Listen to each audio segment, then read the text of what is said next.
Welcome to Ancient Wisdom, a sanctuary where timeless wisdom guides you into deep, restful sleep. Let the wisdom of the ages quiet your mind, ease your worries, and carry you gently into the night. If you're here to relax, reflect, and drift into peaceful slumber, you're exactly where you need to be. Before you get too cozy, take a moment to like this video and subscribe to the channel. It really helps me bring more soothing content your way. Also, I'd love to know, where are you tuning in from, and what time is it for you right now? Share in the comments below.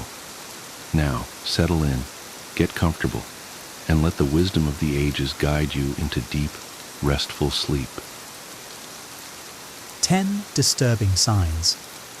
You're surrounded by fake people and how to deal with this problem. In a world filled with social connections, it's easy to mistake proximity for authenticity. Yet, some of the most harmful relationships in our lives come disguised as friendships. These individuals, whom we might call fake people, are not always overtly toxic. Instead, they erode trust and authenticity in subtle but destructive ways. They prioritize appearances, manipulate emotions, and often pursue their self-interest at the expense of others. As the Stoic philosopher Epictetus reminds us, keep company only with those who uplift you, whose presence calls forth your best self. Why does recognizing fake people matter? It's not just about avoiding discomfort. These relationships can drain our mental energy, corrode our self-esteem, and distract us from meaningful pursuits. When we allow insincerity to linger in our lives, we compromise our peace of mind. Marcus Aurelius emphasized the importance of maintaining our inner tranquility by choosing carefully whom we let into our circle. He wrote, "The tranquility that comes when you stop caring what they say, or think, or do, only what you do matters." Spotting fake people is about reclaiming this tranquility. The purpose of this article is to help you identify the subtle yet disturbing signs of fake people in your life. Armed with this awareness, you can take purposeful action to protect yourself and nurture relationships that reflect mutual respect and authenticity. In doing so, you align yourself with the Stoic ideal of living a virtuous life, where your energy is channeled toward what truly matters, becoming the best version of yourself and fostering meaningful connections. Recognizing fake people isn't about fostering suspicion, but about practicing discernment. By learning to spot these toxic behaviors, you take a powerful step toward living a life of integrity and emotional freedom. 1. Excessive flattery that feels insincere or manipulative. Flattery, when sincere, can uplift and inspire, but when it's used as a tool for manipulation, it becomes a trap. Fake people often shower others with excessive praise, not to express genuine admiration, but to disarm or manipulate them. As Seneca observed, a flatterer is a friend who is your enemy in disguise. Their words may feel good in the moment, but their intentions are rooted in self-interest. Consider a colleague who constantly praises your work in meetings, but later undermines you to superiors, or a friend who compliments your appearance excessively but expects favors in return. Their compliments feel hollow, as if they're saying what they think you want to hear, not what they truly believe. This behavior often reveals a lack of authenticity and a desire to manipulate your emotions for their gain. Stoicism teaches us to value truth over comfort. Marcus Aurelius advises, "Waste no more time arguing about what a good man should be. Be one." In the same vein, it's crucial to seek relationships built on honesty rather than superficial praise. When someone's flattery feels disproportionate or self-serving, pause and question their motives. True friends will offer encouragement grounded in sincerity, not manipulation. To protect yourself, focus on cultivating a strong sense of self-worth that doesn't depend on others' approval. When you value yourself for who you are, you become less susceptible to the allure of empty compliments. Instead, you'll recognize the deeper worth of those who support you with honesty and integrity. 2. Talking behind your back, but acting friendly in person. Few things are as damaging to trust as discovering that someone speaks poorly of you when you're not around. Fake people often maintain a facade of friendliness while sowing discord behind closed doors. This duplicity can leave you questioning your perception and doubting the authenticity of your relationships. Picture a co-worker who greets you warmly every day but criticizes your efforts to others, undermining your reputation. Or a friend who listens to your struggles only to share them as gossip in another circle. These actions reveal a fundamental lack of respect and loyalty. As Epictetus cautioned, first, learn the meaning of what you say and then speak. Stoic wisdom reminds us to guard our peace by aligning ourselves with those whose actions match their words. Marcus Aurelius advises, "It never ceases to amaze me. We all love ourselves more than other people, but care more about their opinion than our own." This is a powerful reminder to value truth over appearances. When faced with a two-faced individual, don't internalize their behavior as a reflection of your worth. Instead, recognize it as their failure to live virtuously. To address this, cultivate direct and honest communication. If you suspect someone of speaking behind your back, confront them calmly and assertively. A genuine person will respond with accountability, while a fake one will deflect or deny. Build relationships with those who value integrity and let go of connections that lack mutual respect. 3. Disappearing. When you need support, but showing up during your successes. True friends stand by your side through both triumphs and trials. Fake people, however, have a pattern of vanishing when the going gets tough, only to reappear when there's something to gain. Their loyalty is conditional, tied to how your circumstances benefit them. As Seneca noted, adversity is the truest touchstone of friendship. Imagine reaching out to someone during a personal crisis, only to be met with silence.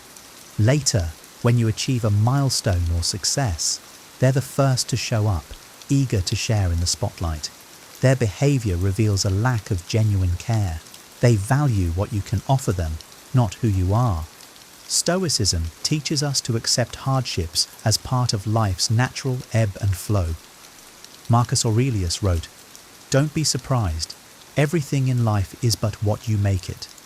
Similarly, the presence of fake people during difficult times shouldn't surprise you.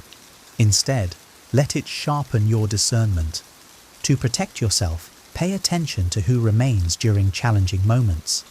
These are the people who value you unconditionally. Limit your emotional investment in those who disappear when you need them most. By focusing on authentic relationships, you free yourself from the disappointment of unmet expectations and align with Stoic principles of self-sufficiency and resilience. 4. Constantly competing with you or one-upping your experiences. A hallmark of fake people is their inability to celebrate your successes without feeling threatened. They often turn every conversation into a competition, diminishing your achievements to elevate their own. This behavior reflects insecurity and a need for validation at your expense. As Marcus Aurelius wisely stated, "Be content with what you are and wish not for what you are not." Imagine sharing an exciting promotion only to hear, "That's nice, but when I was promoted, it was to an even higher position," or discussing a personal milestone only for them to immediately share a bigger accomplishment. Their focus isn't on you, but on how they can outshine you. Stoicism reminds us to focus on what is within our control, our own actions and thoughts. Comparing yourself to others or allowing their comparisons to affect you only leads to unnecessary suffering. As Epictetus taught, it is not what happens to you, but how you react to it that matters. Recognize that their behavior stems from their own struggles, not your inadequacy. To deal with these individuals, disengage from the competition they create. Avoid trying to match their one-upmanship and instead redirect the conversation to topics of mutual interest or genuine connection. Surround yourself with people who celebrate your successes as much as their own. By aligning with those who uplift rather than compete, you cultivate a community rooted in mutual respect and shared joy. 5. Showing little interest in your life unless it benefits them. Fake people often display selective interest. They'll engage with you only when they have something to gain. Conversations with them feel transactional, not mutual, leaving you feeling used rather than valued. Seneca captured this dynamic perfectly. Associate with people who are likely to improve you. Picture a friend who rarely asks about your life but becomes highly attentive when they need advice, resources, or connections. Once their needs are met, their interest in you quickly fades. This lack of reciprocity reveals their self-centered motives and undermines genuine connection. Stoicism teaches us to cultivate relationships based on shared virtue, not utility. Marcus Aurelius advises, "Waste no more time on arguing what a good man should be one."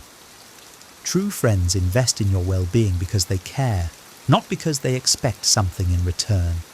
To address this, observe how others respond when you share your joys and struggles.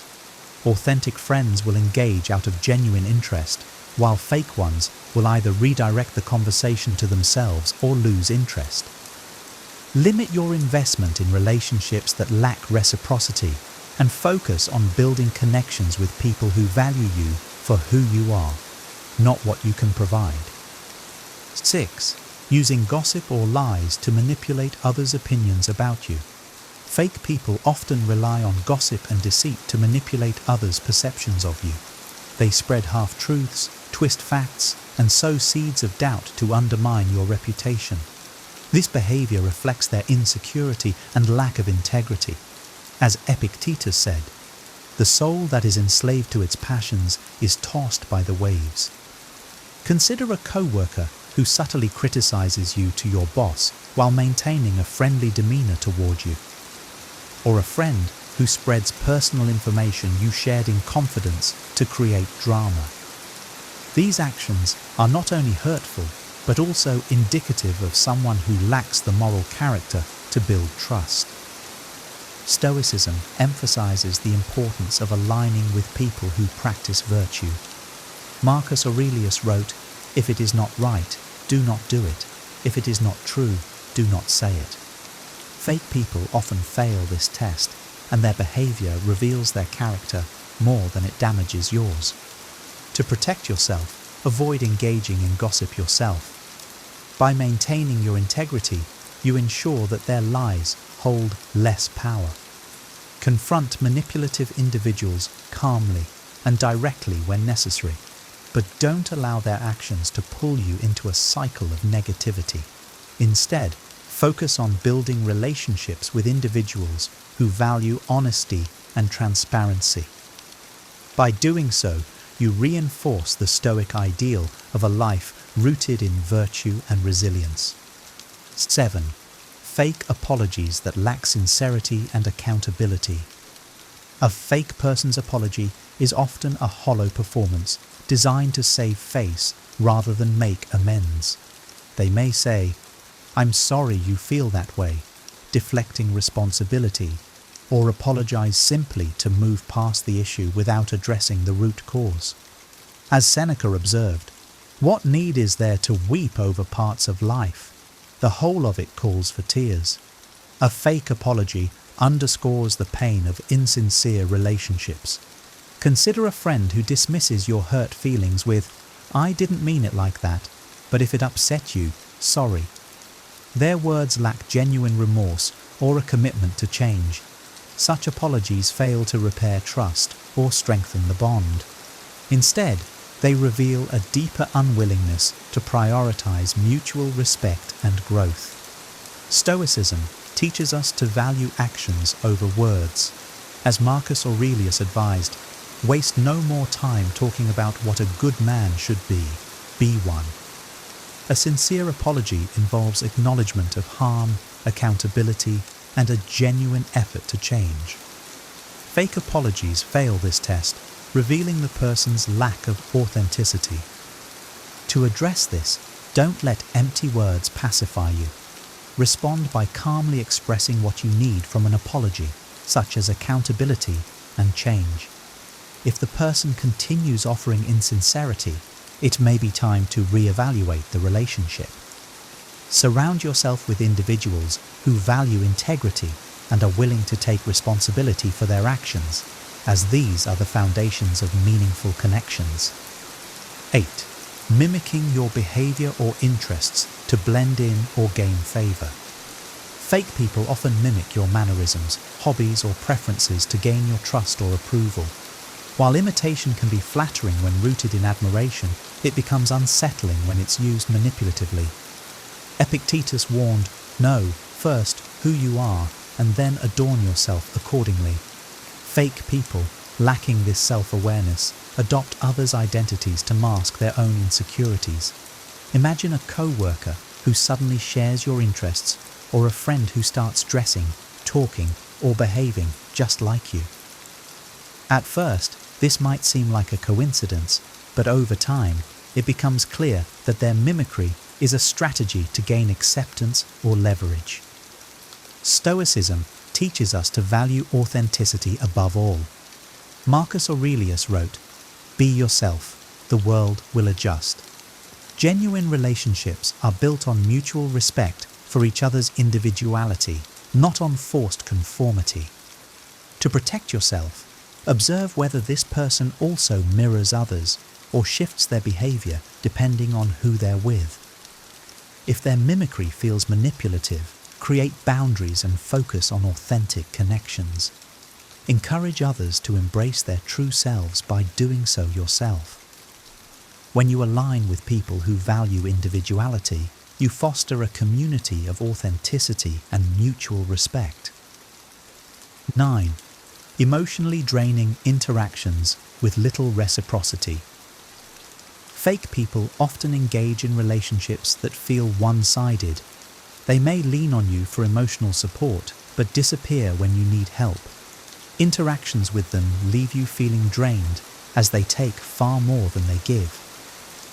As Marcus Aurelius noted, the happiness of your life depends upon the quality of your thoughts. Fake people disrupt this quality by monopolizing your emotional energy. Consider a friend who constantly unloads their problems on you but dismisses your struggles or changes the subject when it's your turn to talk.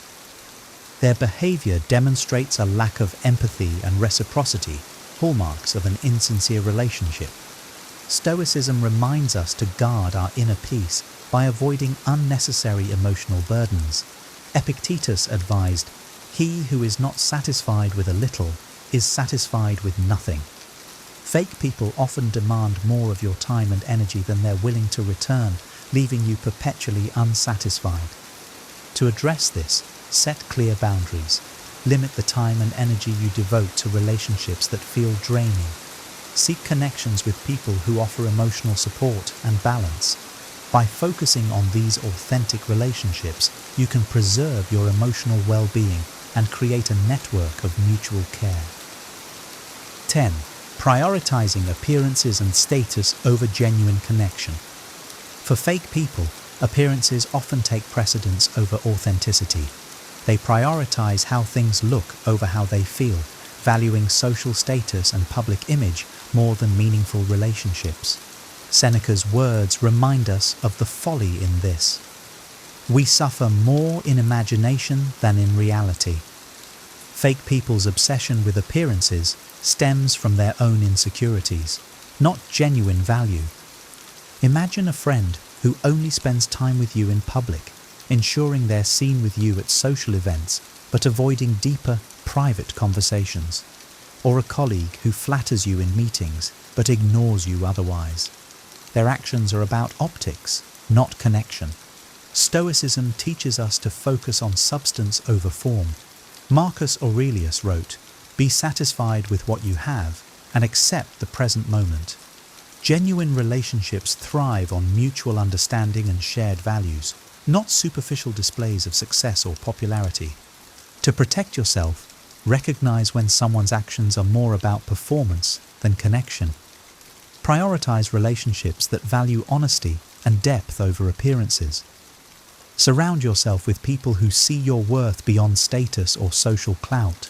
By doing so, you align with the Stoic ideal of living a life grounded in authenticity and virtue. Solutions and how to protect yourself. Recognizing fake people in your life is only the first step. The real challenge lies in protecting yourself from their toxic influence while fostering authentic connections. Stoic wisdom offers practical strategies to navigate these challenges with clarity and resilience. 1. Identify and limit interactions. Epictetus reminds us, the key is to keep company only with people who uplift you, whose presence calls forth your best. Once you identify fake people, consciously limit your exposure to their negativity. This doesn't always mean cutting them off completely. Sometimes, especially with co-workers or family members, that's impractical. Instead, create emotional boundaries. For example, avoid sharing personal details with those who have betrayed your trust and engage with them only when necessary. Communicate directly and assertively. Fake people often thrive on ambiguity, so clear, assertive communication can disarm their tactics. If someone exhibits toxic behaviors, address it calmly and firmly. Marcus Aurelius advises, be tolerant with others and strict with yourself. Approach conversations with compassion, but stand firm in expressing your boundaries. For instance, if a friend constantly gossips, tell them, I'm uncomfortable discussing others this way. 3. Build a strong support system. A community of authentic, supportive individuals is a powerful antidote to the effects of fake relationships. Seek out people who align with your values and demonstrate loyalty and empathy. Seneca encourages us to associate with people who are likely to improve you. Invest your energy in these relationships and let them reinforce your sense of belonging and self-worth. 4. Practice self-care and emotional resilience. Fake people can drain your emotional reserves, making self-care essential. Marcus Aurelius advises, you have power over your mind, not outside events. Realize this, and you will find strength. Focus on activities that nurture your well-being, such as journaling, meditation, or engaging in hobbies that bring you joy. Strengthen your inner world so you rely less on external validation. 5. Seek professional guidance when necessary. If fake people have caused significant emotional harm, don't hesitate to seek help. A therapist or counselor can provide tools to navigate these challenges and help you heal. Stoicism doesn't mean handling everything alone. It encourages wisdom in seeking the right resources for growth and recovery. By following these steps, you align with the Stoic principle of cultivating a life rooted in virtue and authenticity. You not only protect yourself from the influence of fake people, but also pave the way for deeper, more meaningful connections. Identifying fake people in your life is not about fostering distrust, but about practicing discernment to protect your peace and well-being. Stoicism reminds us that our inner tranquility depends on the quality of our relationships. As Marcus Aurelius wisely noted, the happiness of your life depends upon the quality of your thoughts. By removing toxic influences and nurturing genuine connections, you create space for growth, resilience, and joy. Recap the signs. Excessive flattery, duplicity, emotional one-sidedness, and a focus on appearances are just a few of the red flags to watch for. Recognizing these behaviors allows you to limit their impact and make room for relationships that truly matter. Remember, you are the guardian of your own well-being. As Seneca advised, associate with people who may improve you, and welcome those whom you may improve. Surround yourself with people who uplift, challenge, and inspire you. Finally, embrace your self-worth. You deserve relationships built on trust, honesty, and mutual care. By fostering authenticity in yourself and others, you not only protect your emotional health, but also build a life of deeper meaning and connection. Take this wisdom to heart and let it guide you. Your time and energy are precious. Invest them wisely. If you found this video helpful, don't forget to like the video. It really helps spread this message to others who might need it. Subscribe to the channel for more insights on relationships, personal growth, and wisdom inspired by timeless philosophies. And of course, if you think someone in your life could benefit from this, don't hesitate to share it with them. Your support means the world and helps us continue creating content that empowers and inspires. Thank you for being part of this community, and remember, always choose authenticity and protect your peace. See you in the next video.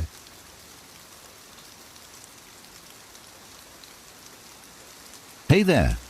I'm excited to share some transformative Stoic principles that have helped me build confidence and resilience. Practicing Stoicism isn't about suppressing emotions. It's about learning to respond thoughtfully to life's challenges and focusing on what truly matters. I've found that real confidence doesn't come from external achievements or others' approval. It's built by aligning my actions with my values and staying resilient in the face of setbacks.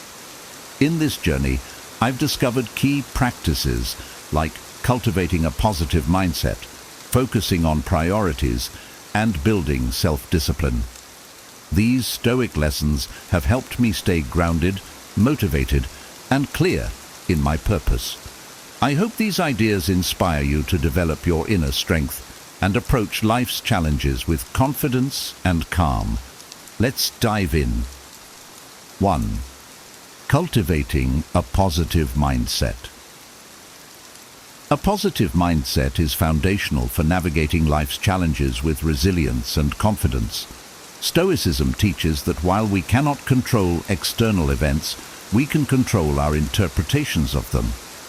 This mental flexibility allows us to choose a constructive, optimistic outlook in the face of adversity.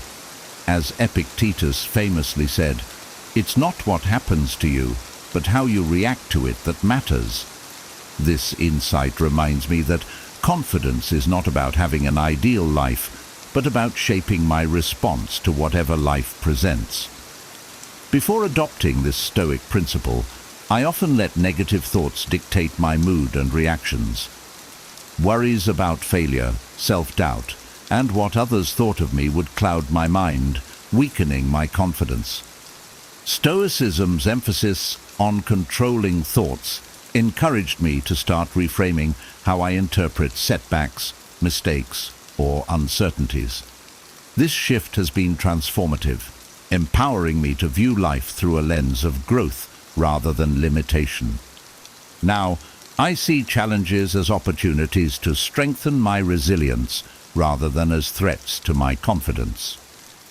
One of the Stoic practices that has helped me build a positive mindset is the art of reframing. Reframing involves consciously adjusting our perspective on situations, particularly those that seem negative or daunting. For example, instead of viewing a mistake as a failure, I now try to see it as a valuable lesson.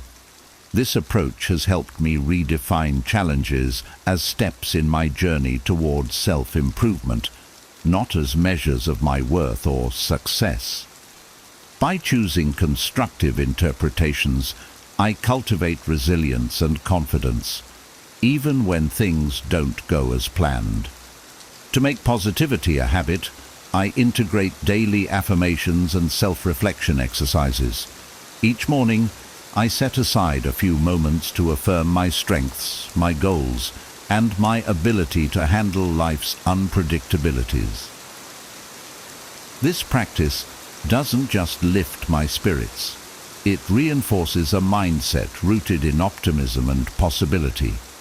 Self-reflection in the evening, where I review my actions, thoughts and responses to the day's events, further strengthens this habit. Through these exercises, I gain insight into my thought patterns, helping me correct negative thinking and reinforce positive interpretations. The benefits of a positive mindset extend beyond immediate reactions to setbacks. I've found that it fosters a more balanced approach to all of life's interactions. When faced with criticism, instead of reacting defensively, I now see it as an opportunity to learn and grow. When uncertainty arises, I remind myself that challenges are a natural part of life's journey. This change has shifted my focus from avoiding difficulties to embracing them. And with each encounter, I feel my confidence deepen. Stoicism has shown me that optimism isn't about ignoring difficulties, but about choosing a response that empowers me. By making a habit of reframing and self-reflection, I've created a mindset that reinforces inner strength, reduces anxiety, and encourages me to face life's uncertainties with a steady sense of self-assurance. This approach has not only boosted my confidence, but has also helped me cultivate a more resilient, optimistic view of myself and the world around me. 2. Practicing mindfulness and presence. Mindfulness, or the practice of being fully present in the moment, is an essential Stoic principle that brings clarity, calm, and a stronger sense of confidence. In a world where we are constantly bombarded by information and distractions, it's easy to get caught up in thoughts of the past or worries about the future. Practicing mindfulness helps us tune into the present, enabling us to experience life fully while letting go of anxieties over things outside our control. Marcus Aurelius, one of Stoicism's most prominent figures, emphasized this practice, advising us to confine yourself to the present. By embracing this mindset, I find greater confidence in my ability to face challenges, knowing I am grounded in the here and now. Before integrating mindfulness into my life, I frequently found myself overwhelmed by thoughts about things I couldn't change or control. Worries about future outcomes or past mistakes consumed my mind, draining my energy and reducing my ability to enjoy the present moment. However, Stoicism's emphasis on presence and acceptance has been instrumental in shifting my focus. By learning to anchor myself in the present, I am able to approach situations calmly, making decisions based on what's happening now instead of being influenced by imagined future fears or past regrets. Mindfulness also helps me engage more fully in everything I do, which in turn boosts my confidence. When I am truly present, whether in a work task, a conversation, or even a personal hobby, I give my best effort, unclouded by distractions. This sense of deep engagement brings about a feeling of mastery and accomplishment, reinforcing my belief in my own abilities. I find that when I'm fully focused, I'm better able to make clear, thoughtful decisions, and I can respond to challenges with greater clarity and resilience. To make mindfulness a habit, I incorporate simple practices throughout my day. I start with brief breathing exercises each morning to center myself and set a calm tone for the day. Whenever I feel my mind drifting, I use my breath as an anchor to bring me back to the present. For example, during high-pressure situations, I pause and take a few deep breaths to calm my mind, allowing me to refocus and respond thoughtfully rather than react impulsively. These short pauses have been instrumental in helping me stay centered, particularly when faced with stressful or overwhelming situations. Mindfulness doesn't just involve controlling thoughts, it also involves cultivating a sense of gratitude, for the present. The Stoics encouraged practicing gratitude as a way to appreciate life's simple moments rather than constantly striving for something more. I've learned to savor these small moments of joy, whether it's a meal, a walk outside, or time spent with loved ones. This practice of gratitude keeps me grounded and reminds me that life is happening here and now, making me feel more content and secure in the present moment. By practicing mindfulness and being present, I feel more in control of my life. I am no longer lost in regrets or anxieties, but instead approach each day with clarity and purpose. This sense of focus, calm, and gratitude has strengthened my inner confidence, allowing me to face life's challenges with a steady and assured mindset. 3. Embracing a continuous learning mindset. A continuous learning mindset is central to Stoic philosophy, encouraging us to stay curious, adaptable, and open to growth throughout our lives. Stoicism teaches that wisdom is the highest virtue, and that knowledge is never complete. Epictetus once said, "It is impossible for a man to learn what he thinks he already knows," a reminder that confidence doesn't come from believing we know everything, but from being open to learning and growth. This insight has been transformative for me, shifting my focus from needing to be right to being willing to grow. Before adopting this mindset, I often felt hesitant about unfamiliar situations, fearing that I wasn't adequately prepared or that I would make mistakes. But by embracing Stoicism's principles, I've reframed my view of learning from something that only happens in formal settings to something continuous and embedded in daily life. I no longer see unfamiliar situations as tests of my abilities. Instead, I see them as opportunities to expand my understanding and resilience. Each new experience or challenge, whether successful or not, adds to my personal growth. This learning mindset has freed me from the pressure of perfectionism. Instead of fearing mistakes, I now view them as essential steps on the path to improvement. The Stoics believed that failure and setbacks were among life's greatest teachers, helping us build resilience and adaptability. Seneca advised, "Difficulties strengthen the mind, as labor does the body." By embracing this philosophy, I feel less discouraged by challenges or failures, understanding that each one contributes to my growth and makes me more capable in the future. To cultivate this mindset, I actively seek new experiences and knowledge, whether through reading, engaging in discussions, or trying new activities. For instance, I set a personal goal to learn something new each day, no matter how small it may be. This could be a new concept, a skill, or even a new perspective gained from a conversation. This practice reinforces that growth is always within reach, and that my confidence is built on my adaptability and willingness to learn, rather than on static knowledge or expertise. In addition to external learning, the Stoics emphasize the importance of self-knowledge. Marcus Aurelius advised that we should dig within, as within is the fountain of good. This reflection helps me understand my thoughts, values, and motivations more deeply, providing a foundation for genuine self-improvement.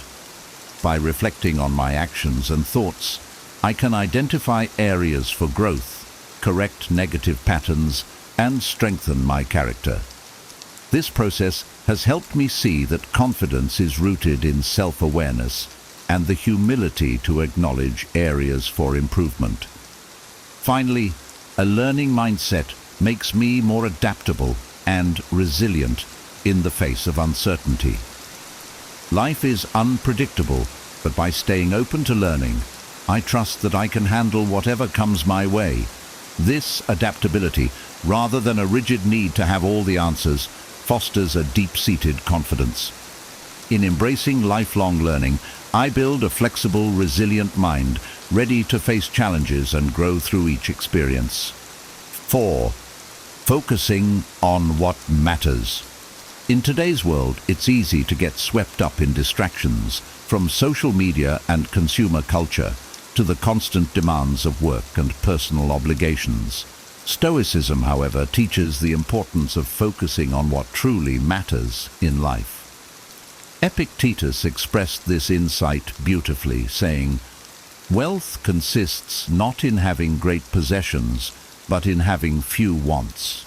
This has helped me realize that real fulfillment, and consequently confidence, doesn't come from accumulating achievements or material goods, but from dedicating myself to my core values and focusing on what aligns with my purpose. Before embracing this mindset, I often found myself stretched thin, trying to meet various expectations and chase goals that didn't genuinely resonate with me. I thought that confidence was built through external accomplishments or the approval of others. However, Stoicism has shown me that confidence grows when we prioritize what is genuinely meaningful, by identifying and committing to the things that matter most, whether they be personal growth, relationships, kindness, or creativity. I feel more grounded, secure, and intentional in my daily life. One way I practice this focus is by periodically revisiting and clarifying my values. I ask myself, what do I truly care about? And does this goal or task align with those values? This exercise has helped me become more selective about how I spend my time and energy. For example, rather than pursuing activities purely for external validation, I now focus on actions that reflect my core values and bring lasting fulfillment. This realignment has given me a sense of purpose and direction, making me feel more confident in my choices. Focusing on what matters also involves letting go of the need for external validation.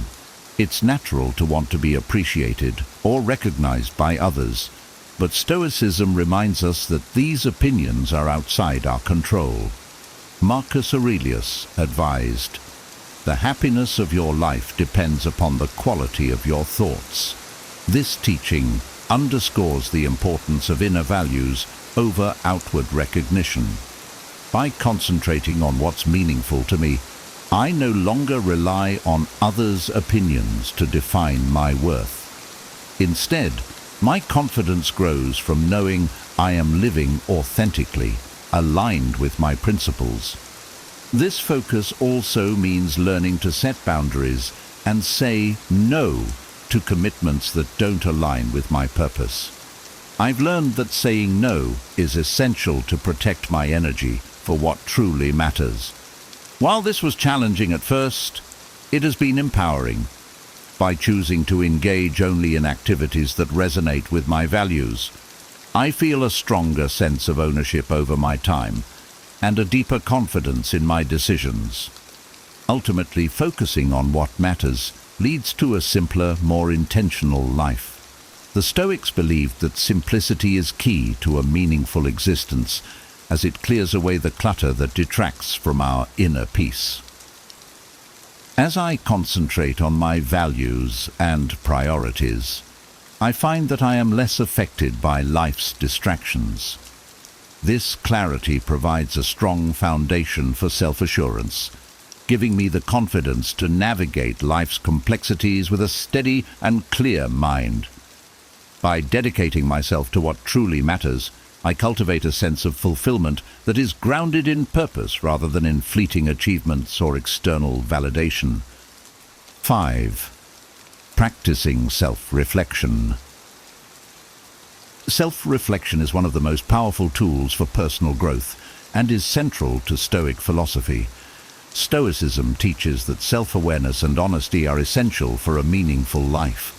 The Stoics believed that by regularly examining our thoughts, actions, and motivations, we gain clarity about who we are, what we value, and where we need to improve. Seneca, a famous Stoic philosopher, recommended daily self-reflection, advising, "We should every night call ourselves to account." This practice has profoundly impacted my confidence and sense of purpose, as it helps me understand myself better and make decisions that align with my values. Before incorporating self-reflection into my routine, I often reacted impulsively to situations without considering my deeper motivations. This lack of awareness sometimes led to choices that didn't truly reflect my values, leaving me feeling disconnected or dissatisfied. Embracing self-reflection has helped me correct this tendency. By dedicating time each day to examine my actions and thoughts, I better understand my strengths, weaknesses, and the areas where I want to grow. This intentional introspection has fostered a grounded confidence, as I now make choices from a place of self-awareness rather than reacting on autopilot. One of the most effective ways I practice self-reflection is through journaling. Each evening I set aside a few minutes to write about my day. What did I do well? Where did I fall short? What emotions or thoughts influenced my actions? This process is not about self-criticism, but about learning and growth. By identifying patterns in my behavior, I can actively work on improving aspects of myself that hold me back while celebrating progress in areas where I've grown. This consistent journaling practice helps me stay focused on my values and goals, reminding me of what truly matters to me. Self-reflection also allows me to catch negative patterns and reframe them constructively. For instance, if I notice that I reacted defensively in a conversation, I can explore why that happened and think of ways to respond more mindfully in the future. This practice of examining and refining my responses has improved my interactions with others and reinforced my self-confidence, as I feel more in control of my reactions and less driven by impulsive emotions. In addition to daily reflections, I find it helpful to set aside time each month to review my progress and recalibrate my goals. During these sessions, I assess how well I've aligned with my values and whether my actions support my long-term vision. This process keeps me on track and ensures that I'm growing intentionally, fostering a deeper confidence rooted in purpose and self-awareness. Self-reflection has taught me that confidence doesn't come from perfection, but from being honest about who I am and committed to becoming the best version of myself. By consistently examining my actions, thoughts, and goals, I cultivate a mindset of growth, clarity, and resilience. This ongoing journey of self-discovery and improvement builds a profound inner confidence, helping me face life's challenges with authenticity and strength. 6. Building resilience in the face of challenges. Resilience is a core Stoic principle and a fundamental quality for developing confidence. Life inevitably presents us with difficulties, setbacks, disappointments, unexpected challenges, but Stoicism teaches that true strength lies not in avoiding these obstacles, but in how we respond to them. Epictetus reminded us, "It's not what happens to you, but how you react to it that matters." This insight emphasizes that resilience is a choice, a deliberate practice of maintaining calm and control even when faced with adversity. Embracing this perspective has helped me become more adaptable and less shaken by life's unpredictable nature. Before integrating resilience into my mindset, I often felt overwhelmed by challenges and feared failure, seeing obstacles as threats to my progress. But Stoicism has taught me to view these difficulties as opportunities to grow stronger and develop my inner character. Instead of fearing setbacks, I now try to see them as necessary steps on my journey, helping me build resilience and fortifying my confidence to handle future challenges. This shift has made me less likely to give up when things get tough, and has instilled in me a deeper sense of trust in my own capabilities. One way I actively build resilience is by practicing premeditatio malorum, or the premeditation of evils, a Stoic exercise that involves mentally preparing for potential challenges or setbacks. By envisioning difficulties that might arise, I can imagine my responses and consider solutions, helping me approach situations with a calm, composed attitude when they actually occur. This practice has been transformative because it removes the element of surprise from hardships, allowing me to confront them with confidence and a sense of preparedness. Additionally, I remind myself that resilience is about accepting imperfection and being okay with failure. The Stoics believed that failure is not something to fear, but a valuable teacher. Seneca wrote, "Difficulties strengthen the mind, as labor does the body." When I encounter failure, I no longer see it as a reflection of my worth, but as a temporary setback and a chance to learn. This shift in perspective has been liberating. I'm more willing to take risks, knowing that my confidence doesn't hinge on always succeeding, but on my ability to learn and grow from every experience. Resilience also involves managing emotions, especially during challenging times. I practice grounding techniques, such as deep breathing, when I feel stressed or overwhelmed. These moments of pause allow me to regain control over my reactions, helping me approach challenges with a clear mind and steady resolve. By grounding myself in the present and focusing on what I can control, I minimize the impact of external events and maintain a sense of inner stability. Finally, I reflect on past challenges that I've overcome, reminding myself of my strength and resilience. Reflecting on these victories, even the small ones, reinforces my confidence in my ability to handle future obstacles. Each time I face a hardship and emerge stronger, my resilience and self-assurance grow, creating a foundation of confidence built not on easy successes, but on the triumph over adversity. By embracing resilience as a daily practice, I cultivate a steady, adaptable mindset that helps me navigate life's ups and downs with confidence. This resilience not only strengthens my character, but also deepens my trust in my own ability to face challenges with courage and composure. 7. Practicing gratitude. Daily. Gratitude is a powerful Stoic principle that fosters inner peace, resilience, and confidence. By focusing on the blessings and positives in our lives, we develop a mindset that appreciates the present moment rather than constantly yearning for more. Epictetus expressed this idea beautifully. He is a wise man who does not grieve for the things which he has not, but rejoices for those which he has. Practicing gratitude has shown me that true wealth lies not in acquiring more, but in fully appreciating what I already have. This shift has brought a sense of fulfillment that fuels my confidence and contentment. Before incorporating gratitude into my daily routine, I often found myself focusing on what I lacked. I'd dwell on things I hadn't achieved, possessions I didn't own, or future goals I hadn't reached. This lack mindset created an undercurrent of dissatisfaction, making it difficult to feel confident or satisfied.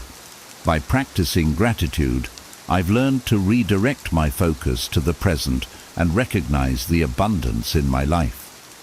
This change has reduced feelings of inadequacy and scarcity, replacing them with a deeper sense of appreciation and self-assurance. One of the simplest but most transformative ways I practice gratitude is through daily journaling. Each evening, I take a few minutes to write down 3 things I'm grateful for. These can be as simple as a warm meal, a conversation with a friend, or the opportunity to learn something new. This habit may seem small, but it has profoundly impacted my outlook. By consistently acknowledging the positives in my life, I reinforce a mindset that sees the good in each day, regardless of what challenges I may be facing. Gratitude has also taught me to appreciate the journey, rather than fixating solely on outcomes. Instead of focusing exclusively on future goals, I've started valuing the steps I take each day. This shift allows me to celebrate progress and enjoy the process of growth, which naturally builds confidence. When I focus on small victories and appreciate the present, I feel more grounded, recognizing that each day contributes to my overall development. In addition to journaling, I've incorporated mindfulness exercises that emphasize gratitude. For instance, during moments of stress or self-doubt, I pause and reflect on things that are going well in my life. This practice helps me shift my perspective from what's going wrong to what's going right, reinforcing a more balanced and resilient mindset. I find that these mindful pauses allow me to respond to challenges with a clearer, more confident frame of mind, as I am reminded of the strengths and resources I already possess. Practicing gratitude doesn't mean ignoring struggles. Rather, it helps me view them in the context of a life filled with blessings. When I focus on what I have rather than what I lack, I develop a stronger foundation of contentment and security. This feeling of abundance strengthens my inner peace and resilience, giving me a quiet confidence that isn't easily shaken by setbacks. By cultivating gratitude daily, I've transformed my outlook on life. I am no longer driven by a sense of inadequacy or scarcity, but by appreciation for the present. This approach has deepened my resilience and enriched my confidence, helping me navigate life's challenges with a steady sense of fulfillment and optimism. 8. Understanding and defining personal beliefs. Knowing and living by our values is a cornerstone of Stoic philosophy, providing a strong foundation for confidence, resilience, and purpose. When we are clear on our personal beliefs, we no longer need to seek validation or approval from others because we are already grounded in what truly matters to us. Epictetus advised, "First, know who you are, and then adorn yourself accordingly," reminding us that confidence and self-assurance come from aligning our actions with our core beliefs. Embracing this Stoic approach has helped me gain clarity on what I stand for, allowing me to make decisions with conviction and peace. Before defining my values, I often felt pulled in different directions, seeking validation from others and adjusting my behavior to meet external expectations. This created a sense of internal conflict, as I wasn't always acting in a way that reflected who I truly was or what I valued. But through self-reflection and understanding my beliefs, I've learned to trust my own values as the guiding force behind my decisions, reducing the need for external approval. This alignment has given me a profound sense of confidence and clarity, knowing I am living in accordance with my principles. To define my values, I began by reflecting on the qualities and principles that matter most to me. I asked myself questions like, what do I want to stand for? And what qualities do I admire and want to embody? This exercise helped me identify values such as integrity, kindness, growth, and authenticity. By articulating these beliefs, I created a personal compass that I use to guide my actions, relationships, and goals. This compass has become invaluable, providing a clear sense of direction and purpose. Living by these values has simplified my decision-making process. When faced with a difficult choice, I now consider whether my decision aligns with my core beliefs. If it does, I feel confident in moving forward. If it doesn't, I re-evaluate my options. This approach eliminates much of the second-guessing and self-doubt that used to plague my decisions. Instead of relying on others' opinions to validate my choices, I am guided by my own values, which brings a steady, grounded confidence. Defining my beliefs has also strengthened my resilience. By staying true to my principles, I can handle criticism or opposition more gracefully. Knowing that my decisions are rooted in values I deeply respect enables me to stand firm, even when others disagree. This alignment with my beliefs shields me from the instability that comes from constantly adjusting to fit others' expectations, reinforcing my sense of self-worth and inner stability. Self-reflection has been key in maintaining alignment with my beliefs. I periodically review my actions, asking myself if I am living in a way that honors my values. This practice keeps me accountable and ensures that my confidence is based on authenticity and consistency, not on fleeting accomplishments or external praise. By understanding and defining my personal beliefs, I have developed a confidence rooted in purpose and integrity. Living according to these principles has given me clarity, resilience, and a deep sense of peace, helping me navigate life's challenges with assurance and self-respect. 9. Having a clear vision for the future. A clear vision for the future is essential for building confidence, focus, and resilience. Stoicism teaches that knowing where we want to go and why gives us direction and a sense of purpose, helping us navigate life's challenges with a steady mind. Marcus Aurelius, the Roman emperor and Stoic philosopher, wrote, "People who labor all their lives but have no purpose to direct every thought and impulse toward are wasting their time." This insight reminds me that true confidence doesn't come from working aimlessly or accumulating random achievements, but from pursuing goals aligned with our values and long-term vision. Before I developed a clear vision, I often felt scattered, jumping from one goal to another without a real sense of purpose. I would start projects with enthusiasm, but quickly lose motivation, feeling uncertain about whether my efforts were leading me toward anything meaningful. Stoicism taught me that clarity of purpose simplifies life's complexities, helping me focus on what truly matters. By defining a clear vision, I now approach my goals with greater commitment, knowing that each step I take is contributing to something I genuinely care about. Creating my vision began with introspection. I asked myself questions like, what kind of life do I want to live? And what do I hope to accomplish that aligns with my values? By reflecting on my passions, values, and long-term aspirations, I gained a clearer picture of the future I wanted to work toward.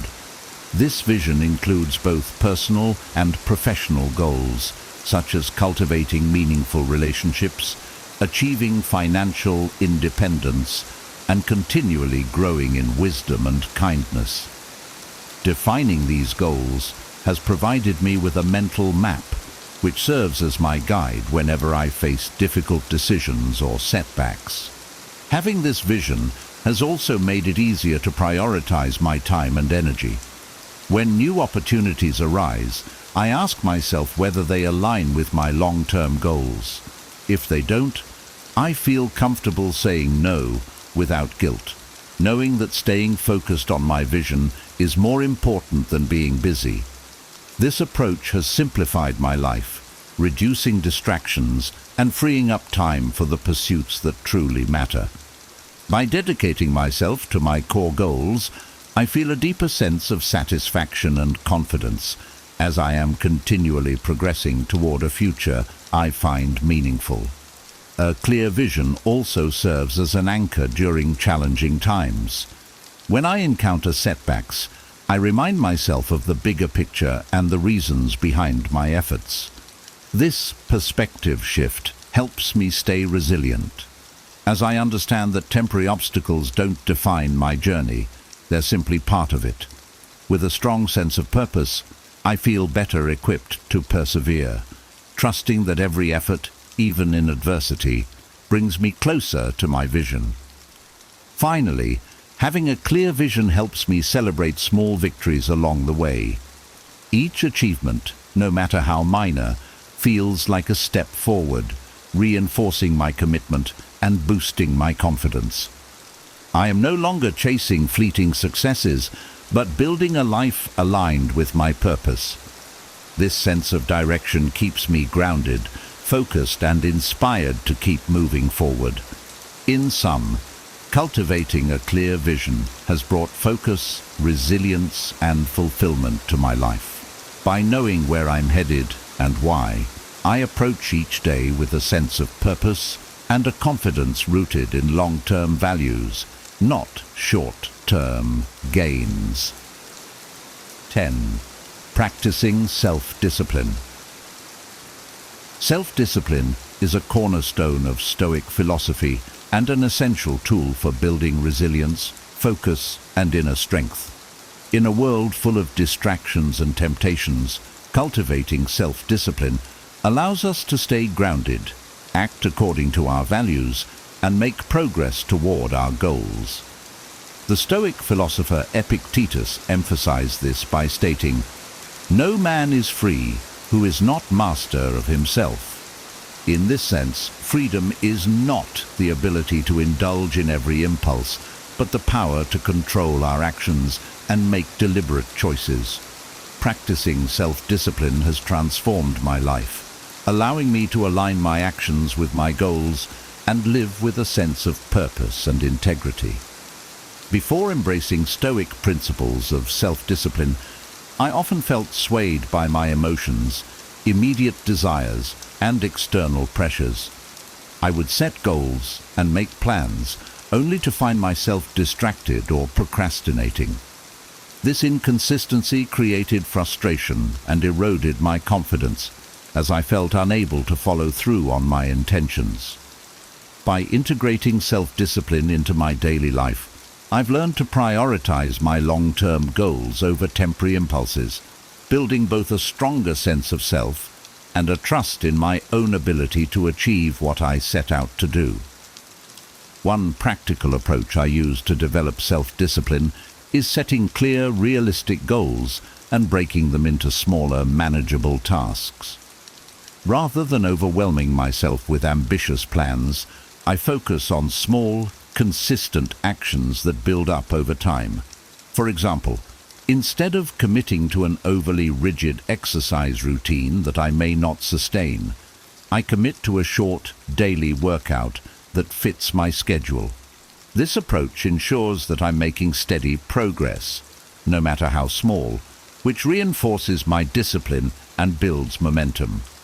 Over time, these small wins accumulate, creating a strong foundation of confidence and resilience. Another key aspect of self-discipline is learning to manage my impulses and emotions. Stoicism teaches that while we can't control our initial feelings, we can control how we respond to them. When faced with the urge to procrastinate or indulge in distractions, I remind myself of my goals and the reasons behind my actions. Practicing techniques like pausing, taking deep breaths, or reflecting on my why helps me regain control and refocus on what truly matters. This discipline over my reactions has been invaluable, allowing me to resist immediate gratification in favor of long-term satisfaction and growth. Self-discipline also involves setting boundaries. I've learned to say no to things that don't align with my goals, freeing up time and energy for what truly matters. While this can be challenging, especially when social pressures come into play, I remind myself that discipline is about commitment to my values. By protecting my time and focusing on what's essential, I create a life that reflects my priorities rather than external expectations. This clarity strengthens my confidence, as I know I'm making deliberate choices rather than being pulled in every direction. Lastly, self-discipline provides a foundation of inner strength that extends beyond personal goals. The Stoics taught that by practicing discipline in small, daily actions, we develop resilience that can help us face life's bigger challenges. This principle reminds me that every act of self-discipline, whether sticking to a routine, controlling my reactions, or staying committed to my values, fortifies my character. Each time I choose discipline over distraction, I am actively building a foundation of confidence and inner peace. Through the practice of self-discipline, I've gained control over my life and confidence in my ability to navigate challenges. By aligning my actions with my values and goals, I am creating a life of purpose, focus, and resilience. This discipline, cultivated through small, consistent actions, has become the backbone of my personal growth, empowering me to become the best version of myself. Thanks so much for joining me on this journey through Stoic wisdom. I hope these principles help you feel more grounded, confident, and resilient as you navigate life's ups and downs. Remember, confidence isn't built overnight. It grows through daily practices like focusing on what matters, cultivating self-discipline, and aligning with our core values. If you found this video helpful, please give it a thumbs up, and don't forget to subscribe for more content on Stoicism and personal growth. I'd love to hear your thoughts in the comments. Which Stoic principle resonates most with you? Are there any practices you're excited to try? And if you know someone who'd benefit from these insights, feel free to share this video with them. Thanks again, and I'll see you in the next one.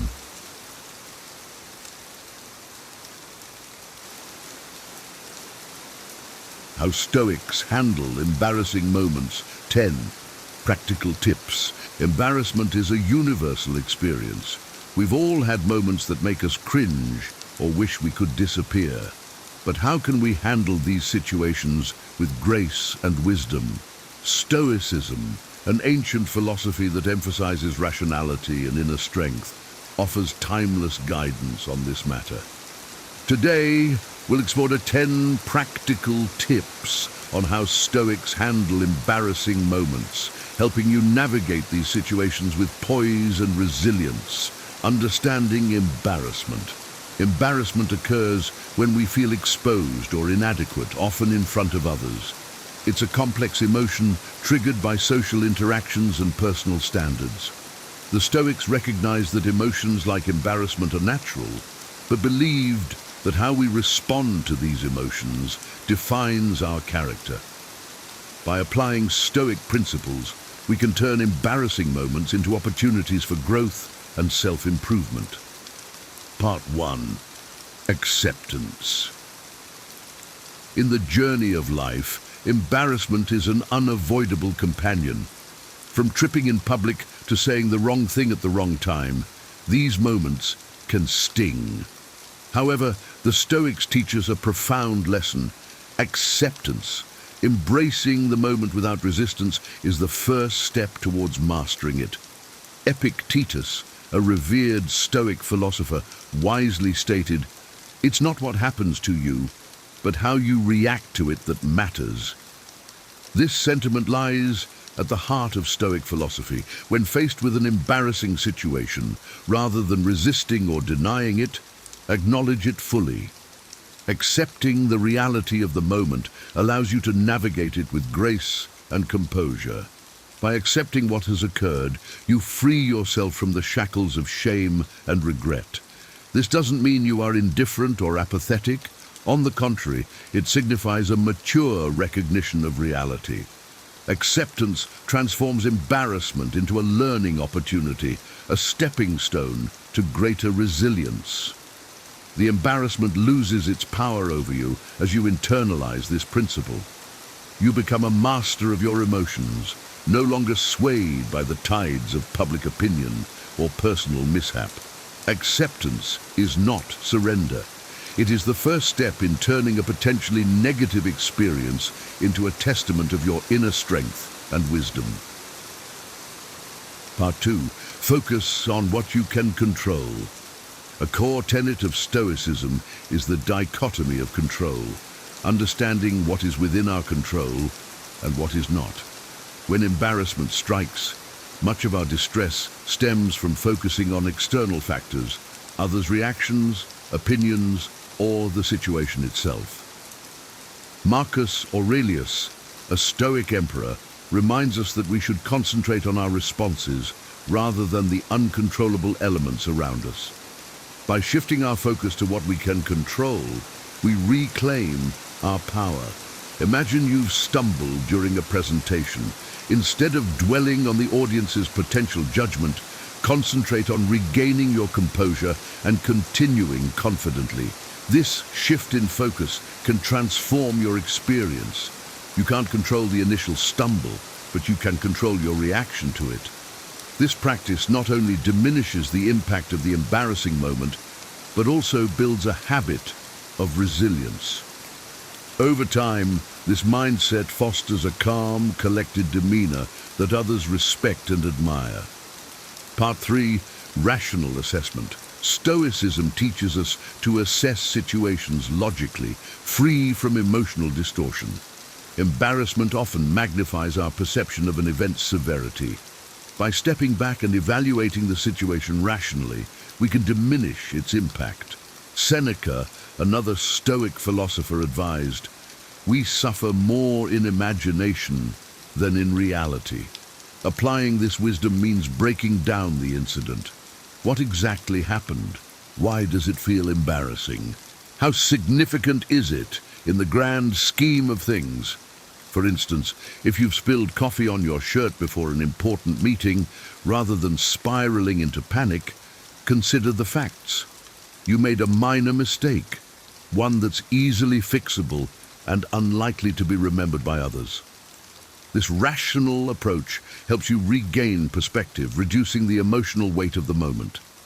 It also encourages you to address the issue calmly and efficiently, showcasing your ability to handle challenges with poise. Part 4. Perspective. The Stoics emphasized viewing events from a larger perspective. Marcus Aurelius often reflected on the vastness of the universe and the brevity of human life to put his problems in context. When you find yourself embarrassed, step back and consider the insignificance of the moment in the grand scheme of things. Ask yourself, will this matter in a week, a month, or a year? By expanding your viewpoint, you reduce the immediate emotional intensity of the situation. Embarrassing moments shrink when seen against the backdrop of your entire life. This shift in perspective not only eases the sting of embarrassment, but also cultivates a sense of tranquility. You learn to navigate life's ups and downs with equanimity, focusing on what truly matters. Part 5. Self-compassion. Practicing self-compassion is crucial in dealing with embarrassment. The Stoics encourage us to be our own best friend and counselor. Instead of harshly criticizing yourself for a misstep, extend the same kindness you would offer a friend. Epictetus advised, be gentle with yourself. It's natural to err. When you treat yourself with compassion, you create a supportive inner environment that fosters growth and resilience. Acknowledge your feelings without judgment and remind yourself that everyone makes mistakes. This practice not only soothes immediate distress, but also builds a foundation of self-trust and confidence. Over time, self-compassion transforms embarrassing moments into opportunities for self-improvement and deeper understanding. Part 6. Learning opportunity. Stoicism teaches us to view every experience as a chance to grow. Embarrassing moments are no exception. Instead of seeing them as failures, reframe them as learning opportunities. Ask yourself, what can I learn from this experience? How can it help me improve? For example, if you forgot your lines during a speech, Use this as a cue to enhance your preparation techniques. Each embarrassing incident holds a valuable lesson that can contribute to your personal and professional development. By adopting this mindset, you transform potential setbacks into stepping stones. This approach not only reduces the emotional impact of embarrassment, but also aligns with the Stoic pursuit of continuous self-improvement. Part 7. Humor and lightheartedness. Humor is a powerful tool in diffusing the tension of embarrassing moments. The Stoics valued the ability to take oneself lightly. Seneca often noted the importance of humor in maintaining a balanced perspective. When you find yourself in an embarrassing situation, try to see the lighter side. Laughing at yourself not only eases your discomfort, but also disarms others' reactions. It demonstrates confidence and resilience. For instance, if you've mispronounced a word during a presentation, a light-hearted comment about it can turn the moment into a shared laugh rather than a point of embarrassment. Humor transforms the atmosphere, making the experience more bearable and even memorable in a positive way. Part 8. Premeditation. The Stoics practice premeditatio malorum, the premeditation of evils, to prepare for potential challenges. By imagining worst-case scenarios, you can mentally equip yourself to handle them calmly if they occur. Visualize possible embarrassing situations and how you would respond stoically. For example, imagine stumbling during an important event. Visualize yourself recovering gracefully, perhaps even making a joke to lighten the mood. This mental rehearsal reduces anxiety and builds confidence. When a real embarrassing moment arises, you'll be better prepared to handle it with composure. Premeditation strengthens your resilience, turning potential discomfort into an opportunity to demonstrate your inner strength. Part 9. External validation. Stoicism teaches us to seek validation from within rather than relying on others' opinions. Marcus Aurelius advised, "It never ceases to amaze me. We all love ourselves more than other people, but care more about their opinion than our own." Reducing your reliance on external validation diminishes the power of embarrassment. When you place less importance on what others think, their reactions to your embarrassing moments lose their sting. Focus on your own values and self-worth. Remind yourself that your character and actions are what truly matter, not fleeting judgments from others. This internal validation fosters a sense of self-assurance that shields you from the emotional impact of external opinions. Part 10. Continuous practice. Like any skill, mastering the Stoic response to embarrassment requires continuous practice. Regularly apply the principles discussed: acceptance, control, rational assessment, perspective, self-compassion, learning, humor, premeditation, and internal validation. Each embarrassing moment is a chance to practice and reinforce these skills. Over time, you'll find yourself handling embarrassing situations with increasing ease and confidence. The more you practice, the more natural these responses become. This ongoing commitment to Stoic principles not only helps you navigate embarrassing moments, but also enhances your overall resilience and emotional intelligence, contributing to a more balanced and fulfilling life. To recap, we've explored 10 practical Stoic tips for handling embarrassing moments: acceptance, focusing on what you can control; rational assessment; perspective; self-compassion; learning opportunity; humor; premeditation; reducing external validation; and continuous practice. These principles empower you to transform embarrassment into an opportunity for growth and resilience. I encourage you to apply these tips in your own life. Next time you find yourself in an embarrassing situation, remember the wisdom of the Stoics. Share your experiences and insights in the comments, and don't forget to subscribe to the channel for more wisdom on living a resilient and fulfilling life.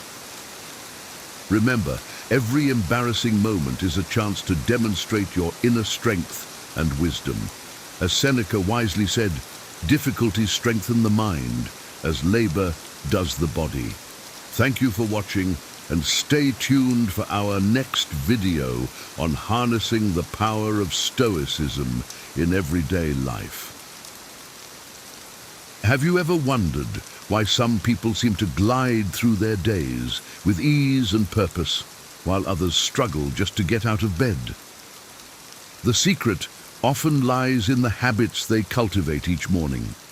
Imagine waking up each day feeling refreshed, focused, and ready to conquer any challenge that comes your way. This isn't just a dream. It's achievable with a well-structured morning routine. In this guide, we'll explore 10 powerful habits that can transform your mornings and ultimately your life. From the simple act of making your bed to the profound practice of mindfulness, these habits will help you start your day on the right foot, setting a positive tone that lasts from dawn till dusk. Let's dive in and discover how you can make the most of every morning. 1. Meditate or practice mindfulness. Spend a few minutes each day in meditation or mindfulness practices. This helps reduce stress, increase focus, and improve emotional well-being. Imagine starting your day with a calm mind, free from the chaos of daily life. For example, try sitting quietly in a comfortable position and focusing on your breath. As thoughts arise, acknowledge them without judgment and gently return your focus to your breathing. Apps like Headspace or Calm offer guided meditations that can help beginners get started. Another approach is mindful walking. Take a slow, deliberate walk outside, paying close attention to the sensations of each step and the sounds around you. This simple practice can set a peaceful tone for the rest of your day, making you more resilient to stress and better equipped to handle challenges. To exercise regularly. Incorporate a daily exercise routine, even if it's just a short walk or stretching. Physical activity boosts mood, energy levels, and overall health. Picture yourself stepping out for a brisk morning walk, feeling the fresh air invigorate your senses. If you prefer indoor activities, a quick yoga session or a few minutes of stretching can work wonders. For instance, try the sun salutation sequence in yoga, which stretches and strengthens various muscle groups while promoting a sense of balance and calm. Exercise releases endorphins, the body's natural mood lifters, helping you start your day with a positive outlook. Consistency is key. Even a 10-minute routine can significantly impact your physical and mental well-being over time. 3. Review your goals daily. Regularly remind yourself of your goals to increase your chances of success. Imagine writing your goals on a whiteboard or in a journal where you can see them every morning. This daily review keeps your aspirations at the forefront of your mind, guiding your decisions and actions. For instance, if your goal is to write a book, seeing this reminder can motivate you to dedicate time each day to writing, even if it's just a few paragraphs. You could also use a vision board with images and words that represent your goals, helping to visualize your success. This practice not only boosts motivation, but also helps you stay focused and aligned with your long-term plans. 4. Make your bed, boost your mood, and set a productive tone for the day by making your bed as soon as you wake up. This simple task gives you an immediate sense of accomplishment. Imagine starting your day with a small victory, creating a ripple effect of productivity. When you make your bed, you create an organized environment that can reduce stress and promote a sense of order. For example, Think about how much more inviting your bedroom looks when your bed is neatly made, setting a positive tone for the rest of your day. It's a small habit, but it can significantly impact your mindset, making you feel more in control and ready to tackle bigger tasks. 5. Read philosophy or scriptures. Start your day with wisdom by reading a passage from philosophical works or scriptures before checking your phone. This practice can provide perspective and inspire thoughtful reflection. Imagine beginning your morning with the timeless wisdom of Seneca or a motivational scripture that resonates with your values. For instance, reading a quote like, "He who is brave is free," can remind you of the power of courage and resilience. This habit not only enriches your mind, but also sets a reflective and contemplative tone for the day, helping you navigate life's challenges with greater clarity and purpose. 6. Water a plant. Learn to care for something other than yourself. If you don't have a plant, pets make a great alternative. This small act of nurturing can be grounding and fulfilling. Picture yourself tending to a small herb garden on your windowsill, observing how your attention and care help it thrive. If you have a pet, taking a few minutes to feed and interact with them can create a strong sense of connection and responsibility. For example, watering a plant daily not only keeps it alive, but also serves as a reminder of the importance of routine and consistency. These simple acts of care can foster a sense of peace and satisfaction, knowing that you're contributing to the well-being of another living thing. 7. Go outdoors. Every morning, stepping outside at dawn releases cortisol, helping you feel more alert. The natural light exposure also sets your internal clock, improving your sleep quality. Imagine stepping into your backyard or a nearby park, feeling the crisp morning air and hearing the birds sing. This connection with nature can be incredibly refreshing and invigorating. For instance, a short morning walk in the fresh air can wake up your senses and boost your mood, setting a positive tone for the day. This habit not only enhances your alertness, but also provides a peaceful moment to center yourself before the day's activities. 8. Practice gratitude. Take a few minutes each day to write down or mentally note things you are grateful for. This habit can increase your overall happiness and positive outlook on life. Imagine starting your day by listing 3 things you appreciate, no matter how small. For example, you might be grateful for a supportive friend, a warm cup of coffee, or the beauty of a sunrise. Writing these down in a journal can make the practice more concrete and impactful. This simple act shifts your focus from what's lacking to what's abundant in your life, fostering a mindset of appreciation and contentment. 9. Take an internal shower. Drink a glass of water immediately after waking up to replenish your body's hydration. This helps kickstart your metabolism and refresh your system. Picture yourself reaching for a glass of water first thing in the morning, feeling the cool liquid rehydrate your body after hours of sleep.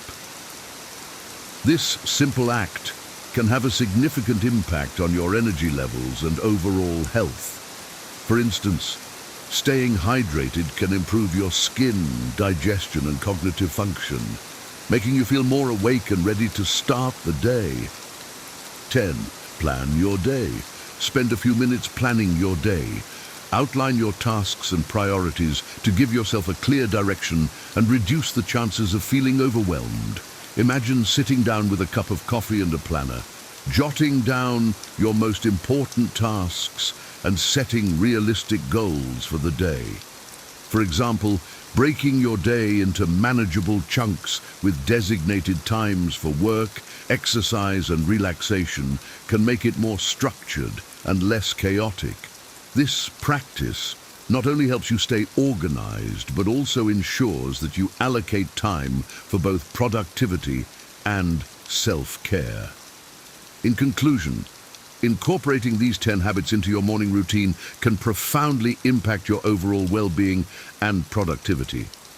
By starting your day with mindfulness, exercise, goal setting, and gratitude, you create a strong foundation for success and happiness. Each habit, whether it's making your bed or spending time outdoors, contributes to a holistic approach to daily living that nurtures both your body and mind. Remember, the key to building a successful morning routine is consistency. Start small, gradually adding these practices to your day, and observe how they enhance your life. Over time, these habits will become second nature, helping you navigate each day with greater ease and purpose. Embrace these changes and watch as your mornings transform into powerful opportunities for growth, productivity, and joy. Here's to starting your day with intention and living a life of fulfillment and balance. Here are 10 terrible signs someone is using you that you must know. Have you ever had that sinking feeling that someone in your life is only there for what you can do for them? Maybe it's a friend who only calls when they need a favor, or a partner who seems more interested in what you provide than who you are. If you felt this way, you're not alone. And today, we're uncovering the 10 clearest signs that someone is using you. But here's the twist. It's not always obvious when it's happening. Manipulation and selfish behavior often come disguised as flattery, friendship, or even love. You might think you're just being generous, helpful, or kind, but underneath it all, their motives might be far from pure. This list will challenge your assumptions and help you spot the subtle and not so subtle behaviors that reveal someone's true intentions. By the end of this video, you'll not only recognize these toxic patterns, but also feel empowered to set boundaries and protect yourself. Because the truth is, your time and energy are precious, and no one deserves to drain them for their own gain. Let's dive in and uncover these 10 terrible signs, starting with one you've likely experienced before, but may not have recognized for what it truly is. 1. They only contact you when they need something. Have you ever noticed that someone only texts or calls when they need a favor? It's not a casual, "Hey, how are you doing?" or a friendly check-in, but rather a direct or indirect way to ask for help. Maybe it's borrowing money, asking for advice, or needing a ride. At first you might brush it off, thinking, they're just busy, and everyone needs help sometimes. But over time, you realize that these interactions are one-sided. They're not reaching out because they care about you, but because they need something from you. I've experienced this firsthand. There was a friend I genuinely cared about, someone I thought valued our connection as much as I did. But looking back, I can't recall a single time they contacted me just to talk or share good news. Every message was transactional. "Can you help me move this weekend? I'm short on cash. Can you cover me?" Or, "Can you help me with this problem?" It was always about what I could do for them. It took me a while to recognize the pattern because I wanted to believe the best about them. This behavior can make you feel like a tool rather than a person. At first, you might excuse it, thinking, maybe they're struggling or I'm just being kind. But the truth is, genuine relationships are built on mutual care, not convenience. A real friend will ask how you're doing, even when they don't need anything.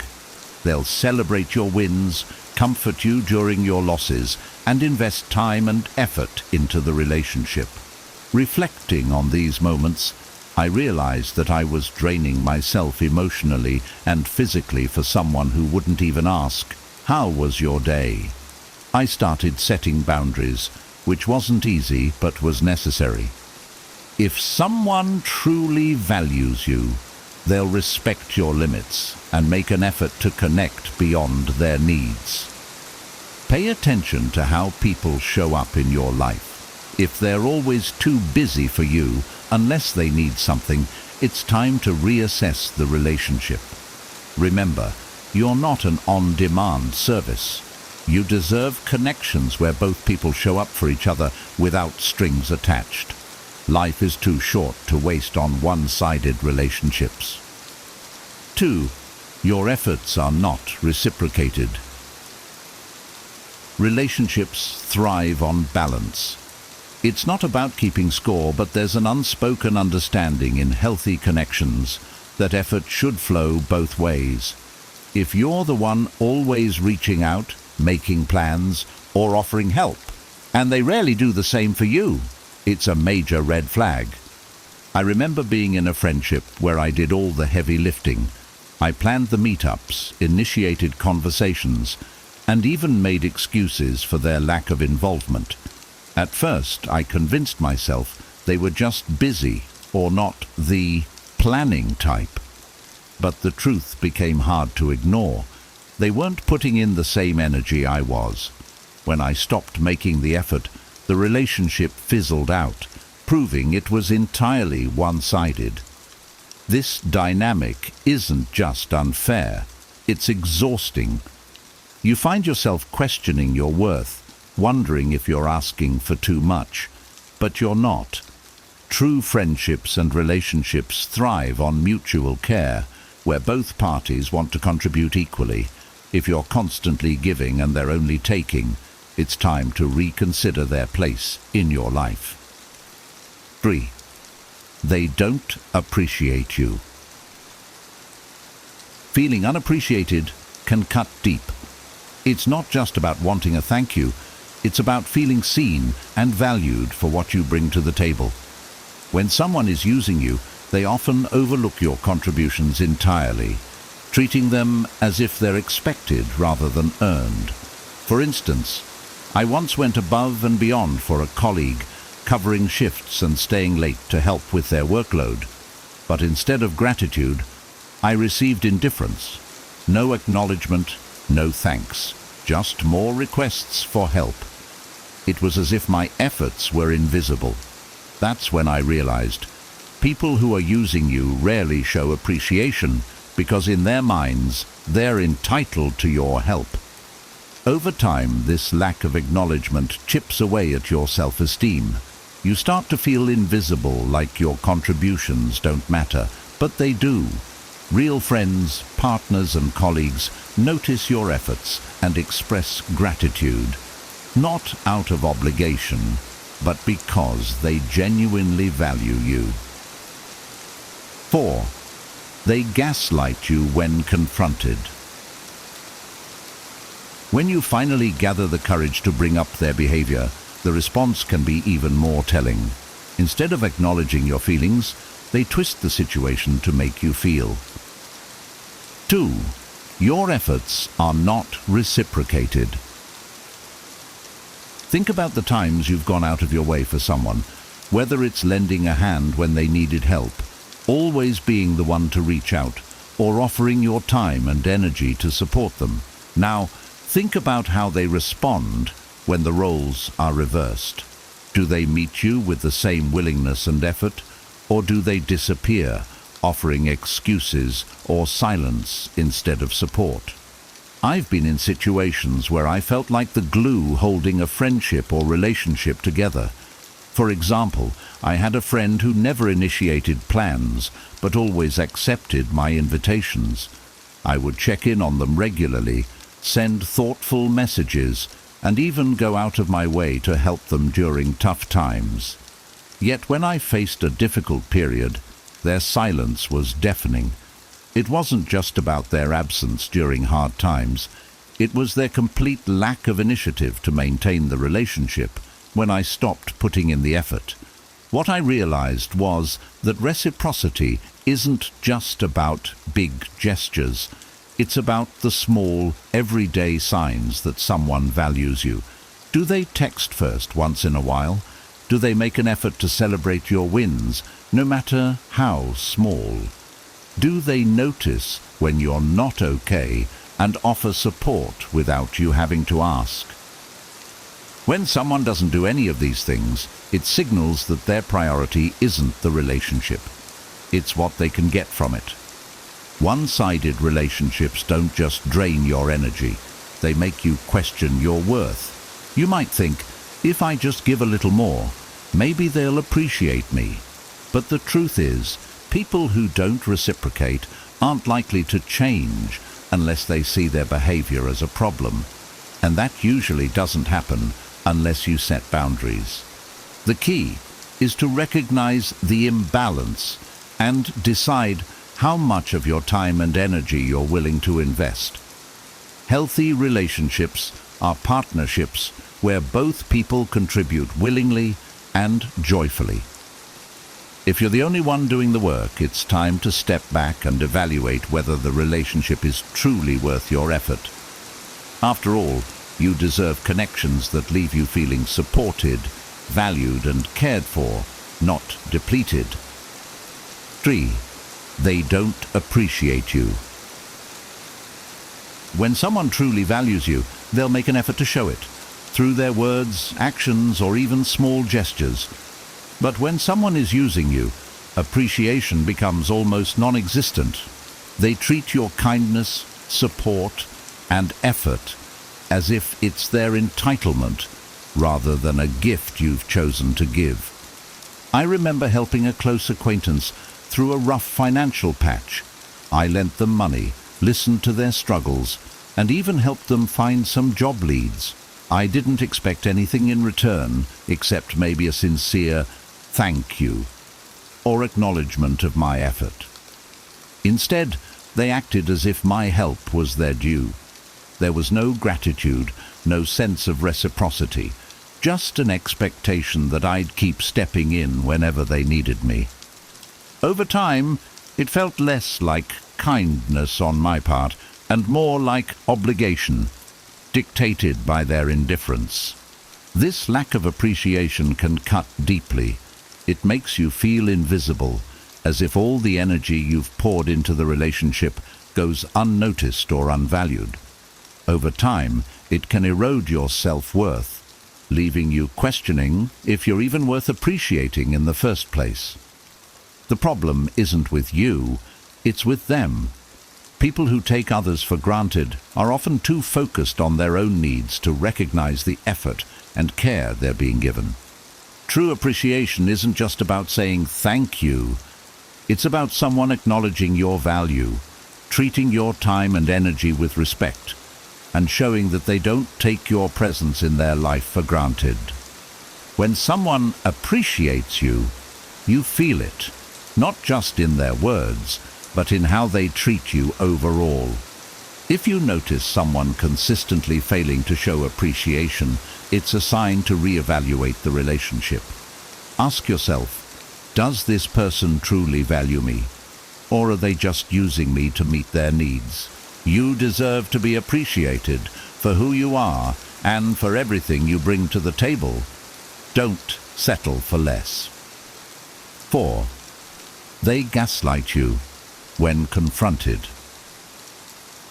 One of the clearest signs that someone is using you is how they react when you try to address the imbalance. Instead of acknowledging your feelings or taking responsibility, they twist the situation to make you feel like the problem. This manipulation, known as gaslighting, can leave you questioning your own perspective and emotions. I remember confronting someone about always taking from the relationship and never giving back. I pointed out how I was the one making all the effort, while they seemed content to just take. Instead of listening, they turned the conversation around, saying things like, "You're overreacting," or "I can't believe you think I'm that kind of person." They made me feel like I was being unreasonable or selfish for even bringing it up. By the end of the conversation, I was the one apologizing, despite the fact that I was the one being taken advantage of. Gaslighting is a powerful tool for manipulators because it makes you doubt yourself. When they frame your concerns as unfair, dramatic, or entirely in your head, you start to believe it. You might think, maybe I'm being too sensitive, or Perhaps I misunderstood their intentions. But here's the truth. If you're feeling hurt or used, those feelings are valid. Your emotions are telling you that something isn't right, and they deserve to be heard and respected. A healthy relationship doesn't involve blame shifting or denial. If someone truly values you, they'll listen to your concerns and make an effort to understand your perspective. They won't dismiss your feelings or make you feel guilty for expressing them. Gaslighting, on the other hand, is a way of deflecting responsibility and keeping you in a cycle of doubt and compliance. The next time someone twists your words or invalidates your feelings when you try to have an honest conversation, take a step back. Ask yourself if their reaction is about self-preservation rather than genuine care for you. Trust your instincts and remember, real friends or partners will work through issues with you, not make you feel like you're the issue. Protect your peace and don't let anyone manipulate you into believing you deserve less. 5. They prioritize their needs over yours. A strong relationship involves give and take, where both people's needs are considered and respected. However, when someone is using you, their needs will always take precedence over yours. Your feelings, goals, or struggles become secondary, or worse, irrelevant, in their world. I've had experiences where someone would constantly ask for my time and energy, but never reciprocated when I needed the same. For instance, I had a friend who always needed advice or support whenever they were going through something, and I was happy to help. But when I was facing my own challenges, they were either too busy or entirely uninterested. Conversations would quickly shift back to their problems, leaving me feeling unheard and unsupported. This dynamic often leaves you feeling drained and unimportant. No matter how much you give, it's never enough because their focus is always on themselves. You might even catch them brushing off your concerns with phrases like, "You'll figure it out," or "That's not a big deal." Over time, this pattern becomes a clear sign that they don't truly value you or the relationship. They see you as a resource to fulfill their needs, not as an equal partner. People who prioritize their own needs over yours often disguise their behavior in subtle ways, making you feel guilty for asking for anything in return. They might frame your requests for support as unreasonable or inconvenient, further reinforcing the imbalance. A healthy relationship involves mutual care and respect. Both people should feel heard, valued, and supported, especially during tough times. If someone consistently puts their needs first while ignoring yours, it's time to reevaluate their role in your life. Ask yourself, do they genuinely care about my well-being, or am I just a means to an end for them? Remember, your needs matter just as much as theirs. Relationships should be a partnership, not a one-way street. Don't let someone make you feel guilty for wanting balance and mutual respect in your connections. You deserve relationships that lift you up, not ones that leave you feeling neglected. 6. They disappear when you need help. One of the clearest signs that someone is using you is their sudden absence when you need support. They're quick to call on you for help with their problems, but when the tables turn, they're nowhere to be found. This inconsistency reveals that they're not truly invested in the relationship. They're only there for what they can gain. I've been in situations where I supported someone through countless challenges, offering advice, encouragement, and even practical help. But when I was going through a tough time, they didn't even ask how I was doing. I reached out, hoping for the same level of care I had shown them. But all I got were excuses like, "I'm too busy right now," or no response at all. It felt like I was yelling into an empty void, and it hurt deeply. This type of behavior leaves you feeling isolated and undervalued. It makes you question the authenticity of the relationship, as it becomes clear that their presence in your life was conditional. They were only there for what they could get, not what they could give. In healthy relationships, mutual support is the foundation. Real friends, partners, or family members don't vanish when you need them the most. They might not always have the perfect solution, but they show up, listen, and offer what they can because they genuinely care about you. When someone consistently fails to be there for you, it's a glaring sign that their priorities don't include your well-being. If you find yourself in a relationship where the other person is absent during your struggles, take a step back. Reflect on whether this connection is bringing value to your life or just taking from it. You deserve people who stand by you in both good times and bad, not those who disappear the moment you need a shoulder to lean on. Recognizing this imbalance is the first step toward protecting your energy and surrounding yourself with people who truly care. 7. They exploit your generosity. Generosity is a beautiful trait, but when someone exploits it, it becomes a tool for their benefit rather than a foundation for mutual respect. They might consistently ask for favors, money, or your time, knowing you'll say yes because of your kind nature. The problem isn't your willingness to give. It's their willingness to take without limits or gratitude. I remember having a colleague who always seemed to need just a little help. At first, it was small favors, like covering their shift or helping with a project.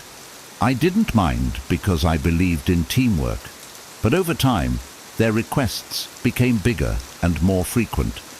They'd say things like, "You're so reliable. I knew you'd do this for me." But they never returned the favor. They never offered to help me when I was swamped, and they didn't even acknowledge the effort I put in. Eventually, I realized they were exploiting my willingness to help while giving nothing in return. This kind of dynamic can leave you feeling drained, resentful, and taken advantage of. You might find yourself saying yes, even when you're overwhelmed, just to avoid conflict or guilt. The truth is, people who exploit your generosity often rely on your discomfort with setting boundaries. They know you'll go the extra mile because you're kind-hearted, and they use that to their advantage. True relationships are built on mutual generosity, where both people give and take in balance. Exploitation, on the other hand, is entirely one-sided. It's important to recognize when your kindness is being taken for granted and to set boundaries to protect yourself. Saying no doesn't make you a bad person. It simply ensures that your energy and resources are being spent on people who genuinely value you. Ask yourself, does this person respect my boundaries, or do they push them to get what they want? If you feel more like a resource than a valued friend, it's time to reassess the relationship. Your generosity is a gift, not a given, and it should be appreciated, not exploited. 8. You feel drained around them.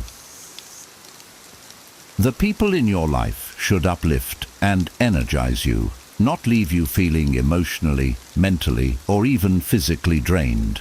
When someone is using you, their constant demands, negativity, or selfishness can sap your energy, leaving you exhausted after every interaction.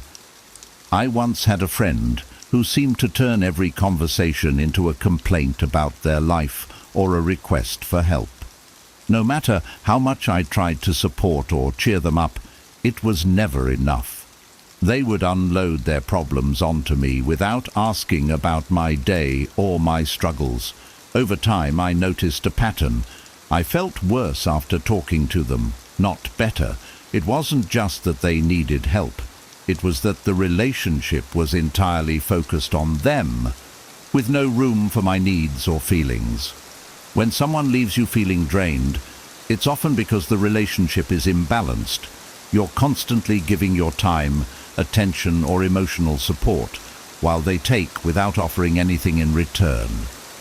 This dynamic can make you feel like their emotional dumping ground or problem solver, rather than a valued friend or partner. Pay attention to how you feel after interacting with someone. Do you feel refreshed and supported, or do you feel tired, frustrated, or even resentful? Your emotions are important indicators of the health of your relationships. If someone consistently leaves you feeling depleted, it's a sign that their presence in your life might be more harmful than helpful. Healthy relationships are energizing. Even during tough times, they involve mutual care and support that leave both people feeling understood and valued. If someone is consistently draining you, it's time to set boundaries. Protect your energy and focus on relationships that enrich your life rather than deplete it. You deserve to feel good about the connections you have, not burdened by them. Remember, it's okay to prioritize your well-being over someone else's constant demands. 9. They manipulate you with flattery or guilt. People who use others often rely on manipulation to keep control of the relationship. They might use excessive flattery to make you feel special, or guilt to pressure you into doing things for them. These tactics are not about genuine connection, but about maintaining their advantage over you. I once knew someone who was an expert at this. Whenever they wanted something, they'd start with over-the-top compliments. "You're the only person I can trust with this," or "You're so amazing for always helping me." At first, it felt good to be appreciated, but I began to notice a pattern. The flattery wasn't sincere. It was a setup to get what they wanted. On the other hand, if I ever hesitated to help, they'd quickly pivot to guilt. "I thought you cared about me." Or, "I guess I'll have to figure it out on my own." This emotional manipulation traps you in a cycle of compliance. The flattery makes you feel obligated to help, while the guilt makes you feel bad if you don't. Over time, you might find yourself agreeing to things you don't want to do, simply to avoid the guilt or maintain their approval. Recognizing these tactics is key to breaking free from the cycle. Flattery and guilt are tools manipulators use to blur boundaries and keep the focus on their needs. Genuine relationships don't rely on manipulation. They're built on honesty, mutual respect, and understanding. If someone is constantly using these tactics, take a step back and assess the situation. Ask yourself, do they truly care about me, or are they just using emotional manipulation to keep me compliant? Once you see through their behavior, it becomes easier to set boundaries and protect yourself from being used. Remember, you don't owe anyone your time or energy, especially when their methods make you feel uncomfortable or coerced. Stand firm in your worth. You deserve relationships that are based on authenticity, not manipulation. 10. You question their true intentions. One of the most telling signs that someone is using you is the nagging feeling that their intentions aren't genuine. Deep down, you start to sense that their actions are more about what they can gain from you than about a sincere connection. This unease doesn't come out of nowhere. It's your intuition picking up on subtle red flags. I've experienced this in relationships where everything seemed fine on the surface, but I couldn't shake the feeling that something was off. For instance, there was a colleague who was overly friendly whenever they needed my help with a project or a favor. But outside of those moments, they didn't engage with me or show any interest in my life. It became clear that their friendliness wasn't about building a real connection. It was about keeping me close enough to use when it was convenient for them. This kind of behavior often leaves you feeling confused. You might find yourself asking, do they really care about me? Or am I just imagining things? Genuine relationships don't make you question someone's motives repeatedly. When someone values you, their intentions are clear. They want to be in your life because of who you are, not because of what you can provide. If you're constantly questioning their authenticity, it's worth pausing to evaluate the relationship. Are they there for you during your highs and lows, or do they only show up when it benefits them? Do their actions align with their words, or do they make promises they never keep? These questions can help clarify whether their intentions are genuine or self-serving. Trust your instincts. If something feels off, it probably is. Real connections leave you feeling secure and valued, not suspicious or uneasy. Don't ignore those gut feelings. They're often your best guide.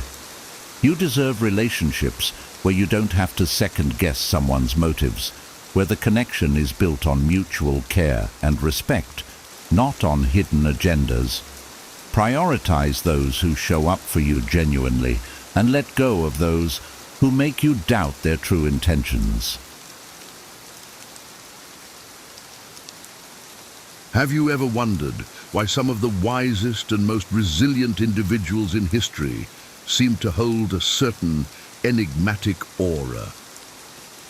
What secrets did the Stoics, those ancient sages, guard so closely that allowed them to live with such profound tranquility and strength? In a world where oversharing has become the norm, the wisdom of Stoicism offers a refreshing counterpoint, teaching us that sometimes the most powerful path to inner peace and personal growth lies in what we choose to keep private.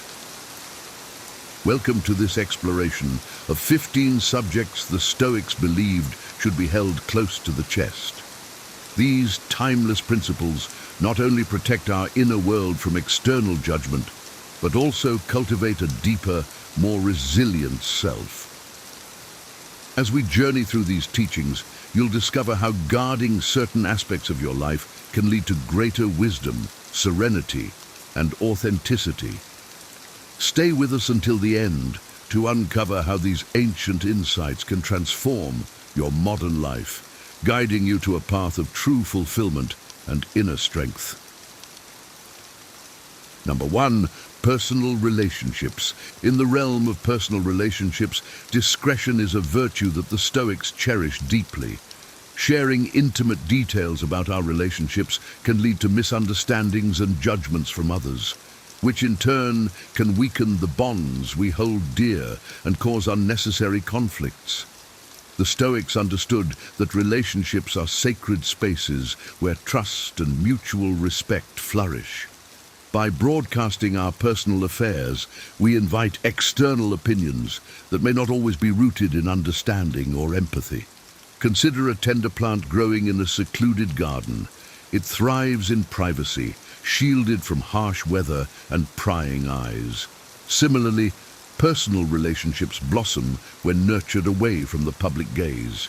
The Stoics believed that true growth in relationships comes from within, from the silent and steady nurturing of love and respect. External validation or commentary can often distort our perception, making us question the very foundation of our bonds. In a world where sharing every aspect of our lives has become the norm, the Stoic approach urges us to take a step back, reflect on the sanctity of your relationships. Protect them as you would protect your most cherished possession.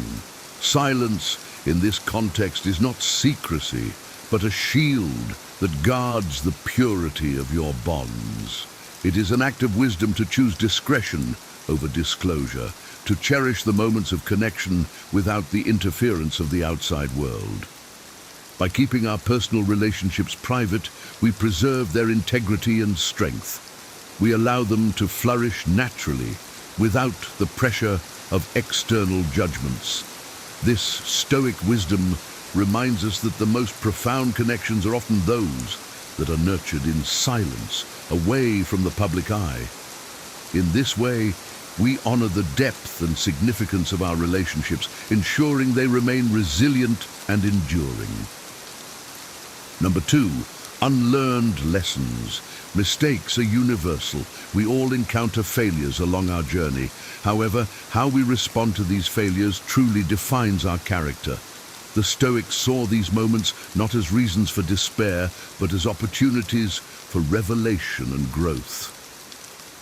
In our contemporary society, there is often pressure to project an image of perfection, showcasing our triumphs while hiding our defeats. Yet the Stoic approach teaches us a different way, to embrace our mistakes as maps for self-development.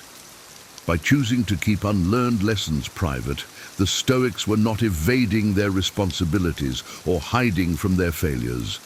Instead, they were engaging in a deep and intimate process of reflection. Each failure was not seen as an end, but as a beginning, a new chapter in the ongoing quest for virtue and wisdom. Like an artist who turns a mistake into a crucial part of their work, the Stoics turned their failures into foundations for growth. In a world where oversharing and overexposure are common, the Stoic stance reminds us of the value of introspection and the dignity of silence. By not publicly sharing every misstep, we allow ourselves the space to understand and internalize the lessons. This private reflection fosters a more profound personal growth as we learn to navigate our lives with greater wisdom and resilience. Embracing this Stoic principle means recognizing the power of silent self-improvement. It is an acknowledgement that true strength lies not in the absence of failure, but in our ability to learn and grow from it.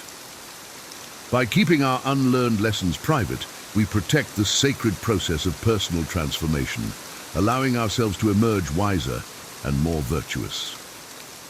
Number 3, good deeds. True kindness, according to the Stoics, should be like a gentle candle that silently illuminates a dark room. It warms and lights up everything around it without seeking recognition or applause.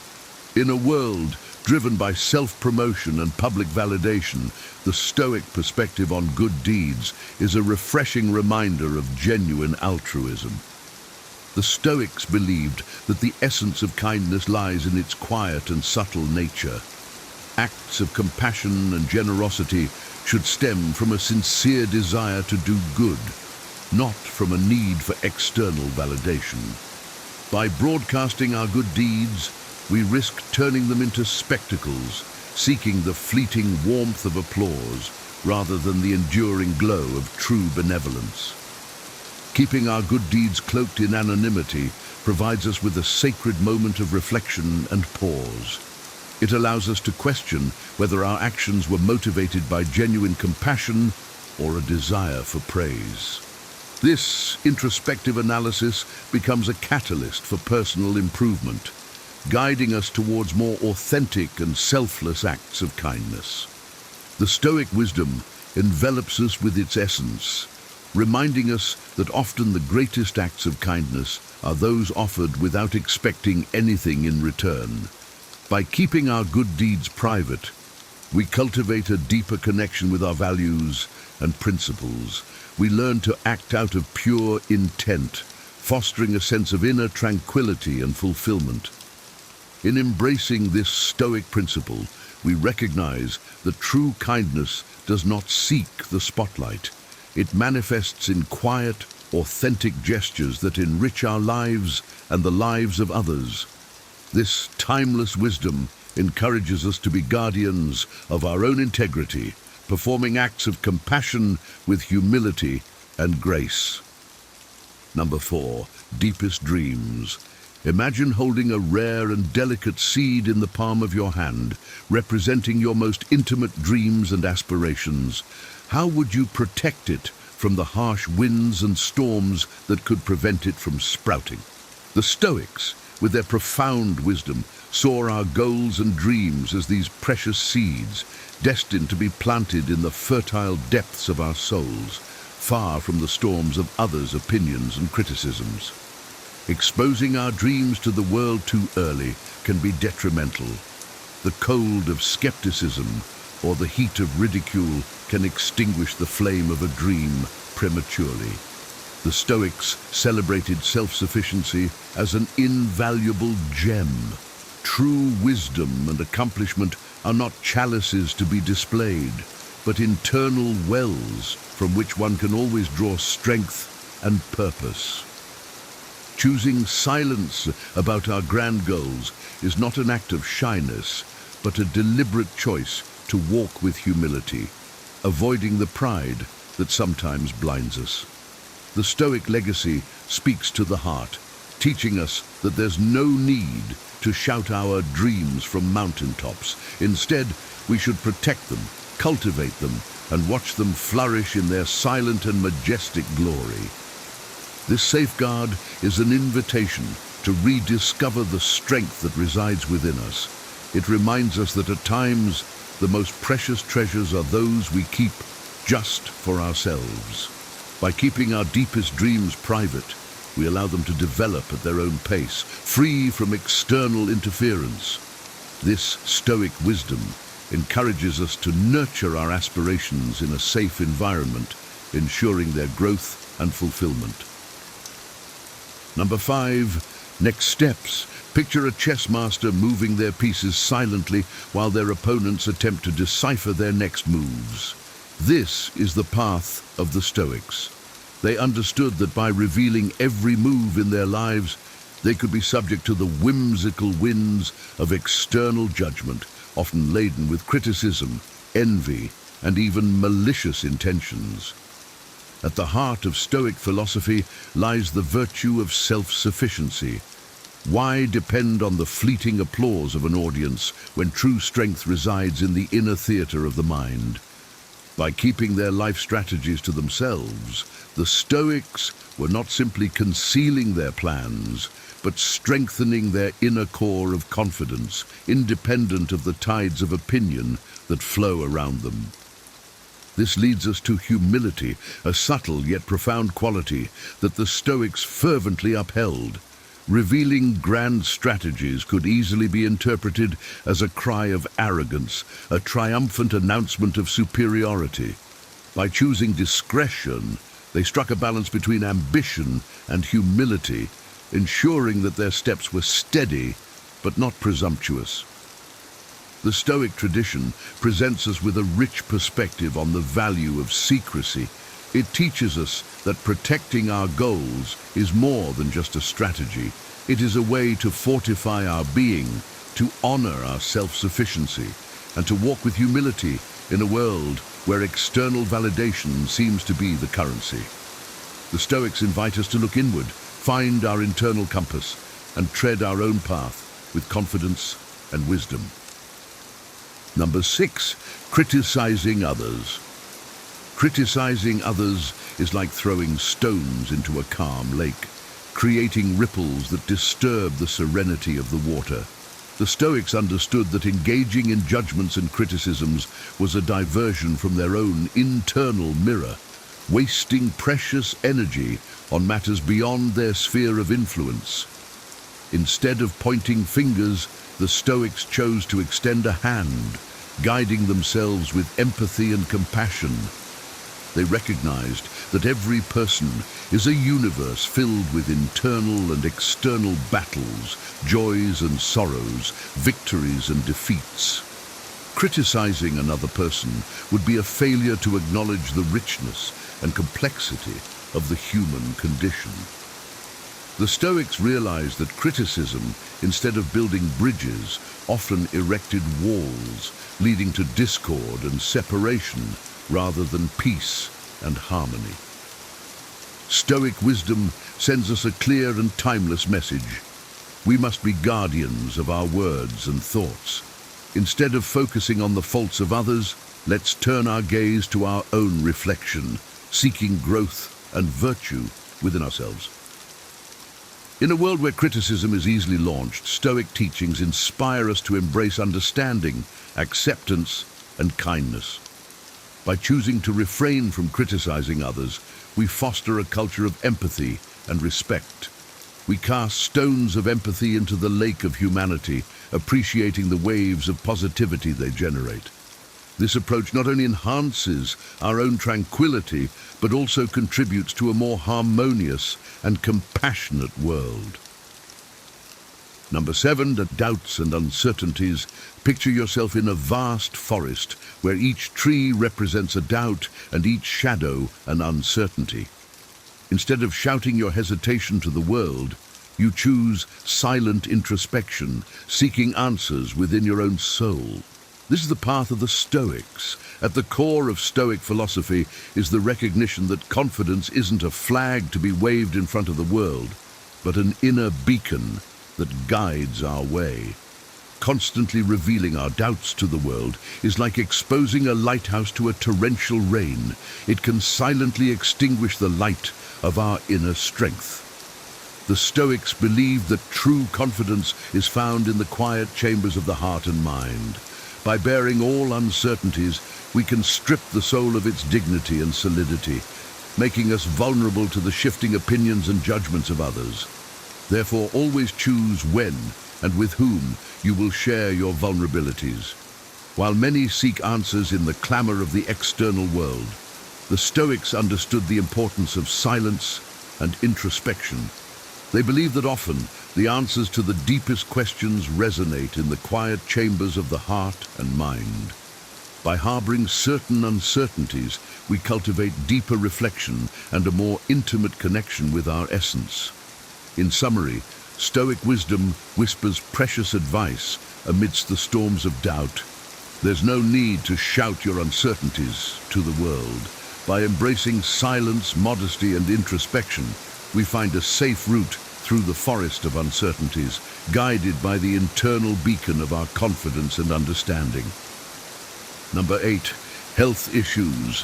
Health is a deeply personal and often delicate matter. Sharing health problems can sometimes draw unwanted sympathy or concern, which may not always be beneficial.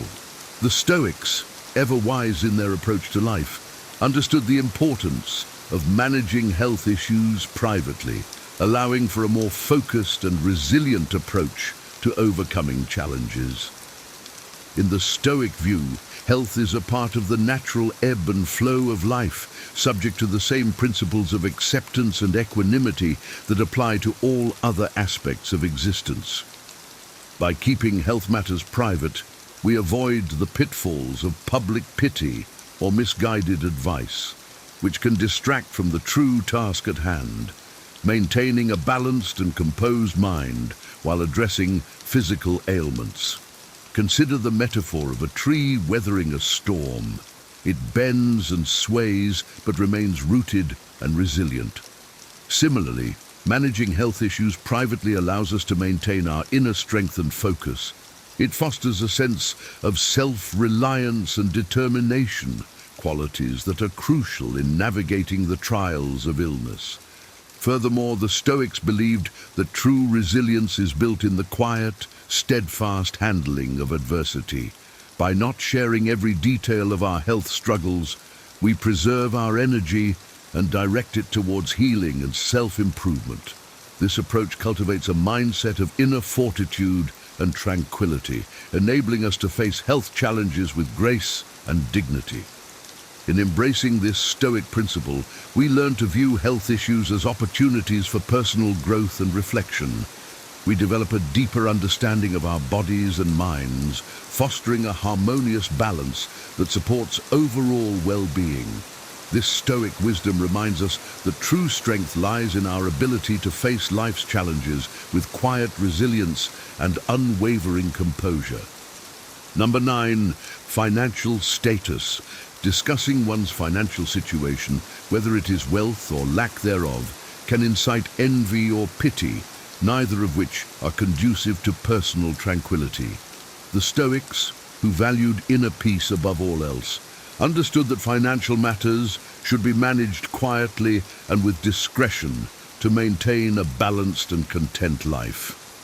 In the Stoic perspective, true wealth is not measured by the accumulation of material possessions, but by the richness of one's character and the tranquility of one's soul.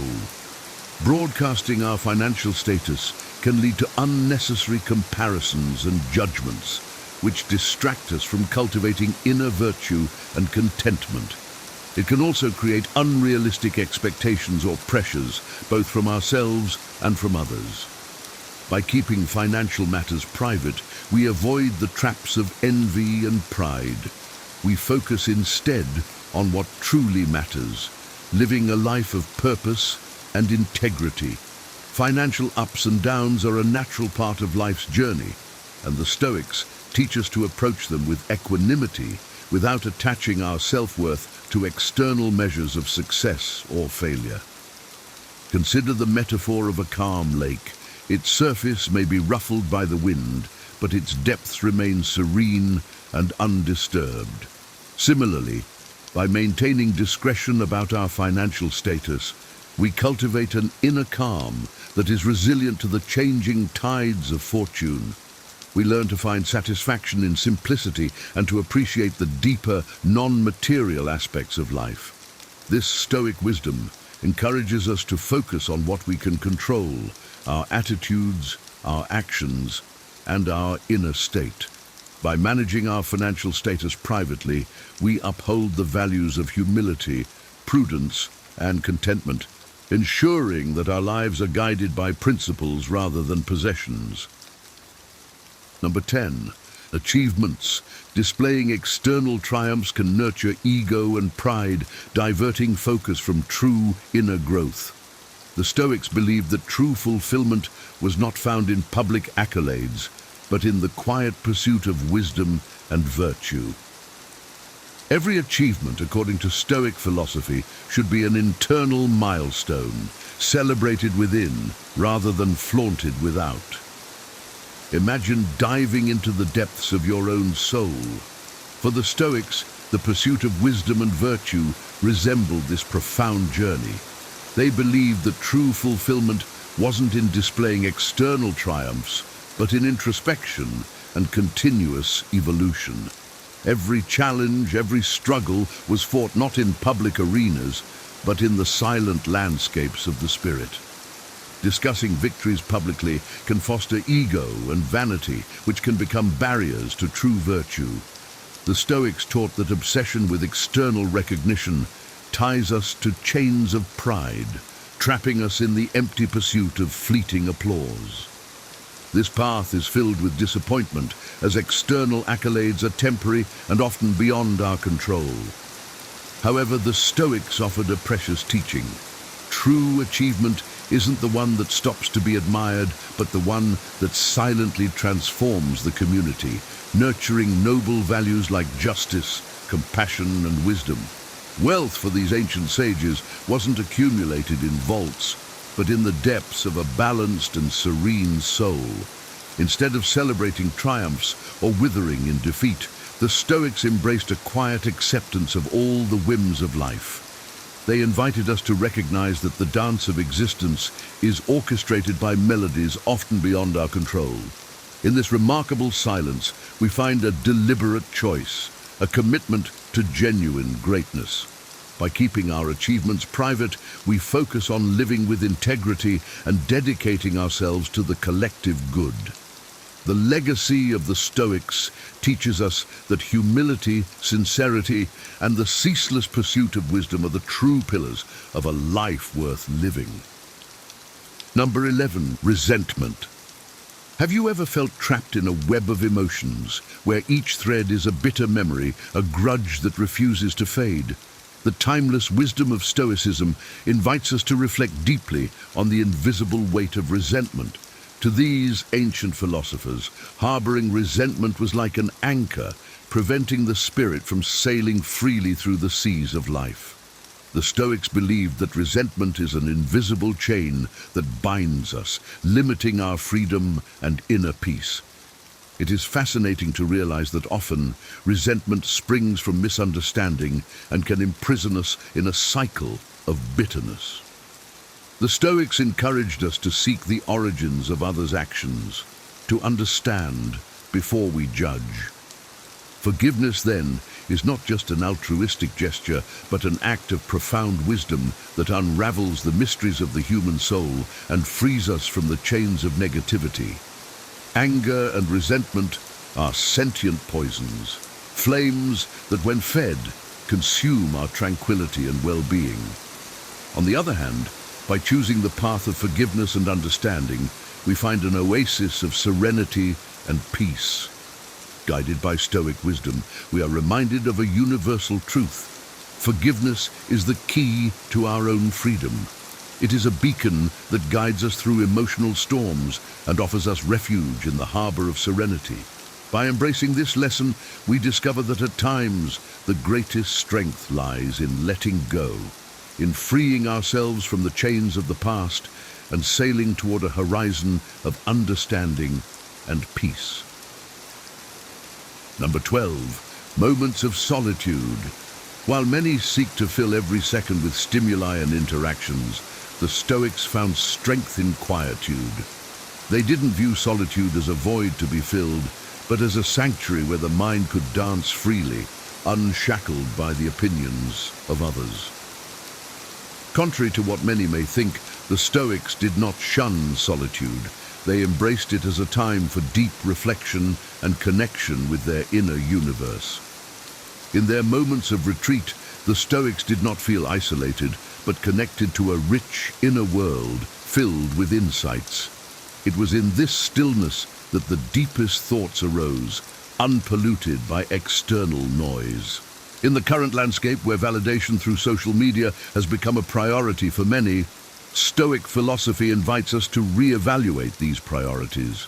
By moving away from the constant need for exposure, we find a space where our soul can breathe. It is in this deep silence that we discover the melody of our essence, a sound that doesn't need to be shared but only felt in its purity and truth. Moments of solitude become precious opportunities to listen to our inner voice, to understand our deepest desires and fears, and to cultivate a sense of peace and purpose. Embracing solitude as a sacred space for reflection and growth allows us to strengthen our inner resilience. We learn to appreciate the value of silence and the wisdom it brings. This Stoic approach encourages us to find strength in our own company, to be comfortable with ourselves, and to draw upon the profound insights that solitude can offer. Number 13, challenges not overcome. Listen, in the Stoic path to wisdom and virtue, every step is filled with meaning. The deviations and stumbling blocks are not mere obstacles. They carve the soul, shape character, and teach about the true nature of grandeur. For the Stoics, it wasn't the visible triumph that counted, but the internal battles, often invisible, that determined a person's inner strength. However, the Stoics advised against speaking about challenges not overcome. The answer lies in their astute perception of human nature. They believed that ego and pride could cloud our vision, making us blind to true virtue. The relentless pursuit of external recognition and praise could indeed be a veil that hides our true potential. The Stoics didn't value achievements that could be easily displayed as trophies. They sought true glory in acts that elevated humanity, acts rooted in values like justice, generosity, and wisdom. Real wealth for them wasn't in the shine of gold, but in the radiance of a morally upright character and a tranquil soul. The philosophy of loving fate, or immortality, was fundamental to this understanding. The Stoics didn't despair in the face of adversity. Instead, they balanced the taste of victory and defeat with equanimity, aware that the tapestry of life is woven with threads of circumstances often beyond our control. By keeping our struggles private, we allow ourselves the space to process and grow from them without the pressure of external judgment. Number 14, deepest plans. The understanding that there's no need to shout your plans to the world is a powerful weapon. The Stoics understood something that many of us forget. Discretion is not a weakness, but a strength. For them, every plan or goal was like a delicate seed that needed to be nurtured with care and protection. By avoiding the premature exposure of these plans, they ensured that they had the ideal environment to grow and flourish, away from the storms of doubt, envy, or public scrutiny. Today, in an age of overexposure where every move is documented and shared, Stoic philosophy invites us to rethink how we handle our ambitions. It shows us that true power often resides in what is kept secret, not because we are evasive, but because we recognize the importance of nurturing our dreams in a safe environment. Silence for the Stoics was not empty. It was full of potential, possibilities, and hope. It was the fertile ground where their dreams could grow undisturbed. Amidst the chaos of our modern era, we can find inspiration in these ancient sages. By protecting our deepest plans, we allow them to develop at their own pace, free from interference. This Stoic wisdom teaches us that true magic lies not in what we declare to the world, but in what we quietly achieve in the recesses of our determination. It is an invitation to cultivate patience and resilience, to trust in the natural unfolding of our ambitions, and to find strength in the silence that protects our most cherished dreams. Number 15, personal beliefs and values. While it is important to have strong personal beliefs and values, constantly discussing them can lead to conflicts and alienation. The Stoics believed that living by example is more powerful than proclaiming one's beliefs loudly. Our personal values are like a compass that guides our actions and decisions, shaping our character and the way we interact with the world. When we share our beliefs too openly, we risk turning them into subjects of debate and contention rather than sources of personal strength and guidance. The Stoics taught that true conviction does not need external validation. It stands firm in the quiet confidence of one's own heart and mind. By living our values rather than broadcasting them, we demonstrate the principles we hold dear through our actions and behavior. This approach fosters a sense of inner peace and stability, allowing us to navigate life's challenges with clarity and purpose. It also encourages respect and understanding in our interactions with others. As we refrain from imposing our beliefs on those around us, instead, we create an environment where diverse perspectives can coexist harmoniously, enriching our collective experience. In a world where beliefs and values are often shouted from every platform, the Stoic wisdom of quiet conviction serves as a powerful reminder. By keeping our personal beliefs private, we honor the sacredness of our inner compass, allowing it to guide us with unwavering strength and integrity. This Stoic principle encourages us to focus on living our values authentically, inspiring others through our example rather than our words. As we've journeyed through the wisdom of the Stoics, it becomes clear that guarding certain aspects of our lives isn't about secrecy.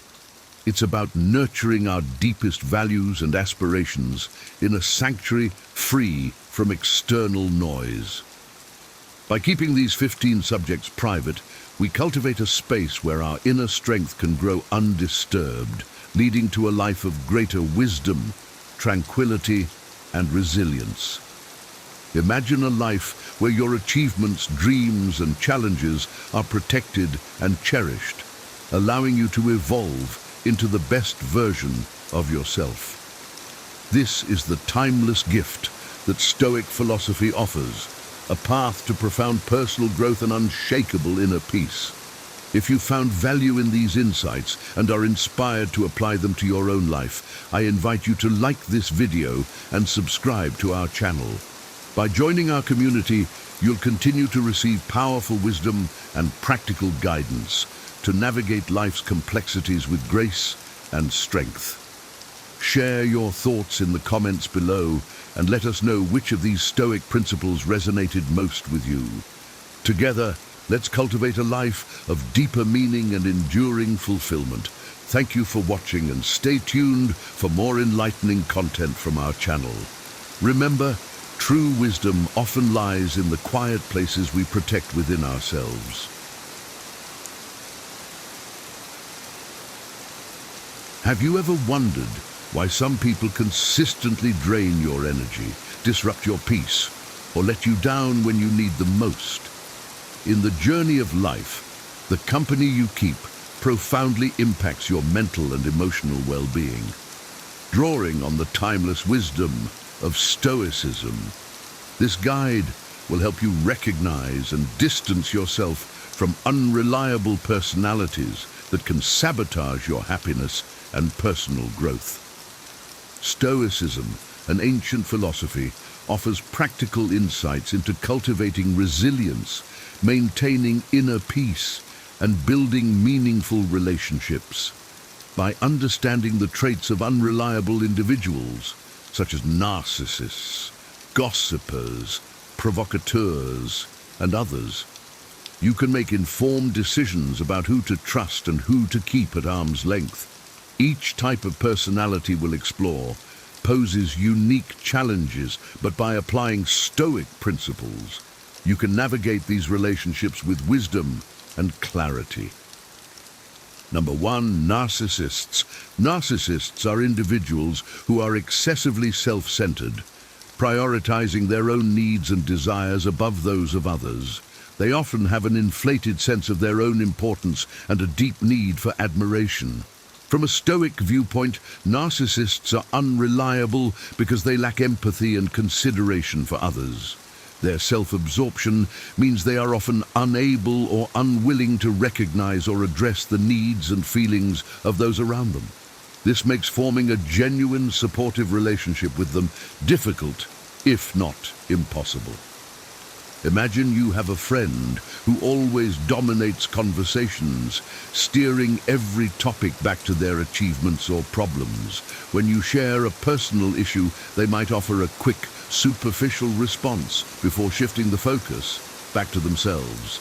If you rely on them for emotional support, you're likely to be disappointed, as their concern rarely extends beyond their own interests. In a professional setting, a narcissistic colleague might take credit for your ideas, leaving you feeling undervalued and resentful. Their need for admiration can lead to unethical behavior, such as manipulating situations to ensure they are always in the spotlight, regardless of the impact on others. To protect your well-being, Stoicism advises maintaining a healthy distance from such individuals. Recognize their behavior for what it is and manage your expectations accordingly. Seek relationships where mutual respect and empathy are present, allowing for a more balanced and supportive connection. 2, gossipers. Gossipers spread secrets and information about others without discretion, creating an environment of distrust and instability. Stoicism values discretion and integrity, qualities that gossipers lack. This makes them unreliable companions who can cause harm through their loose talk. Consider a colleague who's always eager to share the latest office rumors. You might initially find their stories entertaining, but soon you realize that nothing you say to them remains private. If they share someone else's secrets with you, it's only a matter of time before your own confidences become public knowledge. This constant breach of trust can lead to a toxic environment where people are always wary of being the next subject of gossip. From a Stoic perspective, it's important to associate with individuals who uphold the values of trust and integrity. To protect your peace of mind, avoid sharing personal details with gossipers and seek out friends who respect confidentiality and promote positive, meaningful conversations. 3, provocateurs. Provocateurs consistently provoke irritation through subtle provocations, disrupting peace and harmony. Their behavior contradicts the Stoic principle of maintaining tranquility and equanimity. Imagine a friend who enjoys making snide remarks about your choices, whether it's the clothes you wear or the hobbies you enjoy. Their comments are often disguised as jokes, making it hard to address them directly. Over time, these provocations chip away at your self-esteem and create a constant state of tension.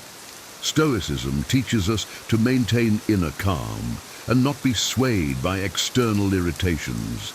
Dealing with provocateurs requires setting clear boundaries and not letting their behavior disturb your peace.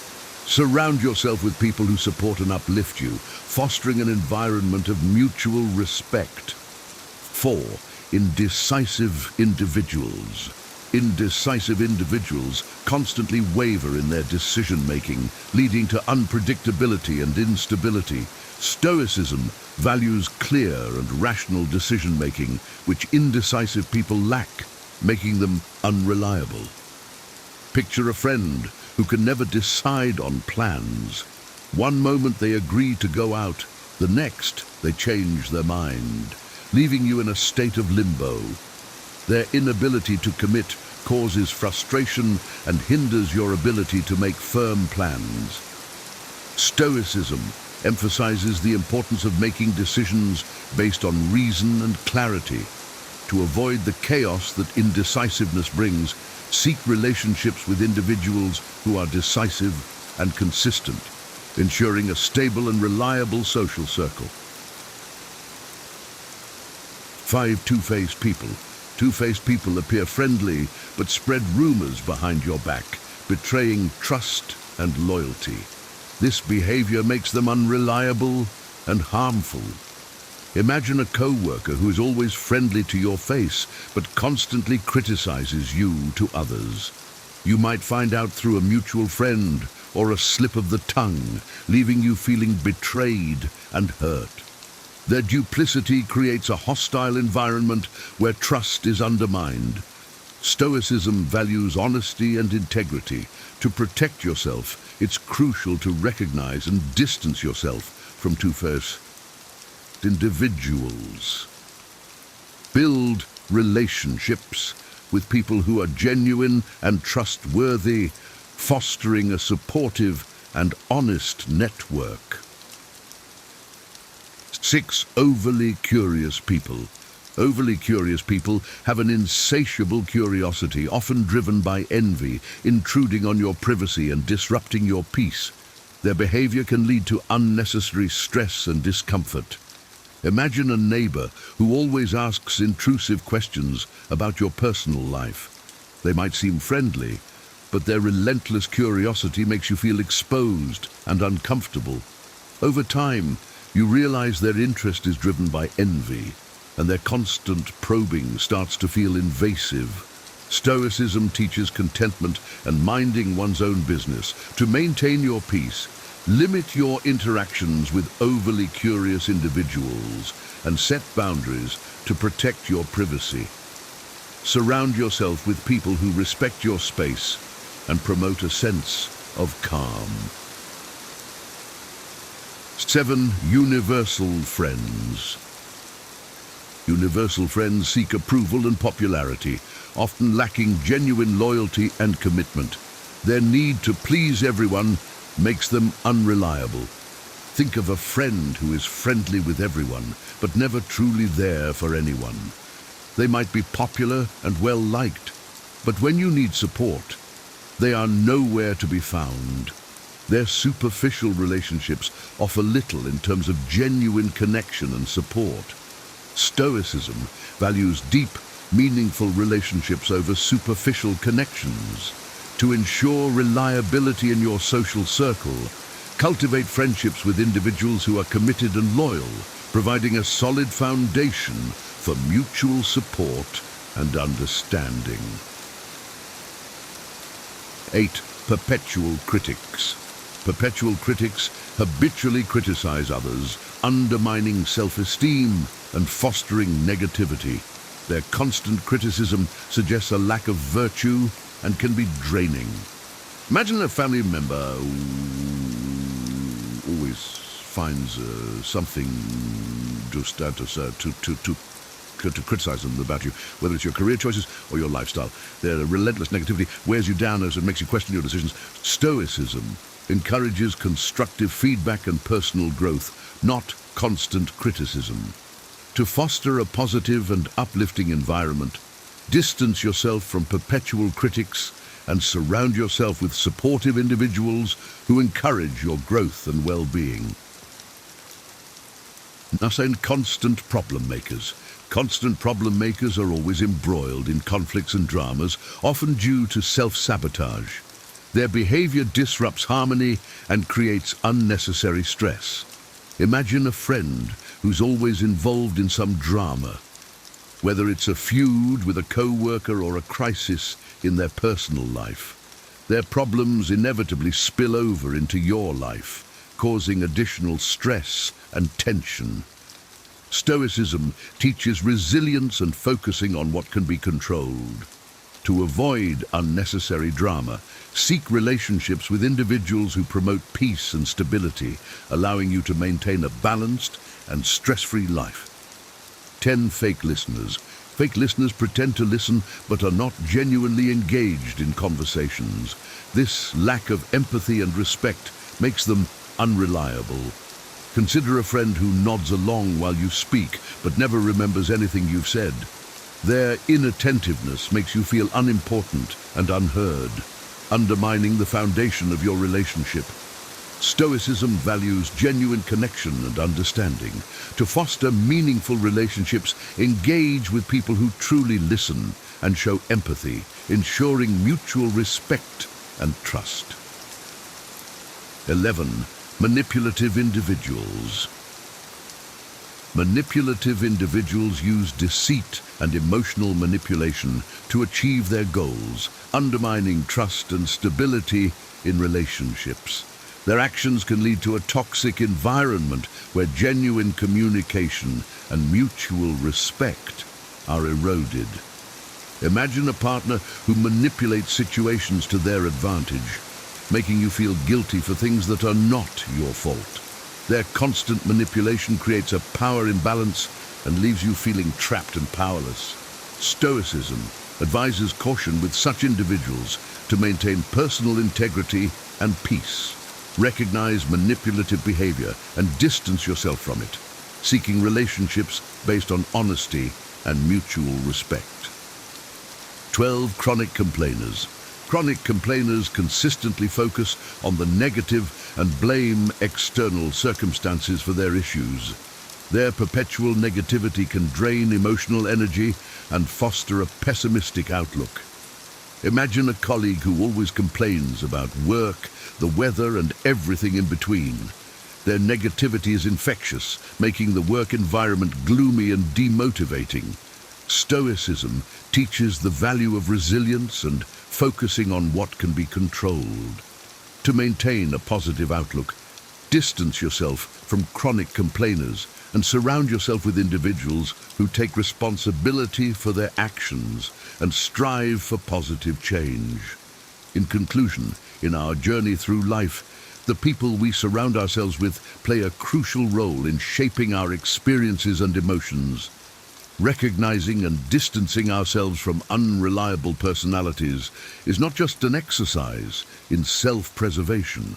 It's a step toward a more fulfilling and harmonious existence.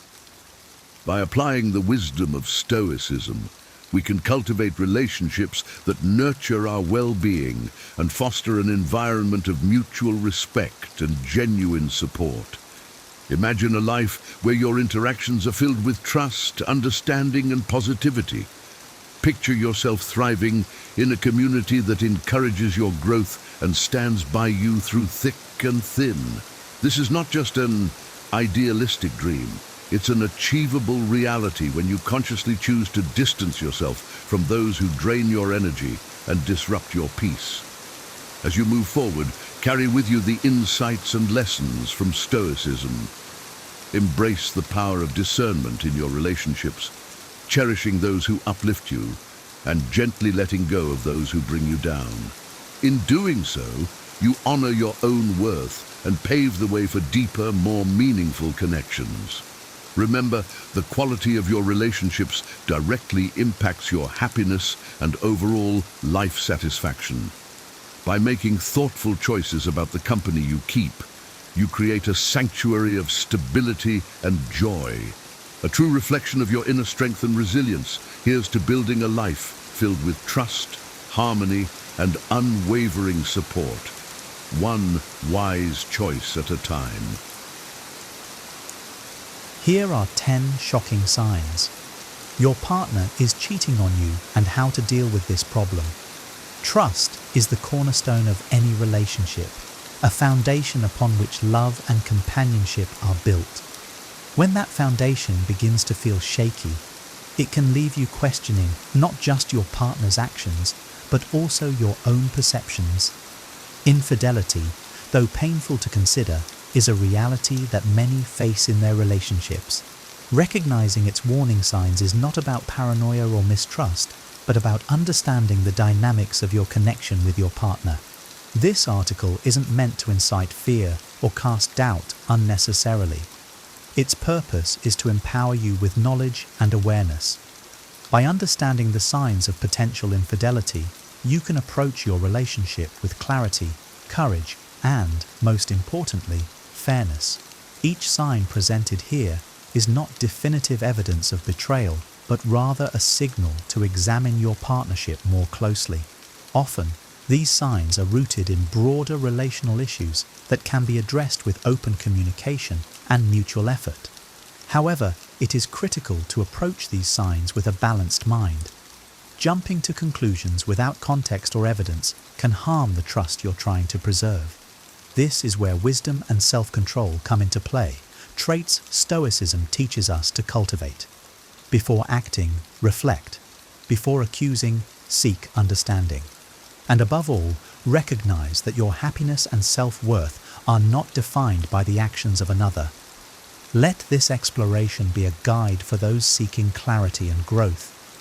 Whether your suspicions are confirmed or proven unfounded, the process will help you better understand yourself, your values, and your needs. Relationships, at their best, are built on honesty and mutual respect. Let us now explore the signs that may signal trouble, not as a means to fear the worst, but as a step toward fostering greater understanding and trust in your relationship. 1. Sudden changes in behavior or routine.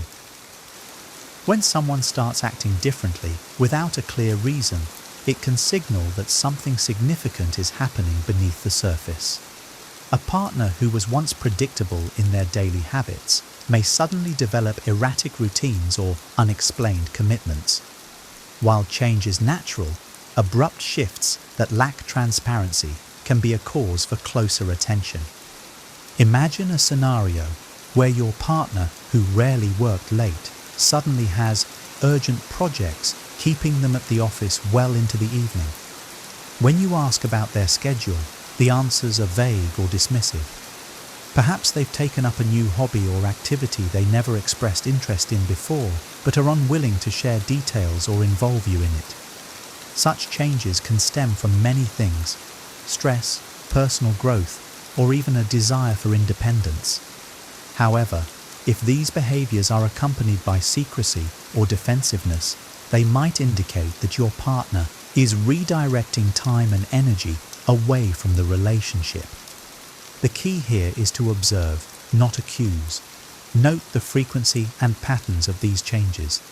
Are they consistent and reasonable, or do they feel like excuses? Avoid jumping to conclusions. Instead, seek opportunities for honest dialogue. Ask open-ended questions such as, "I've noticed some changes in your schedule. How are things going for you?" This invites a response without confrontation. In relationships, change can either strengthen bonds or create distance. By remaining calm and attentive, you can better understand whether these shifts are part of your partner's personal journey or signs of a deeper issue. Always remember, clarity comes from observation, communication, and above all, maintaining your inner composure. 2. Increased secrecy with phone or devices. In today's connected world, Our devices are extensions of our lives. A sudden increase in secrecy around a phone, laptop, or tablet can raise questions. This could include password changes, keeping their screen out of view, or stepping out of the room to take calls. For instance, your partner might start placing their phone face down on the table or become anxious when you're near it. They may lock their device when it was previously accessible or grow defensive when you casually ask about who they're texting. While privacy is important in any relationship, excessive secrecy can signal that something is amiss. It's worth considering whether the behavior is consistent with their usual habits or a noticeable departure. Are they avoiding conversations when their phone rings or quickly dismissing notifications when you're nearby? Before assuming the worst, reflect on the context. Could they be planning a surprise or dealing with personal matters they're not ready to share? Instead of prying, open a dialogue. I've noticed you've been more protective of your phone lately. Is there something on your mind? This approach shows concern rather than suspicion. It's important to respect boundaries while ensuring that secrecy isn't eroding trust. A healthy relationship thrives on transparency, even when privacy is maintained. Remember, your goal isn't to control their behavior, but to foster openness and understanding. 3. Emotional distance or lack of interest. Emotional intimacy is the glue that holds relationships together. When your partner begins to withdraw emotionally, it's often a sign that something deeper is going on. This withdrawal can manifest as disinterest in shared activities, a lack of engagement in conversations, or a noticeable absence of empathy and connection. For example, imagine your partner no longer asks about your day, seems distracted during conversations, or avoids discussing future plans. If you share exciting news and are met with indifference or disinterest, it can feel isolating. This emotional gap may leave you questioning what has changed and why. While emotional distance doesn't always indicate infidelity, it does suggest that the bond between you is under strain. Approach this shift with curiosity rather than accusation. You might say, "I've been feeling a little disconnected lately. How do you feel about where we're at?" Such questions can open the door to honest dialogue and potentially address underlying issues. Stoicism teaches us to focus on what we can control, our reactions and responses. Use this moment to reflect on your relationship's dynamics and how you can contribute to rebuilding emotional closeness, regardless of the cause. 4. Suspicious financial transactions or unexplained expenses. Money often tells a story, and in some cases, it can reveal hidden aspects of a relationship. If your partner begins spending money in unusual ways or has unexplained transactions, it's worth taking note. Signs include new purchases you weren't informed about, increased ATM withdrawals, or strange charges on credit card statements. For example, you might notice charges for gifts you didn't receive, hotel stays, or unexplained travel expenses. Perhaps your partner has less disposable income than usual, yet their explanations don't quite add up.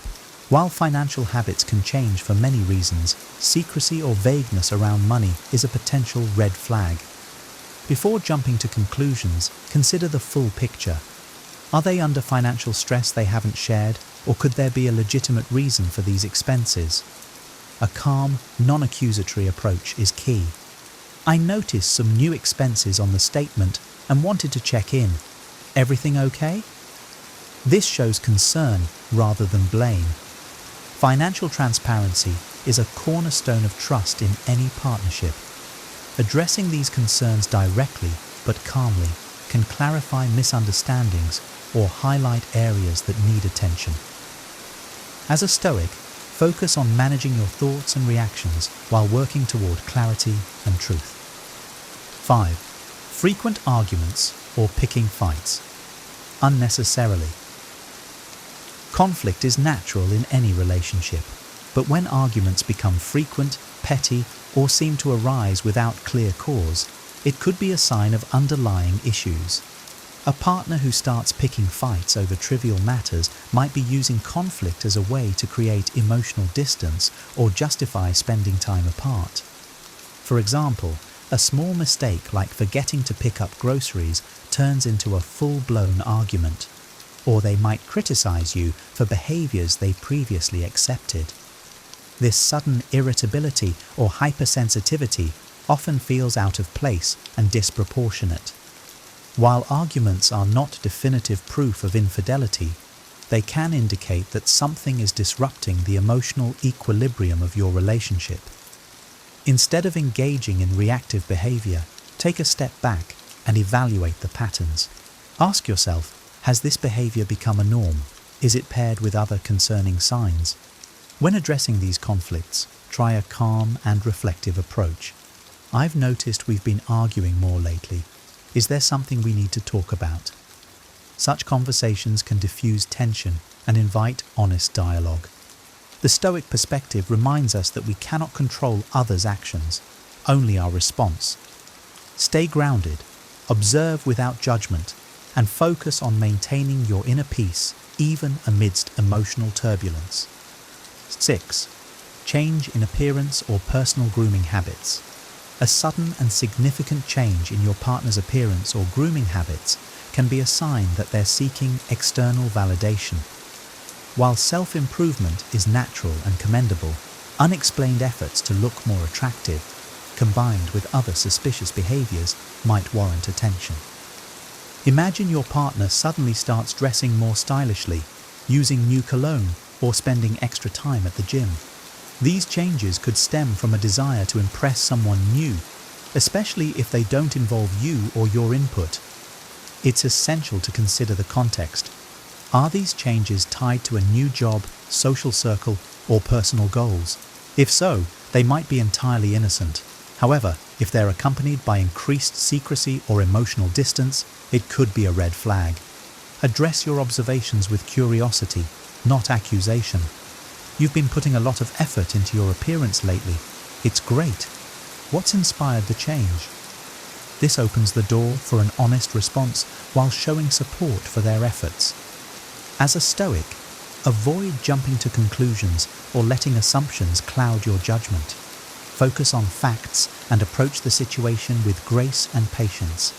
Self-improvement can strengthen relationships when it's shared, so use this opportunity to reconnect. 7.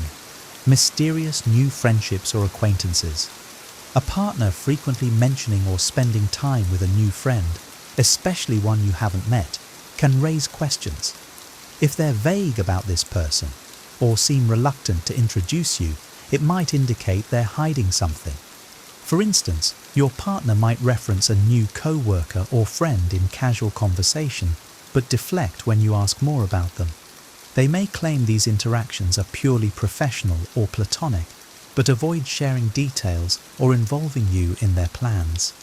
While new friendships are normal and healthy, secrecy around them isn't. A partner who values transparency will naturally include you in their social life. If you feel excluded or left in the dark, it's worth gently probing. You've mentioned person's name a few times. When do I get to meet them? The Stoic approach emphasizes reason over emotion. Resist letting jealousy or insecurity take over. Instead, focus on observing patterns and maintaining open communication. Trust is built on clarity, and seeking mutual understanding can either strengthen your relationship or highlight areas that need attention.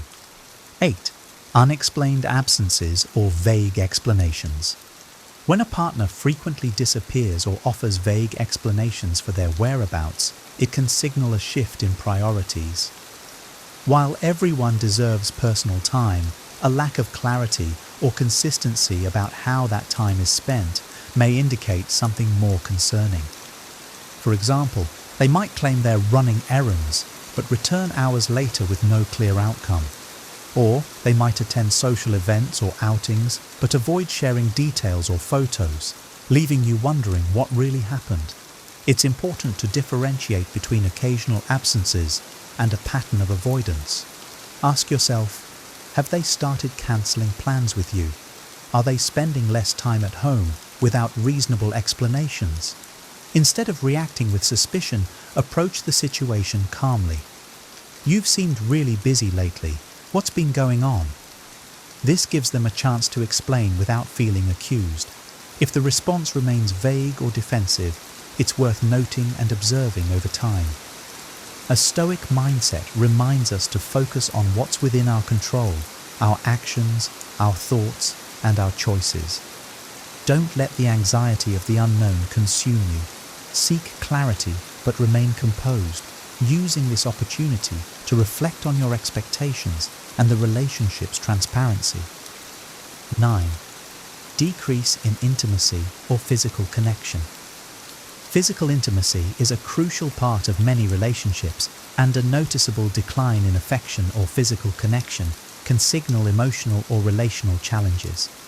While it's normal for intimacy to fluctuate, a sudden or unexplained decrease may be worth exploring. Imagine your partner starts avoiding touch, cuddling, or sex, often citing tiredness or stress. If this behavior is paired with other signs of detachment, it could indicate they're emotionally or physically investing elsewhere. However, it's essential to consider other factors that might be affecting them, such as work pressure, health issues, or personal struggles. Avoid making assumptions without first seeking understanding. Approach the topic with sensitivity. I've noticed we haven't been as close lately. Is everything okay? I'd love to reconnect. This opens the door for honest dialogue and helps identify whether the issue stems from external stress or the relationship itself. Stoicism teaches us to temper our emotions and focus on constructive action. Instead of dwelling on what's lacking, look for ways to rebuild intimacy through communication, shared experiences, and patience. A relationship thrives when both partners work together to nurture its emotional and physical bonds. 10. Intuition or gut feeling. Indicating something is wrong. Sometimes our instincts sense trouble before we have tangible proof. A persistent gut feeling that something isn't right in your relationship can be unsettling, especially when it's difficult to pinpoint why. For instance, you might notice subtle changes in their tone, a lack of enthusiasm in their interactions, or an unspoken tension when you're together. These feelings may not come with concrete evidence, but they're often your subconscious picking up on inconsistencies. While intuition is valuable, it's important to approach it with balance and reason. Instead of letting it fuel paranoia, use it as a cue to observe patterns and ask thoughtful questions. Reflect on whether this feeling stems from real changes in the relationship or personal fears and insecurities. Start a calm conversation. I've been feeling a little uneasy lately. How do you think we're doing? This allows for open dialogue and gives them a chance to address any concerns. A Stoic perspective encourages us to trust our reason over unchecked emotions. Let your intuition guide you toward clarity, not confrontation. By seeking understanding and focusing on constructive action, you can either confirm your concerns or find peace in knowing your doubts were unfounded. Solutions and how to approach the situation. Recognizing potential signs of infidelity can be distressing, but how you respond makes all the difference. The goal is not to let suspicion consume you, but to navigate the situation with clarity, wisdom, and emotional strength. Here are some constructive approaches. 1. Open and honest communication. The cornerstone of resolving any relationship issue is clear and respectful communication. Once you've observed consistent patterns that concern you, address them calmly. Avoid accusations or emotional outbursts, as these can escalate the situation. Instead, frame your observations neutrally. I've noticed some changes in our relationship lately, and I wanted to talk about it because I care about us. This approach invites dialogue rather than defensiveness. Your tone and intent should signal your desire to understand and work together, not to blame. 2. Observe patterns over time. One moment of secrecy or change in behavior doesn't equate to betrayal. Look for consistent behaviors rather than isolated incidents. Keep a mental or written log of what you observe, focusing on facts rather than assumptions. This helps you remain objective and prevents impulsive reactions. Patience is a virtue. Let time reveal the truth. Trust your ability to remain composed as you gather clarity. 3. Seek advice from trusted sources. Sometimes an outside perspective can help. Share your concerns with a trusted friend, family member, or counselor. Ensure this person can provide balanced, non-judgmental advice. If your emotions feel overwhelming, a therapist or relationship coach can help you navigate them constructively. However, maintain discretion to protect your partner's privacy and avoid spreading unverified concerns. 4. Focus on self-care and personal clarity. Dealing with uncertainty in a relationship can be emotionally draining. Take steps to prioritize your well-being. Journaling. Write down your thoughts and emotions to gain perspective. Self-reflection. Assess your role in the relationship and whether your needs are being met. Therapy or counseling. Professional guidance can help you untangle your feelings and make sound decisions. The Stoic way teaches us to control what we can, our mindset and actions, while accepting what we cannot. Self-care is essential to maintain clarity and composure. By focusing on communication, patience, and self-awareness, you can address your concerns thoughtfully and respectfully. Whether your fears are validated or not, these steps will help you grow stronger, wiser, and more in tune with yourself and your relationship. Recognizing signs of infidelity is a challenging journey, but it doesn't have to lead to despair. Relationships are built on trust, and addressing concerns openly can either reinforce that trust or bring clarity to what needs change. Avoid assumptions or rash actions. Instead, approach the situation with patience and wisdom. Focus on communication, observe behaviors over time, and prioritize your emotional health. Whether you move forward together or separately, this process will help you grow and develop deeper self-awareness. In the end, remember this truth: your worth is not defined by someone else's actions. By embracing clarity and resilience, you can navigate any challenge with grace and strength, paving the way for healthier and more fulfilling relationships. If you found this content insightful, don't forget to like this video, subscribe to our channel for more wisdom on navigating life and relationships, and share your thoughts or takeaways in the comments below. Have you noticed any of these signs before? How did you approach the situation? Your experiences could provide valuable perspectives for others. Thank you for watching, and remember, the path to clarity begins with understanding yourself and the connections you choose to nurture. Have you ever felt overwhelmed by your emotions? Like you're on a constant roller coaster with no way to get off? What if I told you that an ancient philosophy holds the secrets to mastering your emotions and achieving a happier, more balanced life? Welcome to our journey into the fascinating world of Stoicism. In this video, we'll explore the top 5 Stoic rules for controlling your emotions, transforming your reactions, and navigating life's challenges with grace and wisdom. These time-tested techniques, practiced by ancient philosophers like Marcus Aurelius and Seneca, can empower you to become the master of your emotional landscape. So grab a pen and paper, because you'll definitely want to take notes on these life-changing insights. Let's dive in. 1. Pause and breathe. The simple yet transformative practice of pausing and breathing holds immense significance as a tool for emotional control and mindful response. Imagine you're in a heated argument with a coworker and you feel your anger rising. Instead of reacting impulsively, Stoicism encourages you to take a deliberate pause, close your eyes, and take a deep breath. This brief moment allows you to regain composure and clarity. By introducing this pause, you create a buffer where you can reflect on the situation rationally. This practice aligns with Stoic principles by creating a space between stimulus and response, where you can engage your rational faculties rather than being driven by emotional impulses. For example, Marcus Aurelius, the famous Stoic philosopher, often practiced pausing and reflecting before responding to situations that could provoke anger or frustration. By taking a deep breath and counting to 10, you can diffuse the intensity of the moment, enabling you to respond with wisdom and poise.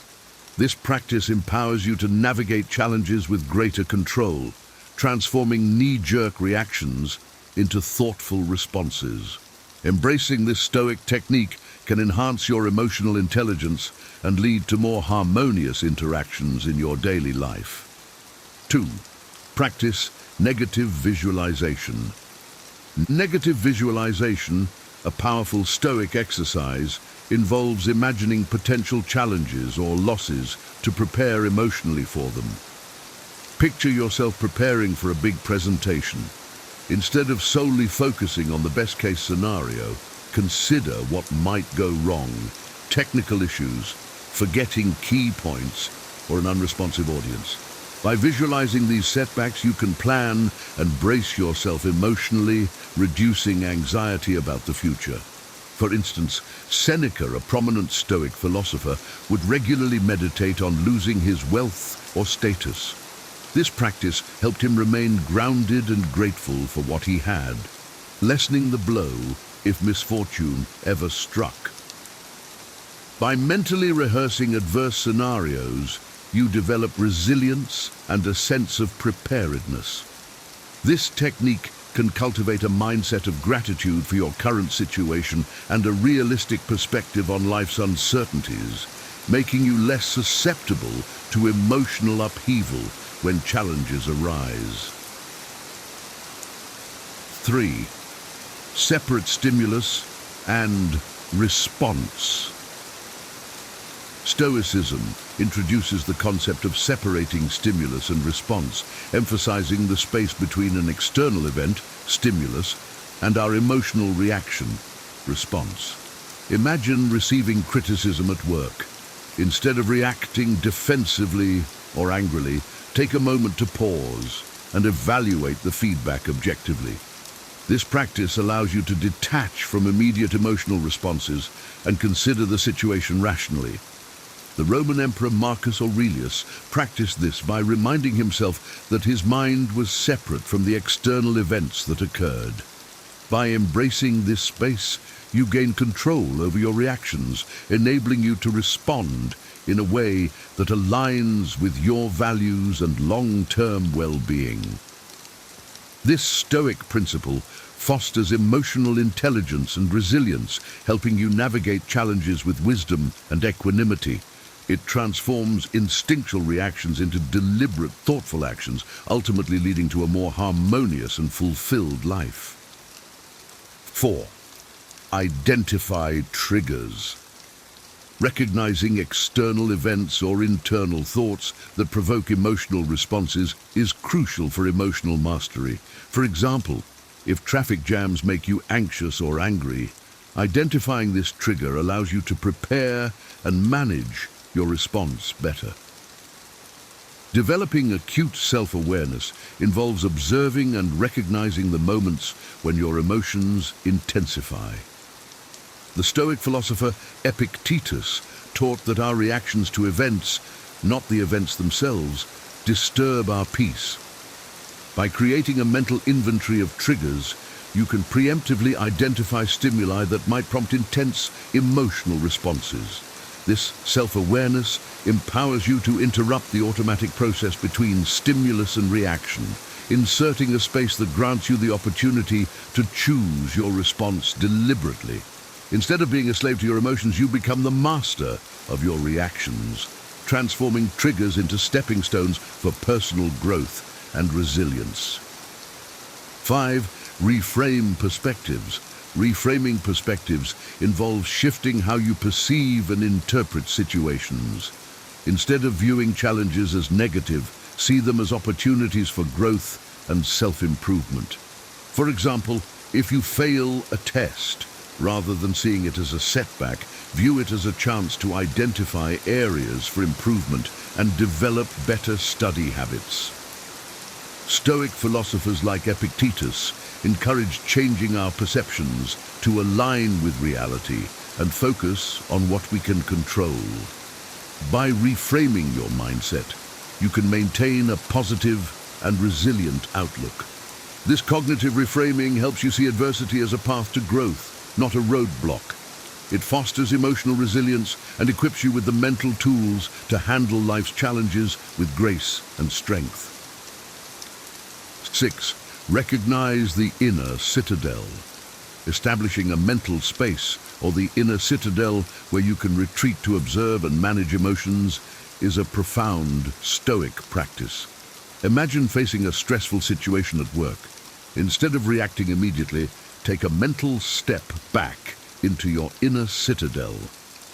This sanctuary within your mind allows you to assess your emotions and responses objectively. Marcus Aurelius often wrote about retreating into oneself, finding solace and stability amidst external chaos. This inner citadel provides a vital pause, enabling you to evaluate your reactions and choose responses that align with your values.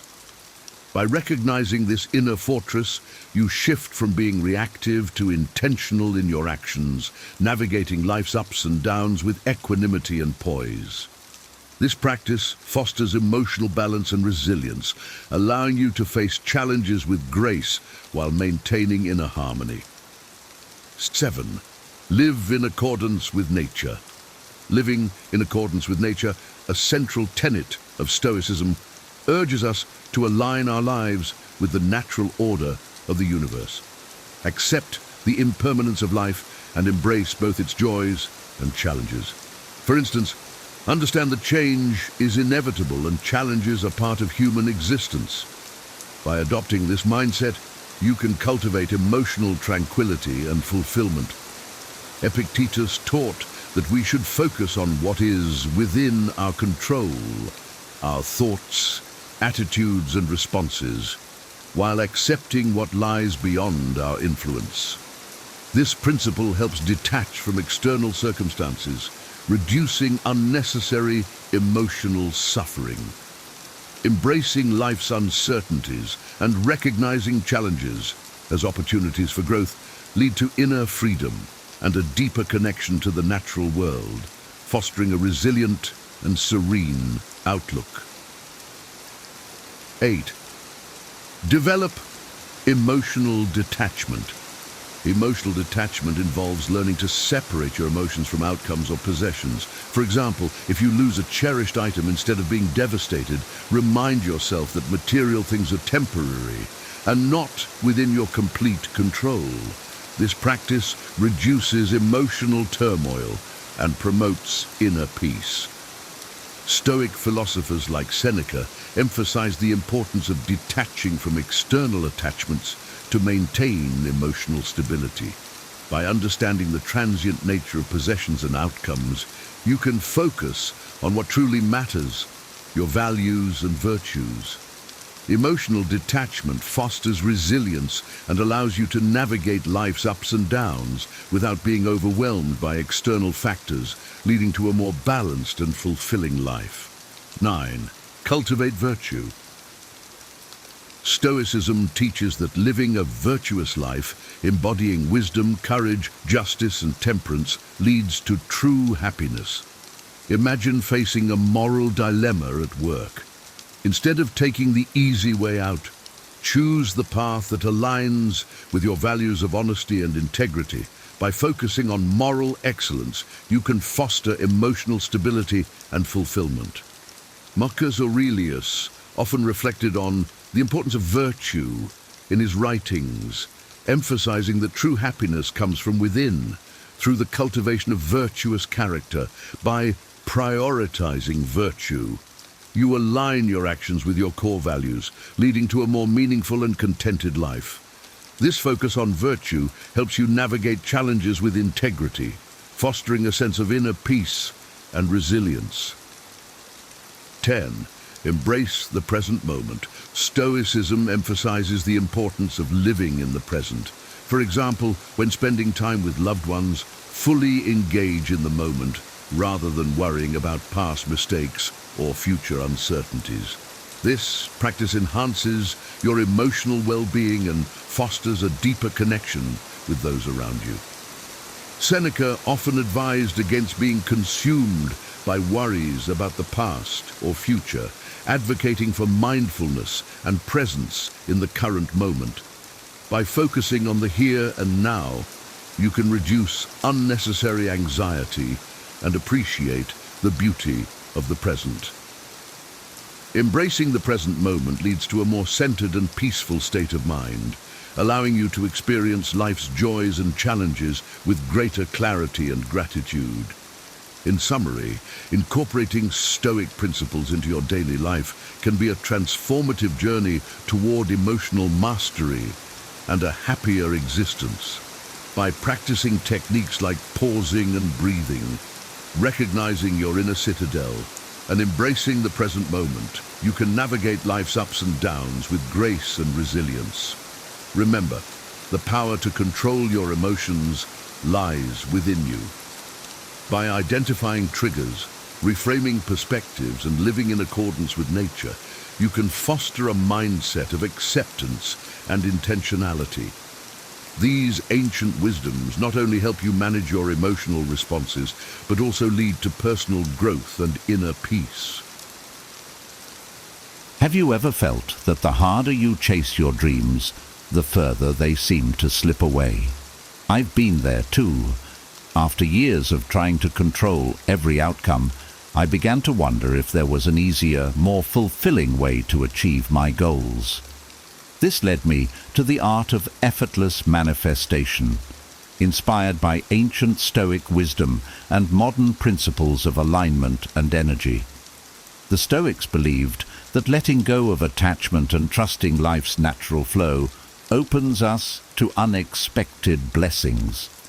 I realized that manifestation isn't about forcing our desires, but aligning with them and creating space for them to unfold naturally.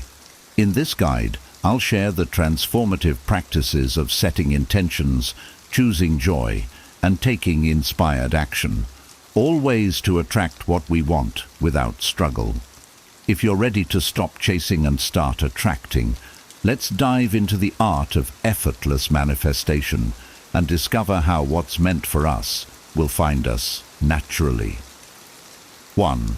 Understand your desires deeply. When I think about my desires, I often ask myself where they come from. Are they truly mine, or are they influenced by what I've seen, read, or been told by others?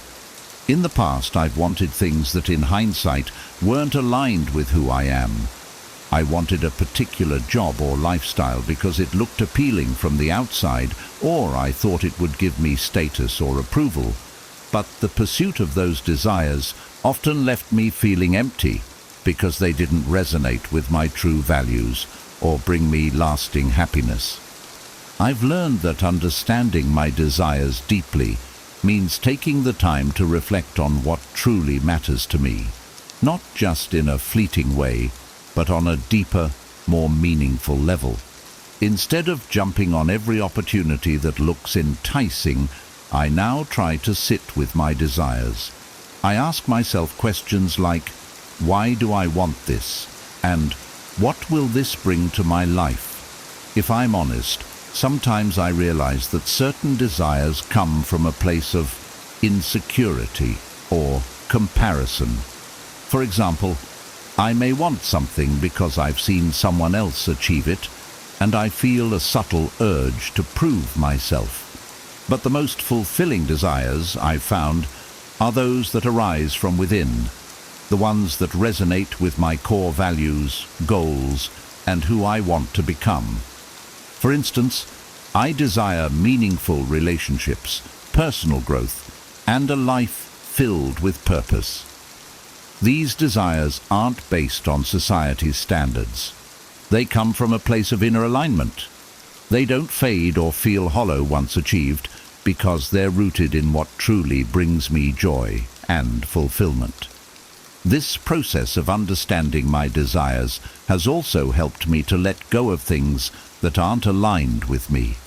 When I dig deep, I recognize that some desires are mere distractions, things that seem exciting but aren't aligned with my life's purpose. For instance, I used to think I wanted to live a fast-paced, high-profile lifestyle, but now I see that what I really want is peace, connection, and the freedom to create. A big part of this journey is practicing discernment and staying true to myself, even when others may not understand. Sometimes it's challenging to say no to desires that don't serve me, especially when they're encouraged by people around me. But I remind myself that authenticity is key. By choosing desires that align with my values, I create a life that feels authentic and deeply fulfilling. Ultimately, understanding my desires is about self-awareness and listening to my inner voice. It's about knowing myself well enough to recognize what will bring me joy and growth, rather than chasing after every shiny object that catches my eye. This approach has brought a sense of calm and clarity to my life. I feel more grounded and confident in the path I'm on because I'm pursuing what genuinely matters to me. In a world full of distractions and external pressures, I've found that grounding myself in my true desires is a powerful way to create a life of purpose and satisfaction. 2. Cultivate inner peace and trust the divine flow. There was a time in my life when I thought I had to control everything to make my dreams come true. I held tightly to every outcome, planned every step meticulously, and worried constantly about things going according to my expectations. But over time, I realized that this approach drained me emotionally and physically. It created so much unnecessary stress, and ironically, it didn't even help me achieve what I wanted. Instead, it made me feel trapped in a cycle of anxiety and burnout.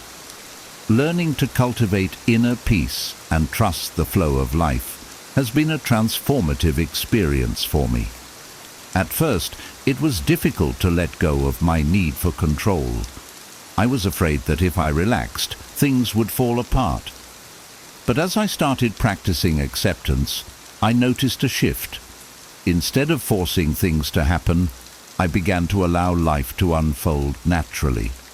I'd put in my best effort, but then I'd step back and let go of any attachment to the outcome. It was like lifting a huge weight off my shoulders. Trusting the divine flow doesn't mean I've stopped setting goals or working hard. It means I've stopped obsessing over every detail and outcome. I realized that my job is to take inspired action while the universe handles the rest. There's a certain magic in surrendering. It opens me up to possibilities I might not have considered and creates space for unexpected opportunities to come my way. It's like being in sync with a current rather than trying to swim against it. One practice that's helped me stay aligned with this mindset is mindfulness. When I feel myself getting anxious or overly focused on an outcome, I pause, breathe, and bring my attention back to the present moment. I remind myself that I can't control everything and that things often happen in their own time. Sometimes, letting go feels like a leap of faith, but I've found that life often has a way of surprising me in the best ways when I trust it. This approach has also taught me to be more resilient. When things don't go my way, instead of getting frustrated, I try to view it as a redirection. I believe that everything happens for a reason, and that even challenges or delays are guiding me towards something better. By trusting the process, I'm able to maintain my peace of mind, no matter the outcome. Today, I focus more on aligning my actions with my values and less on controlling every result. I've come to understand that peace comes from within, and it's something I can cultivate regardless of what's happening around me. This doesn't mean I don't still face challenges or uncertainties, but I'm able to navigate them with a sense of calm and trust that I never had before. When I release my grip on how things should happen, I'm free to experience life's flow in a more harmonious, joyful way.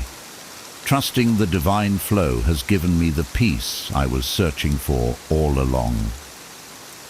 3. Practice gratitude for the present. Gratitude has become one of the most grounding and uplifting practices in my life. There was a time when I focused too much on what I didn't have, constantly comparing myself to others or feeling dissatisfied with my progress. I used to think that I'd only be happy once I reached a certain goal, had a specific job, or lived a certain lifestyle. But the more I chased after these things, the more they seemed out of reach, and the more frustrated I felt. Then I started practicing gratitude. It sounds simple, but it's one of the most powerful shifts I've made. I began by taking a few minutes every day to list 3 things I was grateful for, no matter how small. At first, it felt like just another task, but over time, it transformed my outlook on life. I started to notice the little things that made my days brighter. A friendly conversation, a warm cup of coffee, a beautiful sunset. These small moments were always there, but I had been too focused on what I lacked to see them. Practicing gratitude taught me to focus on the abundance in my life rather than what I thought was missing. It shifted my perspective from a mindset of scarcity to one of appreciation. Suddenly I felt more content, not because my life circumstances had drastically changed, but because I had changed the way I looked at them. The more grateful I felt, the more positive experiences I attracted.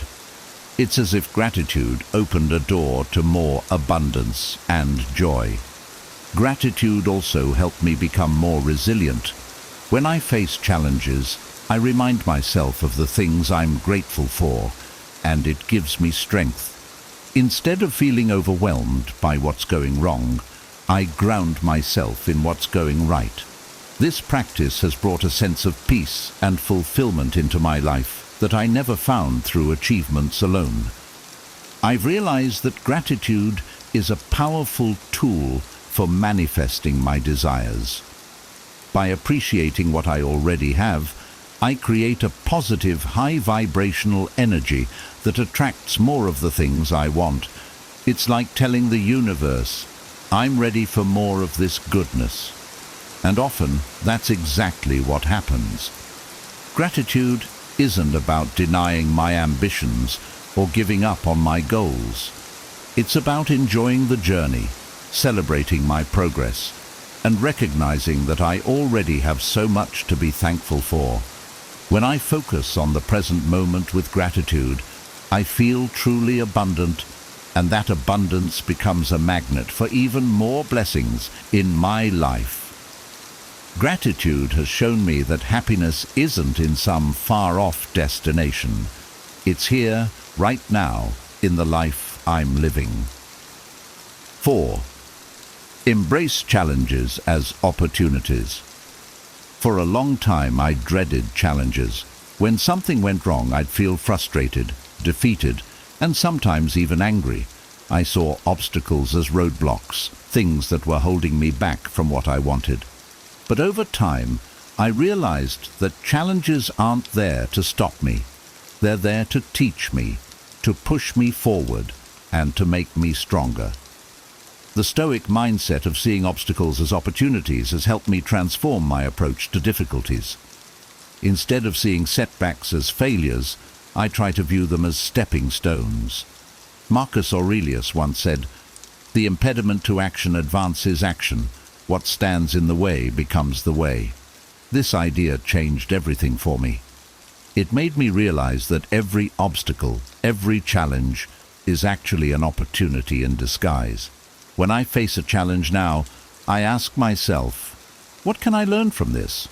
Instead of feeling like a victim of my circumstances, I try to take an empowered approach. Maybe the setback is teaching me patience, resilience, or problem-solving skills.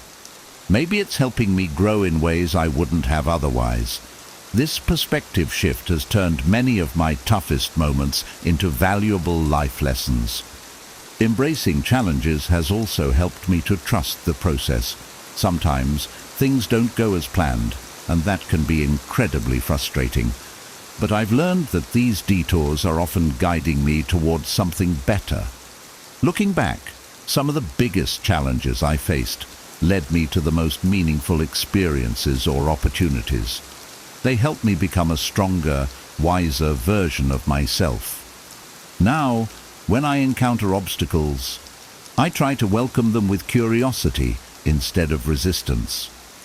I remind myself that challenges are a natural part of life and that they often contain the seeds of growth. This doesn't mean I don't still feel frustrated or discouraged at times, but I'm quicker to bounce back because I know that each challenge has something valuable to offer. Embracing challenges as opportunities has given me a deeper sense of resilience and gratitude for the journey. 5. Set clear intentions and focus on feeling fulfilled. Now, setting clear intentions has been a game changer in my life. In the past, I had vague ideas of what I wanted: happiness, success, fulfillment, but I didn't take the time to define what those things truly meant to me. Without clarity, I often felt directionless, unsure of what I was working toward or how to get there. I'd set goals, but they felt distant and abstract, which made it hard to stay motivated. Then, I began to work on setting specific intentions. Instead of aiming for broad goals like success or happiness, I started defining what those meant on a personal level. I asked myself questions like, what does a successful day look like? Or, what does happiness feel like for me? These questions helped me to set clear intentions that are deeply aligned with my values and aspirations. Once I have a clear intention, I focus on embodying the feeling of fulfillment now, rather than waiting until I reach a particular milestone. For instance, if I want to feel accomplished, I don't have to wait for some big achievement. I find ways to feel that sense of accomplishment each day, whether it's by completing a small task or helping someone in need. By aligning with the feeling of fulfillment in the present, I find that I'm more content and grounded, regardless of external circumstances. This approach has also made my goals feel more attainable. Instead of chasing happiness in the future, I look for ways to experience it in small, everyday moments. It might be as simple as taking a walk in nature, spending time with loved ones, or reflecting on my achievements, however minor they may seem.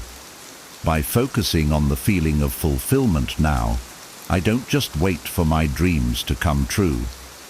I live as if they already have. This has created a sense of joy and gratitude in my life that I never found when I was constantly pushing for more. Living in alignment with my intentions has also attracted new opportunities into my life.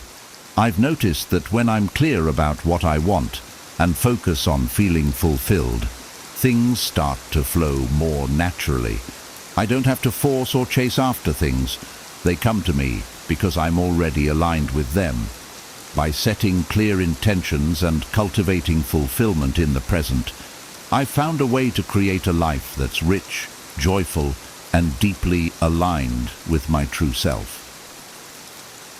6. Build a vision board to strengthen intentions. Creating a vision board has been one of the most powerful and enjoyable tools in my journey toward manifesting my desires. When I first heard about vision boards, I was skeptical. Could a simple collage of images and quotes really have an impact on my life?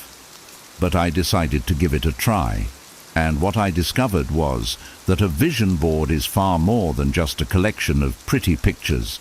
It's a powerful visual reminder of my goals and dreams, something that keeps me focused and inspired every day.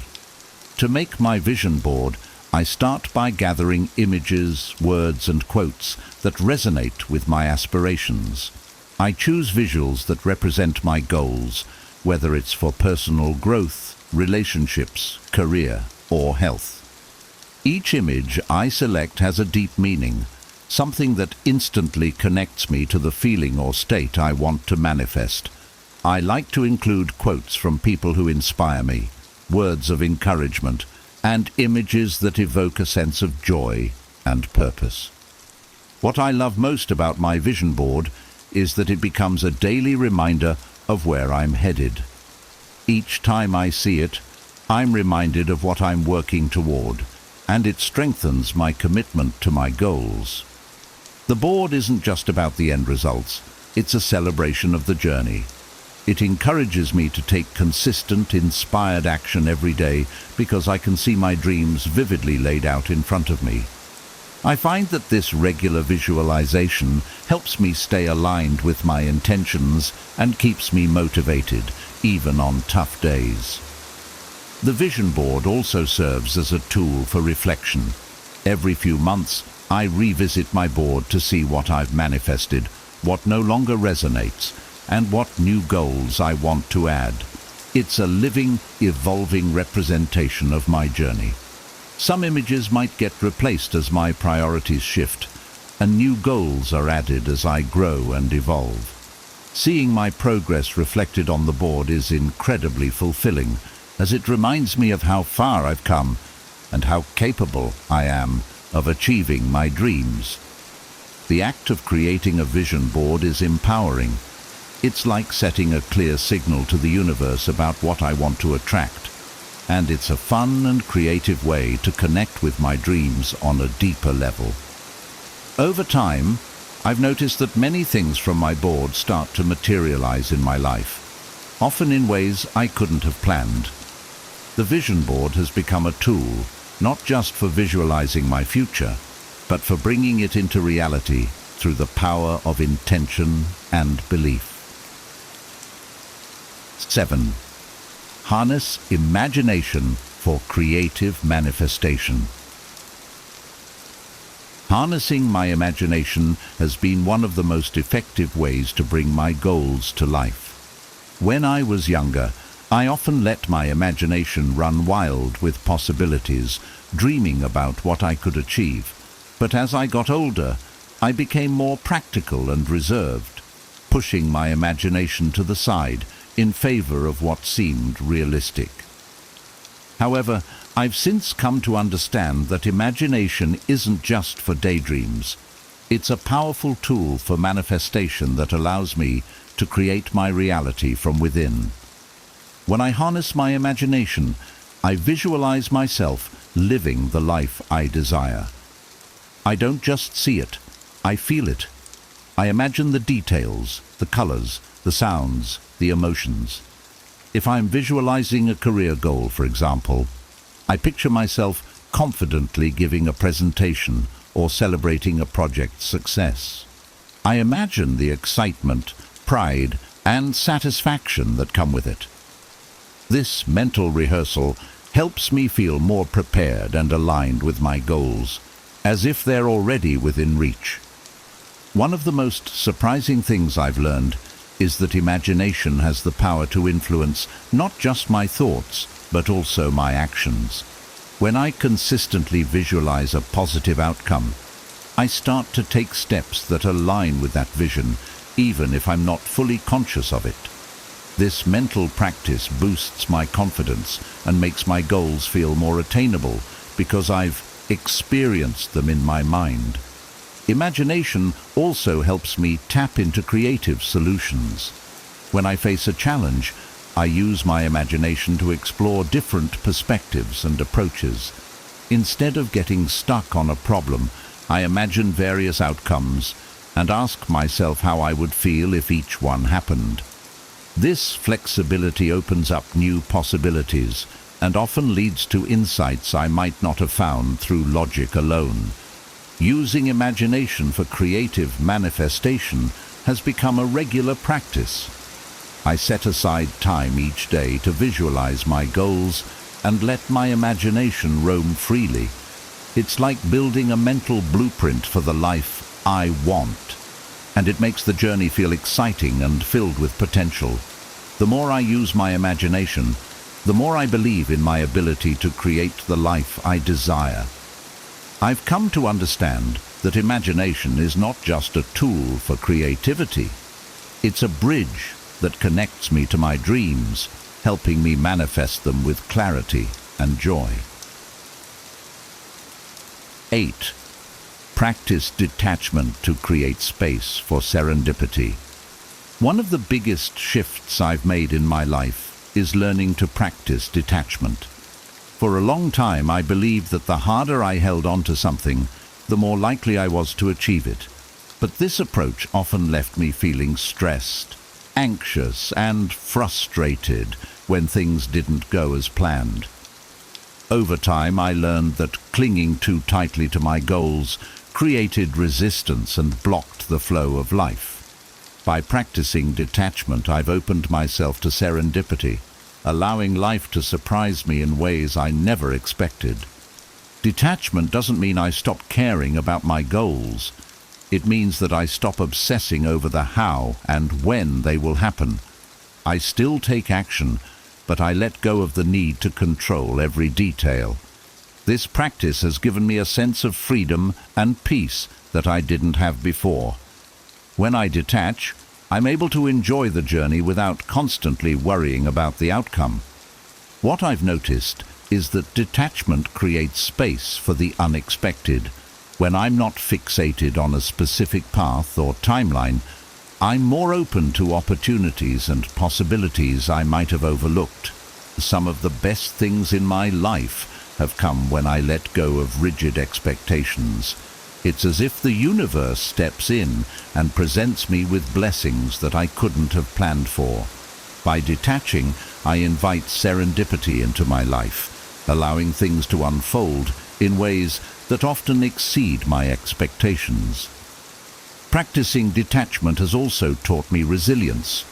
When things don't go as planned, I no longer feel defeated.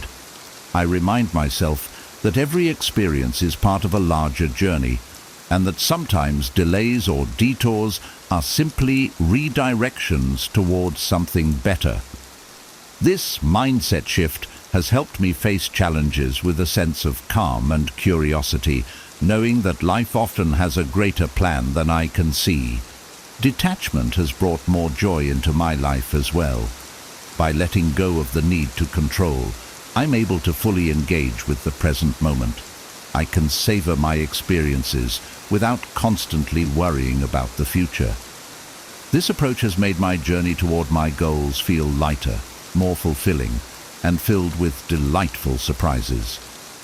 Practicing detachment has been a powerful way to embrace life's flow and create space for the magic of serendipity to enter. 9.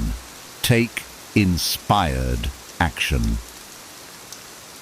Taking inspired action has been one of the most impactful lessons I've learned on my journey to manifesting my desires. For so long, I believed that the only way to achieve my goals was to push myself relentlessly, working hard every day with sheer determination. While hard work is essential, I came to realize that forcing myself to take action when it didn't feel right often led to burnout and frustration. Inspired action, however, is different. It's about moving forward when I feel motivated, guided, and aligned with my goals. rather than acting out of obligation or pressure. I've learned to listen to my inner voice and trust the moments when I feel a sense of excitement, creativity, or deep purpose around a particular action. These moments are the key to inspired action. They come from a place of alignment and ease rather than resistance.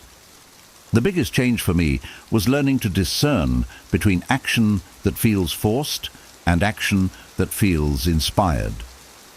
Forced action is usually rooted in fear or impatience. It comes from a place of "I have to" or "I should," which often leads to anxiety or frustration.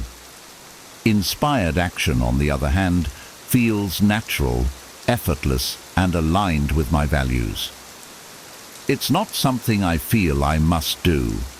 It's something I want to do because it feels like the right next step in my journey. Inspired action has been incredibly freeing. When I follow my intuition and take action when it feels right, I often find that things fall into place with less struggle. Opportunities seem to come my way effortlessly, and solutions appear when I need them. This doesn't mean I don't face challenges. I still do. But inspired action helps me approach those challenges with confidence and a sense of purpose, knowing I'm moving in the right direction. What I've come to appreciate about inspired action is that it doesn't require me to have all the answers up front. I don't need to see the entire path laid out before me. I just need to trust that the next step will be revealed when the time is right. This trust in the process has brought a sense of peace and flow into my life that I never had before.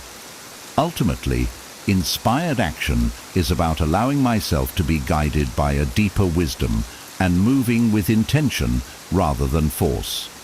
By aligning my actions with my intuition, I've experienced greater success, ease, and fulfillment in my journey.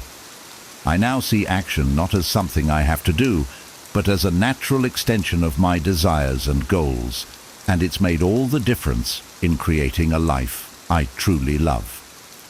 10. Connect with your purpose for lasting motivation. Finding and connecting with my purpose has been one of the most transformative steps in my life. For years I chased after success, trying to climb the ladder or achieve the next big thing. But the more I chased after external goals, the less fulfilled I felt. I realized that my true source of motivation was not found in accolades or recognition, but in the deeper sense of meaning that comes from living in alignment with my purpose. Understanding my purpose has given me a sense of direction that goes beyond momentary goals. Instead of seeking happiness through achievements, I've learned to seek it through personal alignment and fulfillment. It's not about reaching the destination.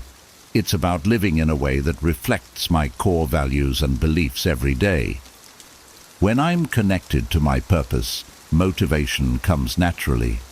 I don't need to push myself to stay focused or disciplined because my purpose serves as an internal compass, guiding me with clarity and passion. Whether it's in my work, relationships, or personal growth, when I align my actions with my purpose, I feel energized, driven, and inspired. One of the most important lessons I've learned is that my purpose isn't a static destination. It evolves as I grow and learn more about myself. In the past, I thought my purpose had to be something grand or fixed. But now I understand that it's about following what excites and challenges me in the present. As I connect more deeply with my true self, my purpose continues to unfold in ways I never imagined. This connection to purpose has also helped me navigate obstacles with resilience. When I face challenges or setbacks, I remind myself of the bigger picture, the purpose behind my actions. This helps me stay focused, knowing that every step, even the difficult ones, brings me closer to fulfilling my purpose. Aligning with my purpose has given me a sense of fulfillment that I never found in external achievements. It has helped me move away from a sense of needing to prove myself and instead embrace a life of meaning, contribution, and growth. Purpose is no longer something I'm chasing, it's something I'm living every day. By living in alignment with my purpose, I've found a lasting source of motivation and satisfaction that fuels everything I do. 11. Choose joy as a tool for manifestation. Choosing joy has been an incredibly powerful tool for me in manifesting my desires. I used to think that joy was something that happened once I achieved my goals, once I got the job, the relationship, or the success I was striving for. But over time, I've learned that joy is a choice I can make every single day, regardless of what's happening in my external circumstances. By consciously choosing joy, I've been able to shift my energy and attract more of what I want into my life. It's like a magnet. When I choose joy, I increase my vibrational frequency, and that positive energy draws more abundance, happiness, and opportunities toward me. I've realized that joy isn't just a byproduct of success, it's the catalyst that creates the conditions for success to flow into my life. Choosing joy has also helped me navigate difficult situations with more grace and resilience. Life isn't always easy, and there are times when things don't go as planned. In the past, I would get bogged down by challenges, focusing on what went wrong. But now, I choose to focus on what I can appreciate, even in difficult times. By doing this, I change my perspective and my energy, which allows me to see opportunities where I once saw obstacles. This doesn't mean I ignore my feelings or pretend that everything is perfect.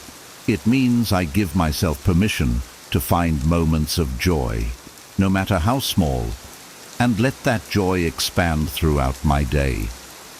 Whether it's a quiet moment of reflection, a shared laugh with a friend, or the beauty of nature, I actively seek out the things that make me feel good. Over time, I've seen how choosing joy changes the trajectory of my life. It has helped me become more creative, more open to new ideas, and more willing to take risks. I'm no longer waiting for someday to be happy. I'm creating happiness right now. And as I continue to choose joy, I've noticed that my goals and desires are manifesting with greater ease. I believe that joy is a magnetic force that attracts everything I need to create a fulfilling life. Thank you for joining me on this journey into the art of effortless manifestation. Remember, life doesn't have to be a struggle or constant chase.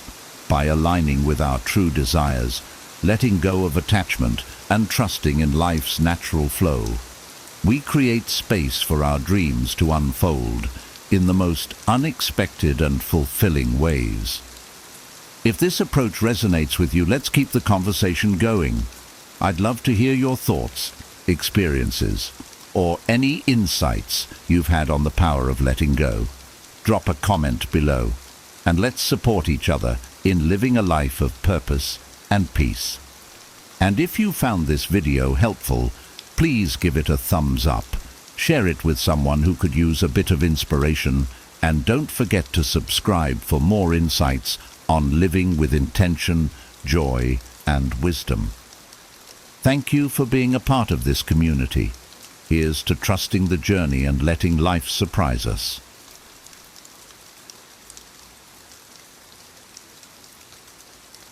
Here are 10 powerful ways to recognize envy and falsehood in others, because not everyone cheering for you is truly on your side. Think about this. Have you ever shared a personal win, only to notice someone's smile fade, their tone shift, or hear a subtle dig disguised as advice? Envy doesn't always show up in obvious ways. It hides in small, calculated behaviors. And spotting falsehood can be even trickier. It often lurks behind exaggerated praise, unwarranted criticism, or suspicious silence. If you felt the sting of insincere support or sensed someone secretly competing with you, this video will give you the clarity to identify these patterns and protect your peace. We're diving deep into real-life examples, actionable insights, and the psychology behind envy and falsehood. By the end of this video, you'll not only recognize these subtle signs, but also know how to respond with confidence and grace. Let's uncover the truth together and strengthen your relationships while staying true to your path. 1. Subtle criticism disguised as advice. I once shared my excitement about launching a new project with a colleague. Instead of offering encouragement, they said, "That's ambitious, but are you sure you can handle it? It might be too much for someone with your experience." At first, I brushed it off as concern, but over time I realized this wasn't an isolated incident. Each time I brought up a new idea or accomplishment, they had a similar reaction, couching doubt as advice. Subtle criticism disguised as advice often comes from people who feel threatened by your progress. Instead of directly putting you down, they cloak their envy in seemingly well-meaning suggestions. For instance, imagine telling a friend about your goal to start a fitness routine. Instead of cheering you on, they might say, "That's great, but don't get your hopes up. It's really hard to stick to a plan." This type of comment plants seeds of self-doubt while appearing supportive. These behaviors can also show up in personal relationships. A friend of mine shared how, when she was planning her wedding, her cousin constantly offered advice that undermined her choices. Comments like, "Those flowers are nice, but wouldn't something simpler suit you better?" made her second-guess decisions she'd been happy with before. The key to recognizing this subtle envy is to look for patterns. Does the person habitually cast doubt on your ideas or achievements under the guise of helping? Genuine advice is constructive and uplifting, even when it points out challenges. In contrast, envious remarks often leave you feeling deflated or uncertain. Recognizing this behavior helps you build resilience. Learn to trust your instincts and differentiate between genuine support and masked negativity. Surround yourself with people who celebrate your growth instead of subtly questioning it. 2. Downplaying your achievements. When I landed my first significant promotion, I was ecstatic and shared the news with a group of friends. Most were thrilled for me, but one friend responded with, "Oh, promotions are nice, but it's not like you're running the company." The comment stung. It wasn't outright negative, but it clearly aimed to minimize my success. People who downplay your achievements often feel threatened by your progress. Instead of celebrating with you, they shift the focus away from your success or frame it as less impressive. For example, if you've just completed a marathon, they might say, "A lot of people do marathons these days. It's not that rare anymore." These remarks often reflect their internal struggle with feelings of inadequacy or envy. Another instance came from a relative of mine. When I told her I had started a YouTube channel and was gaining subscribers, she replied, "You know, anyone can start a YouTube channel these days. The real challenge is making money from it." While technically true, her comment didn't acknowledge my accomplishment. It was a subtle way of bringing me down. This behavior also appears in workplace dynamics. A colleague might say, "That's a good idea, but isn't it just a variation of something we've done before?" Or, "Congrats on the award, but didn't the whole team contribute?"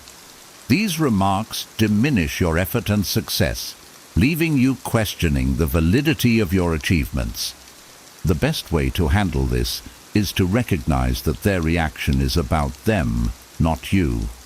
Stay proud of your accomplishments, regardless of others' attempts to downplay them. Share your wins with people who genuinely appreciate and encourage your growth. And remember that your achievements are valid, no matter how others try to frame them. 3. Excessive flattery. I once worked with someone who always seemed overly complimentary.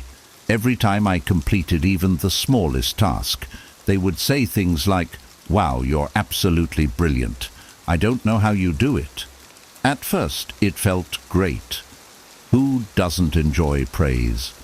But over time, the exaggeration felt insincere and even manipulative.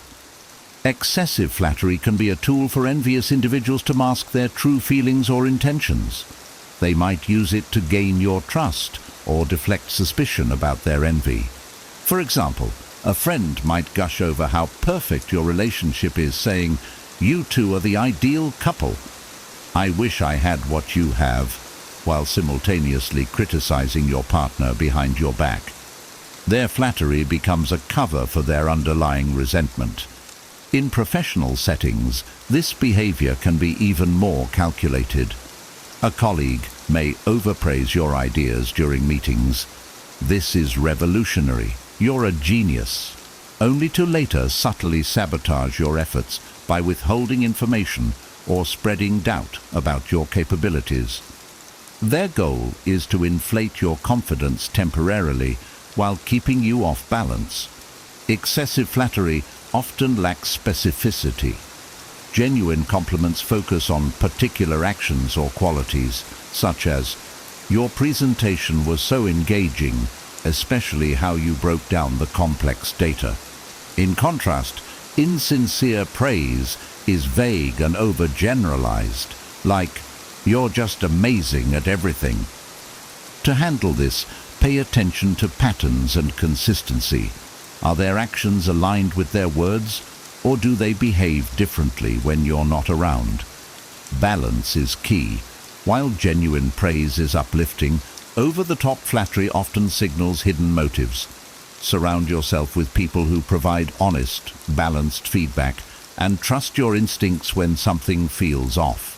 True supporters uplift you without resorting to extremes. 4. Withholding praise. A few years ago, I completed a challenging project at work. It required long hours, creative problem-solving, and significant collaboration. When it was finished, I received praise from my manager and most of my team, but one colleague said nothing. No acknowledgement, no good job, just silence. I noticed this wasn't the first time they had failed to recognize my efforts, even though they freely praised others. Withholding praise is a subtle sign of envy. Instead of celebrating your success, envious people remain silent, often to avoid giving you the validation you've earned. For example, when you share exciting news, such as getting a promotion or buying your first home, they might respond with indifference or quickly change the subject, refusing to engage with your accomplishment. I've also seen this dynamic play out in friendships. A friend of mine, who had recently started a fitness journey, shared her progress on social media. She had lost 10 kilograms and was feeling healthier than ever. While most of her friends congratulated her, one remained conspicuously silent. Later, this person privately dismissed her success, saying, "It's easy to lose weight when you have free time. Not everyone can do that." Instead of celebrating her effort, they downplayed it and withheld any form of encouragement. In professional environments, withholding praise can be a form of passive competition.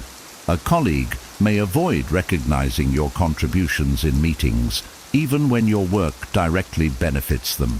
This silence often stems from insecurity. They believe acknowledging your achievements diminishes their own. The best way to handle this behavior is to recognize it for what it is, a reflection of their struggles, not your worth. Don't let their silence overshadow your accomplishments. Celebrate your wins. and focus on relationships with people who genuinely support and uplift you. 5. Spreading gossip. A few years ago, I worked on a high-stakes project where I was chosen as the team lead. Shortly after the announcement, I started hearing whispers about how I got the role. "I heard they're just lucky," someone said, while another suggested I must have had inside connections. These rumors weren't just false. They were designed to undermine my credibility and create doubt about my abilities. Spreading gossip is a classic behavior of envious individuals. Unable to celebrate your success, they try to tarnish your reputation through rumors or exaggerated stories. For instance, if you get a promotion, they might tell others, "I'm not sure they deserved it. I heard the manager just likes them personally." Their goal is to shift attention away from your hard work and sow seeds of doubt among others. I've also seen this happen in social settings. A friend of mine started a thriving side business, which quickly gained recognition. Instead of celebrating her success, an acquaintance began spreading rumors like, "She must have had financial help from her family. There's no way she built that on her own." Such gossip undermined her credibility and subtly discouraged others from supporting her business. The workplace is another hotspot for gossip. When you excel, envious colleagues may spread misinformation, such as claiming your success is due to favoritism or implying you cut corners. This not only affects your confidence, but can also damage relationships with others who hear and believe the gossip. The best way to handle gossip is to confront it with professionalism and transparency. Focus on maintaining a strong track record and building trust with those who matter. Avoid engaging in the same behavior and surround yourself with people who value truth and integrity. Over time, your consistent actions will outweigh baseless rumors. 6. Unwarranted competition. During my early career, I worked alongside a colleague who seemed determined to turn everything into a competition. If I shared a small win, like successfully closing a deal, they would immediately counter with, "Oh, I closed 3 deals this week." It wasn't just about sharing their accomplishments, it was about overshadowing mine. Whether it was work-related achievements, fitness goals, or even personal hobbies, they always seemed to frame my success as less significant than theirs. Unwarranted competition is a hallmark of envy. Instead of celebrating your achievements, envious individuals try to one-up you to validate their own worth. For instance, if you mention completing a 10K run, they might reply, "That's great, but I've done a half marathon," even if the conversation wasn't about comparisons. Their competitiveness often feels unnecessary and exhausting. This behavior isn't confined to professional settings. In friendships, I've seen someone compete over parenting milestones. A friend shared how proud she was of her toddler learning to walk, only to hear another parent respond, "That's nice, but my child was walking at 9 months." It wasn't about support. It was about claiming superiority. Unwarranted competition can also manifest as subtle rivalry. For example, a colleague might intentionally take on similar projects to outperform you or replicate your ideas to claim credit. Their focus isn't on collaboration or mutual growth, but on proving they're better. The best way to address unwarranted competition is to set boundaries. Recognize that their behavior stems from insecurity and is not a reflection of your value. Avoid engaging in their competitive dynamic and instead stay focused on your own progress. Celebrate your achievements without seeking validation from those who constantly compare themselves to you. True success lies in collaboration, not rivalry.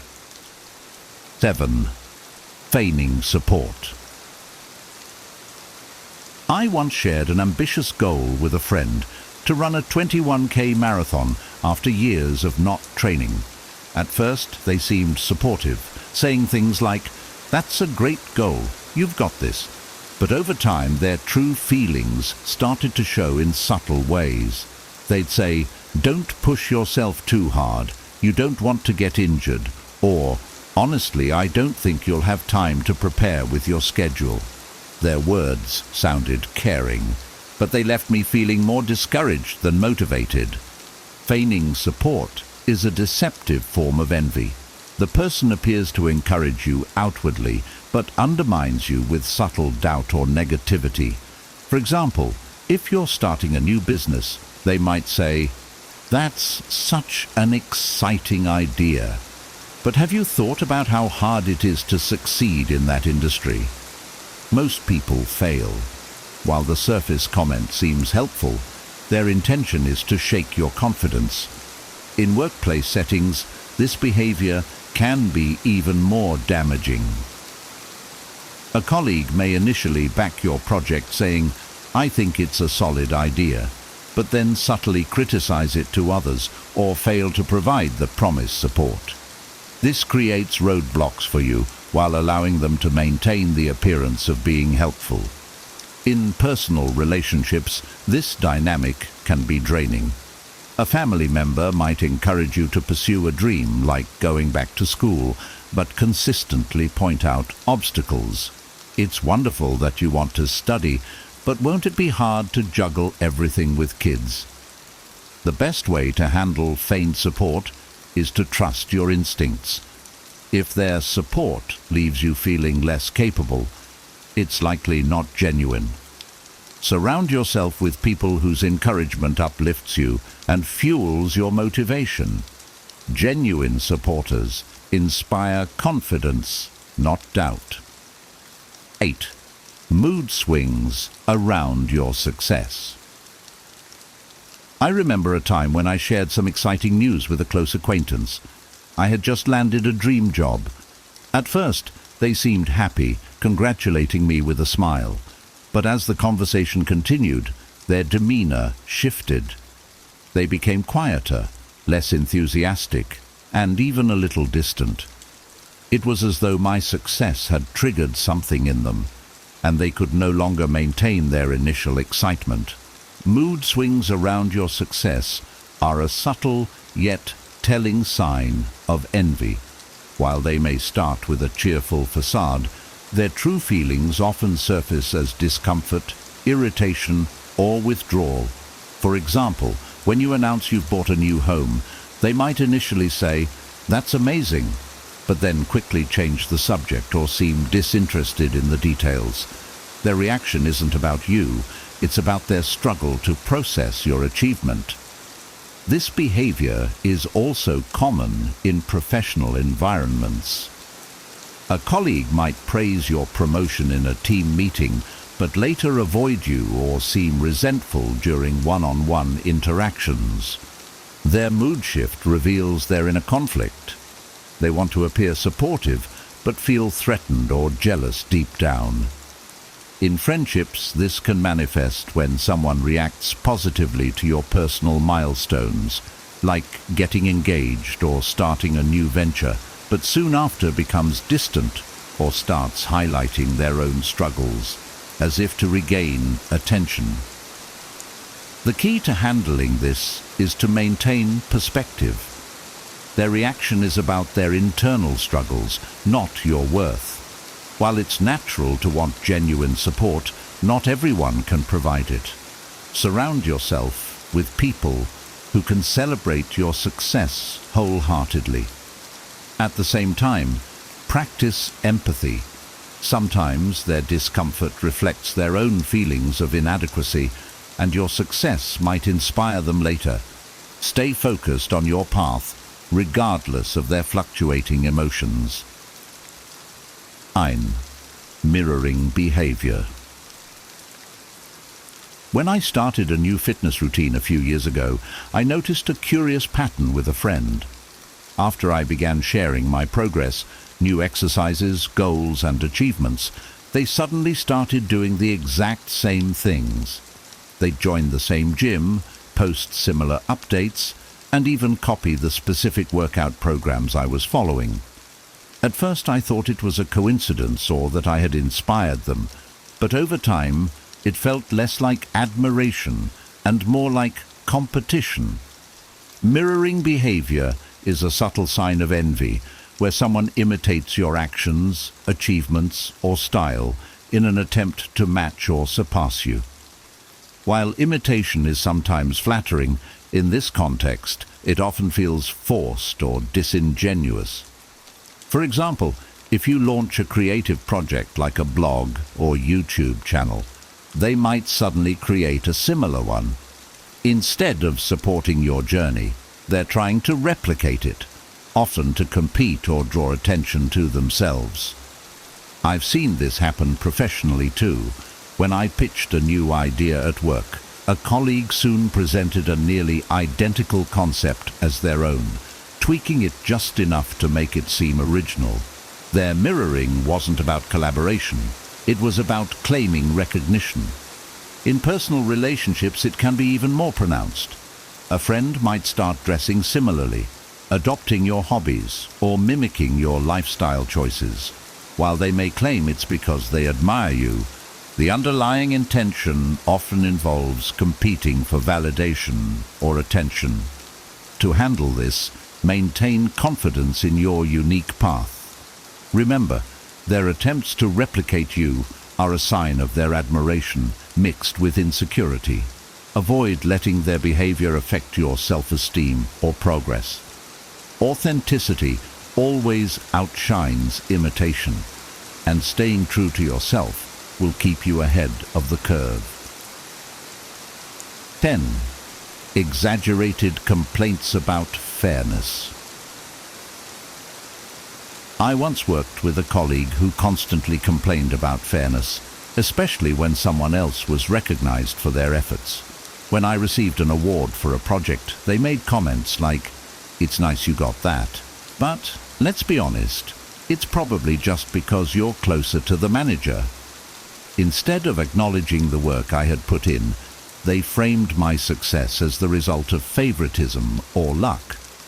Exaggerated complaints about fairness are a classic sign of envy. People with this mindset often attribute others' achievements to external factors, rather than recognizing their effort or skill.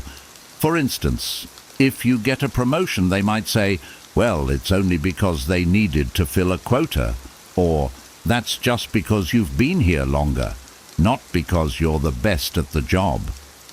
In social settings, this behavior can appear as subtle digs.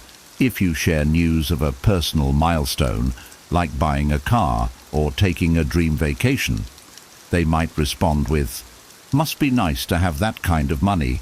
Some of us don't get those breaks." These comments are designed to downplay your hard work and position themselves as victims of an unfair system. This behavior can also emerge in group dynamics. For example, someone may feel entitled to recognition in team projects, claiming, "I did just as much work as they did, but I didn't get any credit." While fairness is important, envious individuals often exaggerate or misinterpret situations to justify their frustration.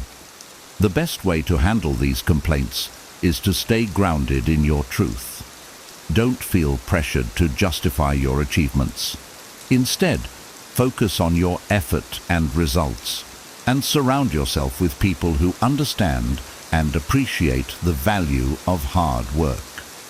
Their exaggerated complaints are a reflection of their insecurity, not your success.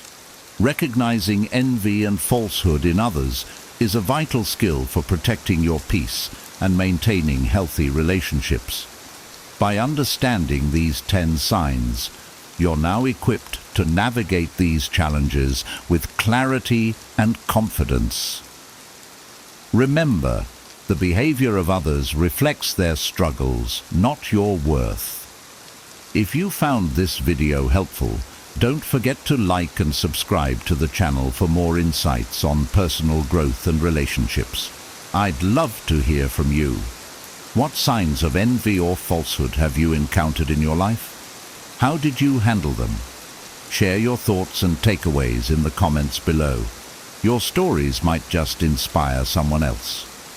Thanks for watching, and I'll see you in the next video.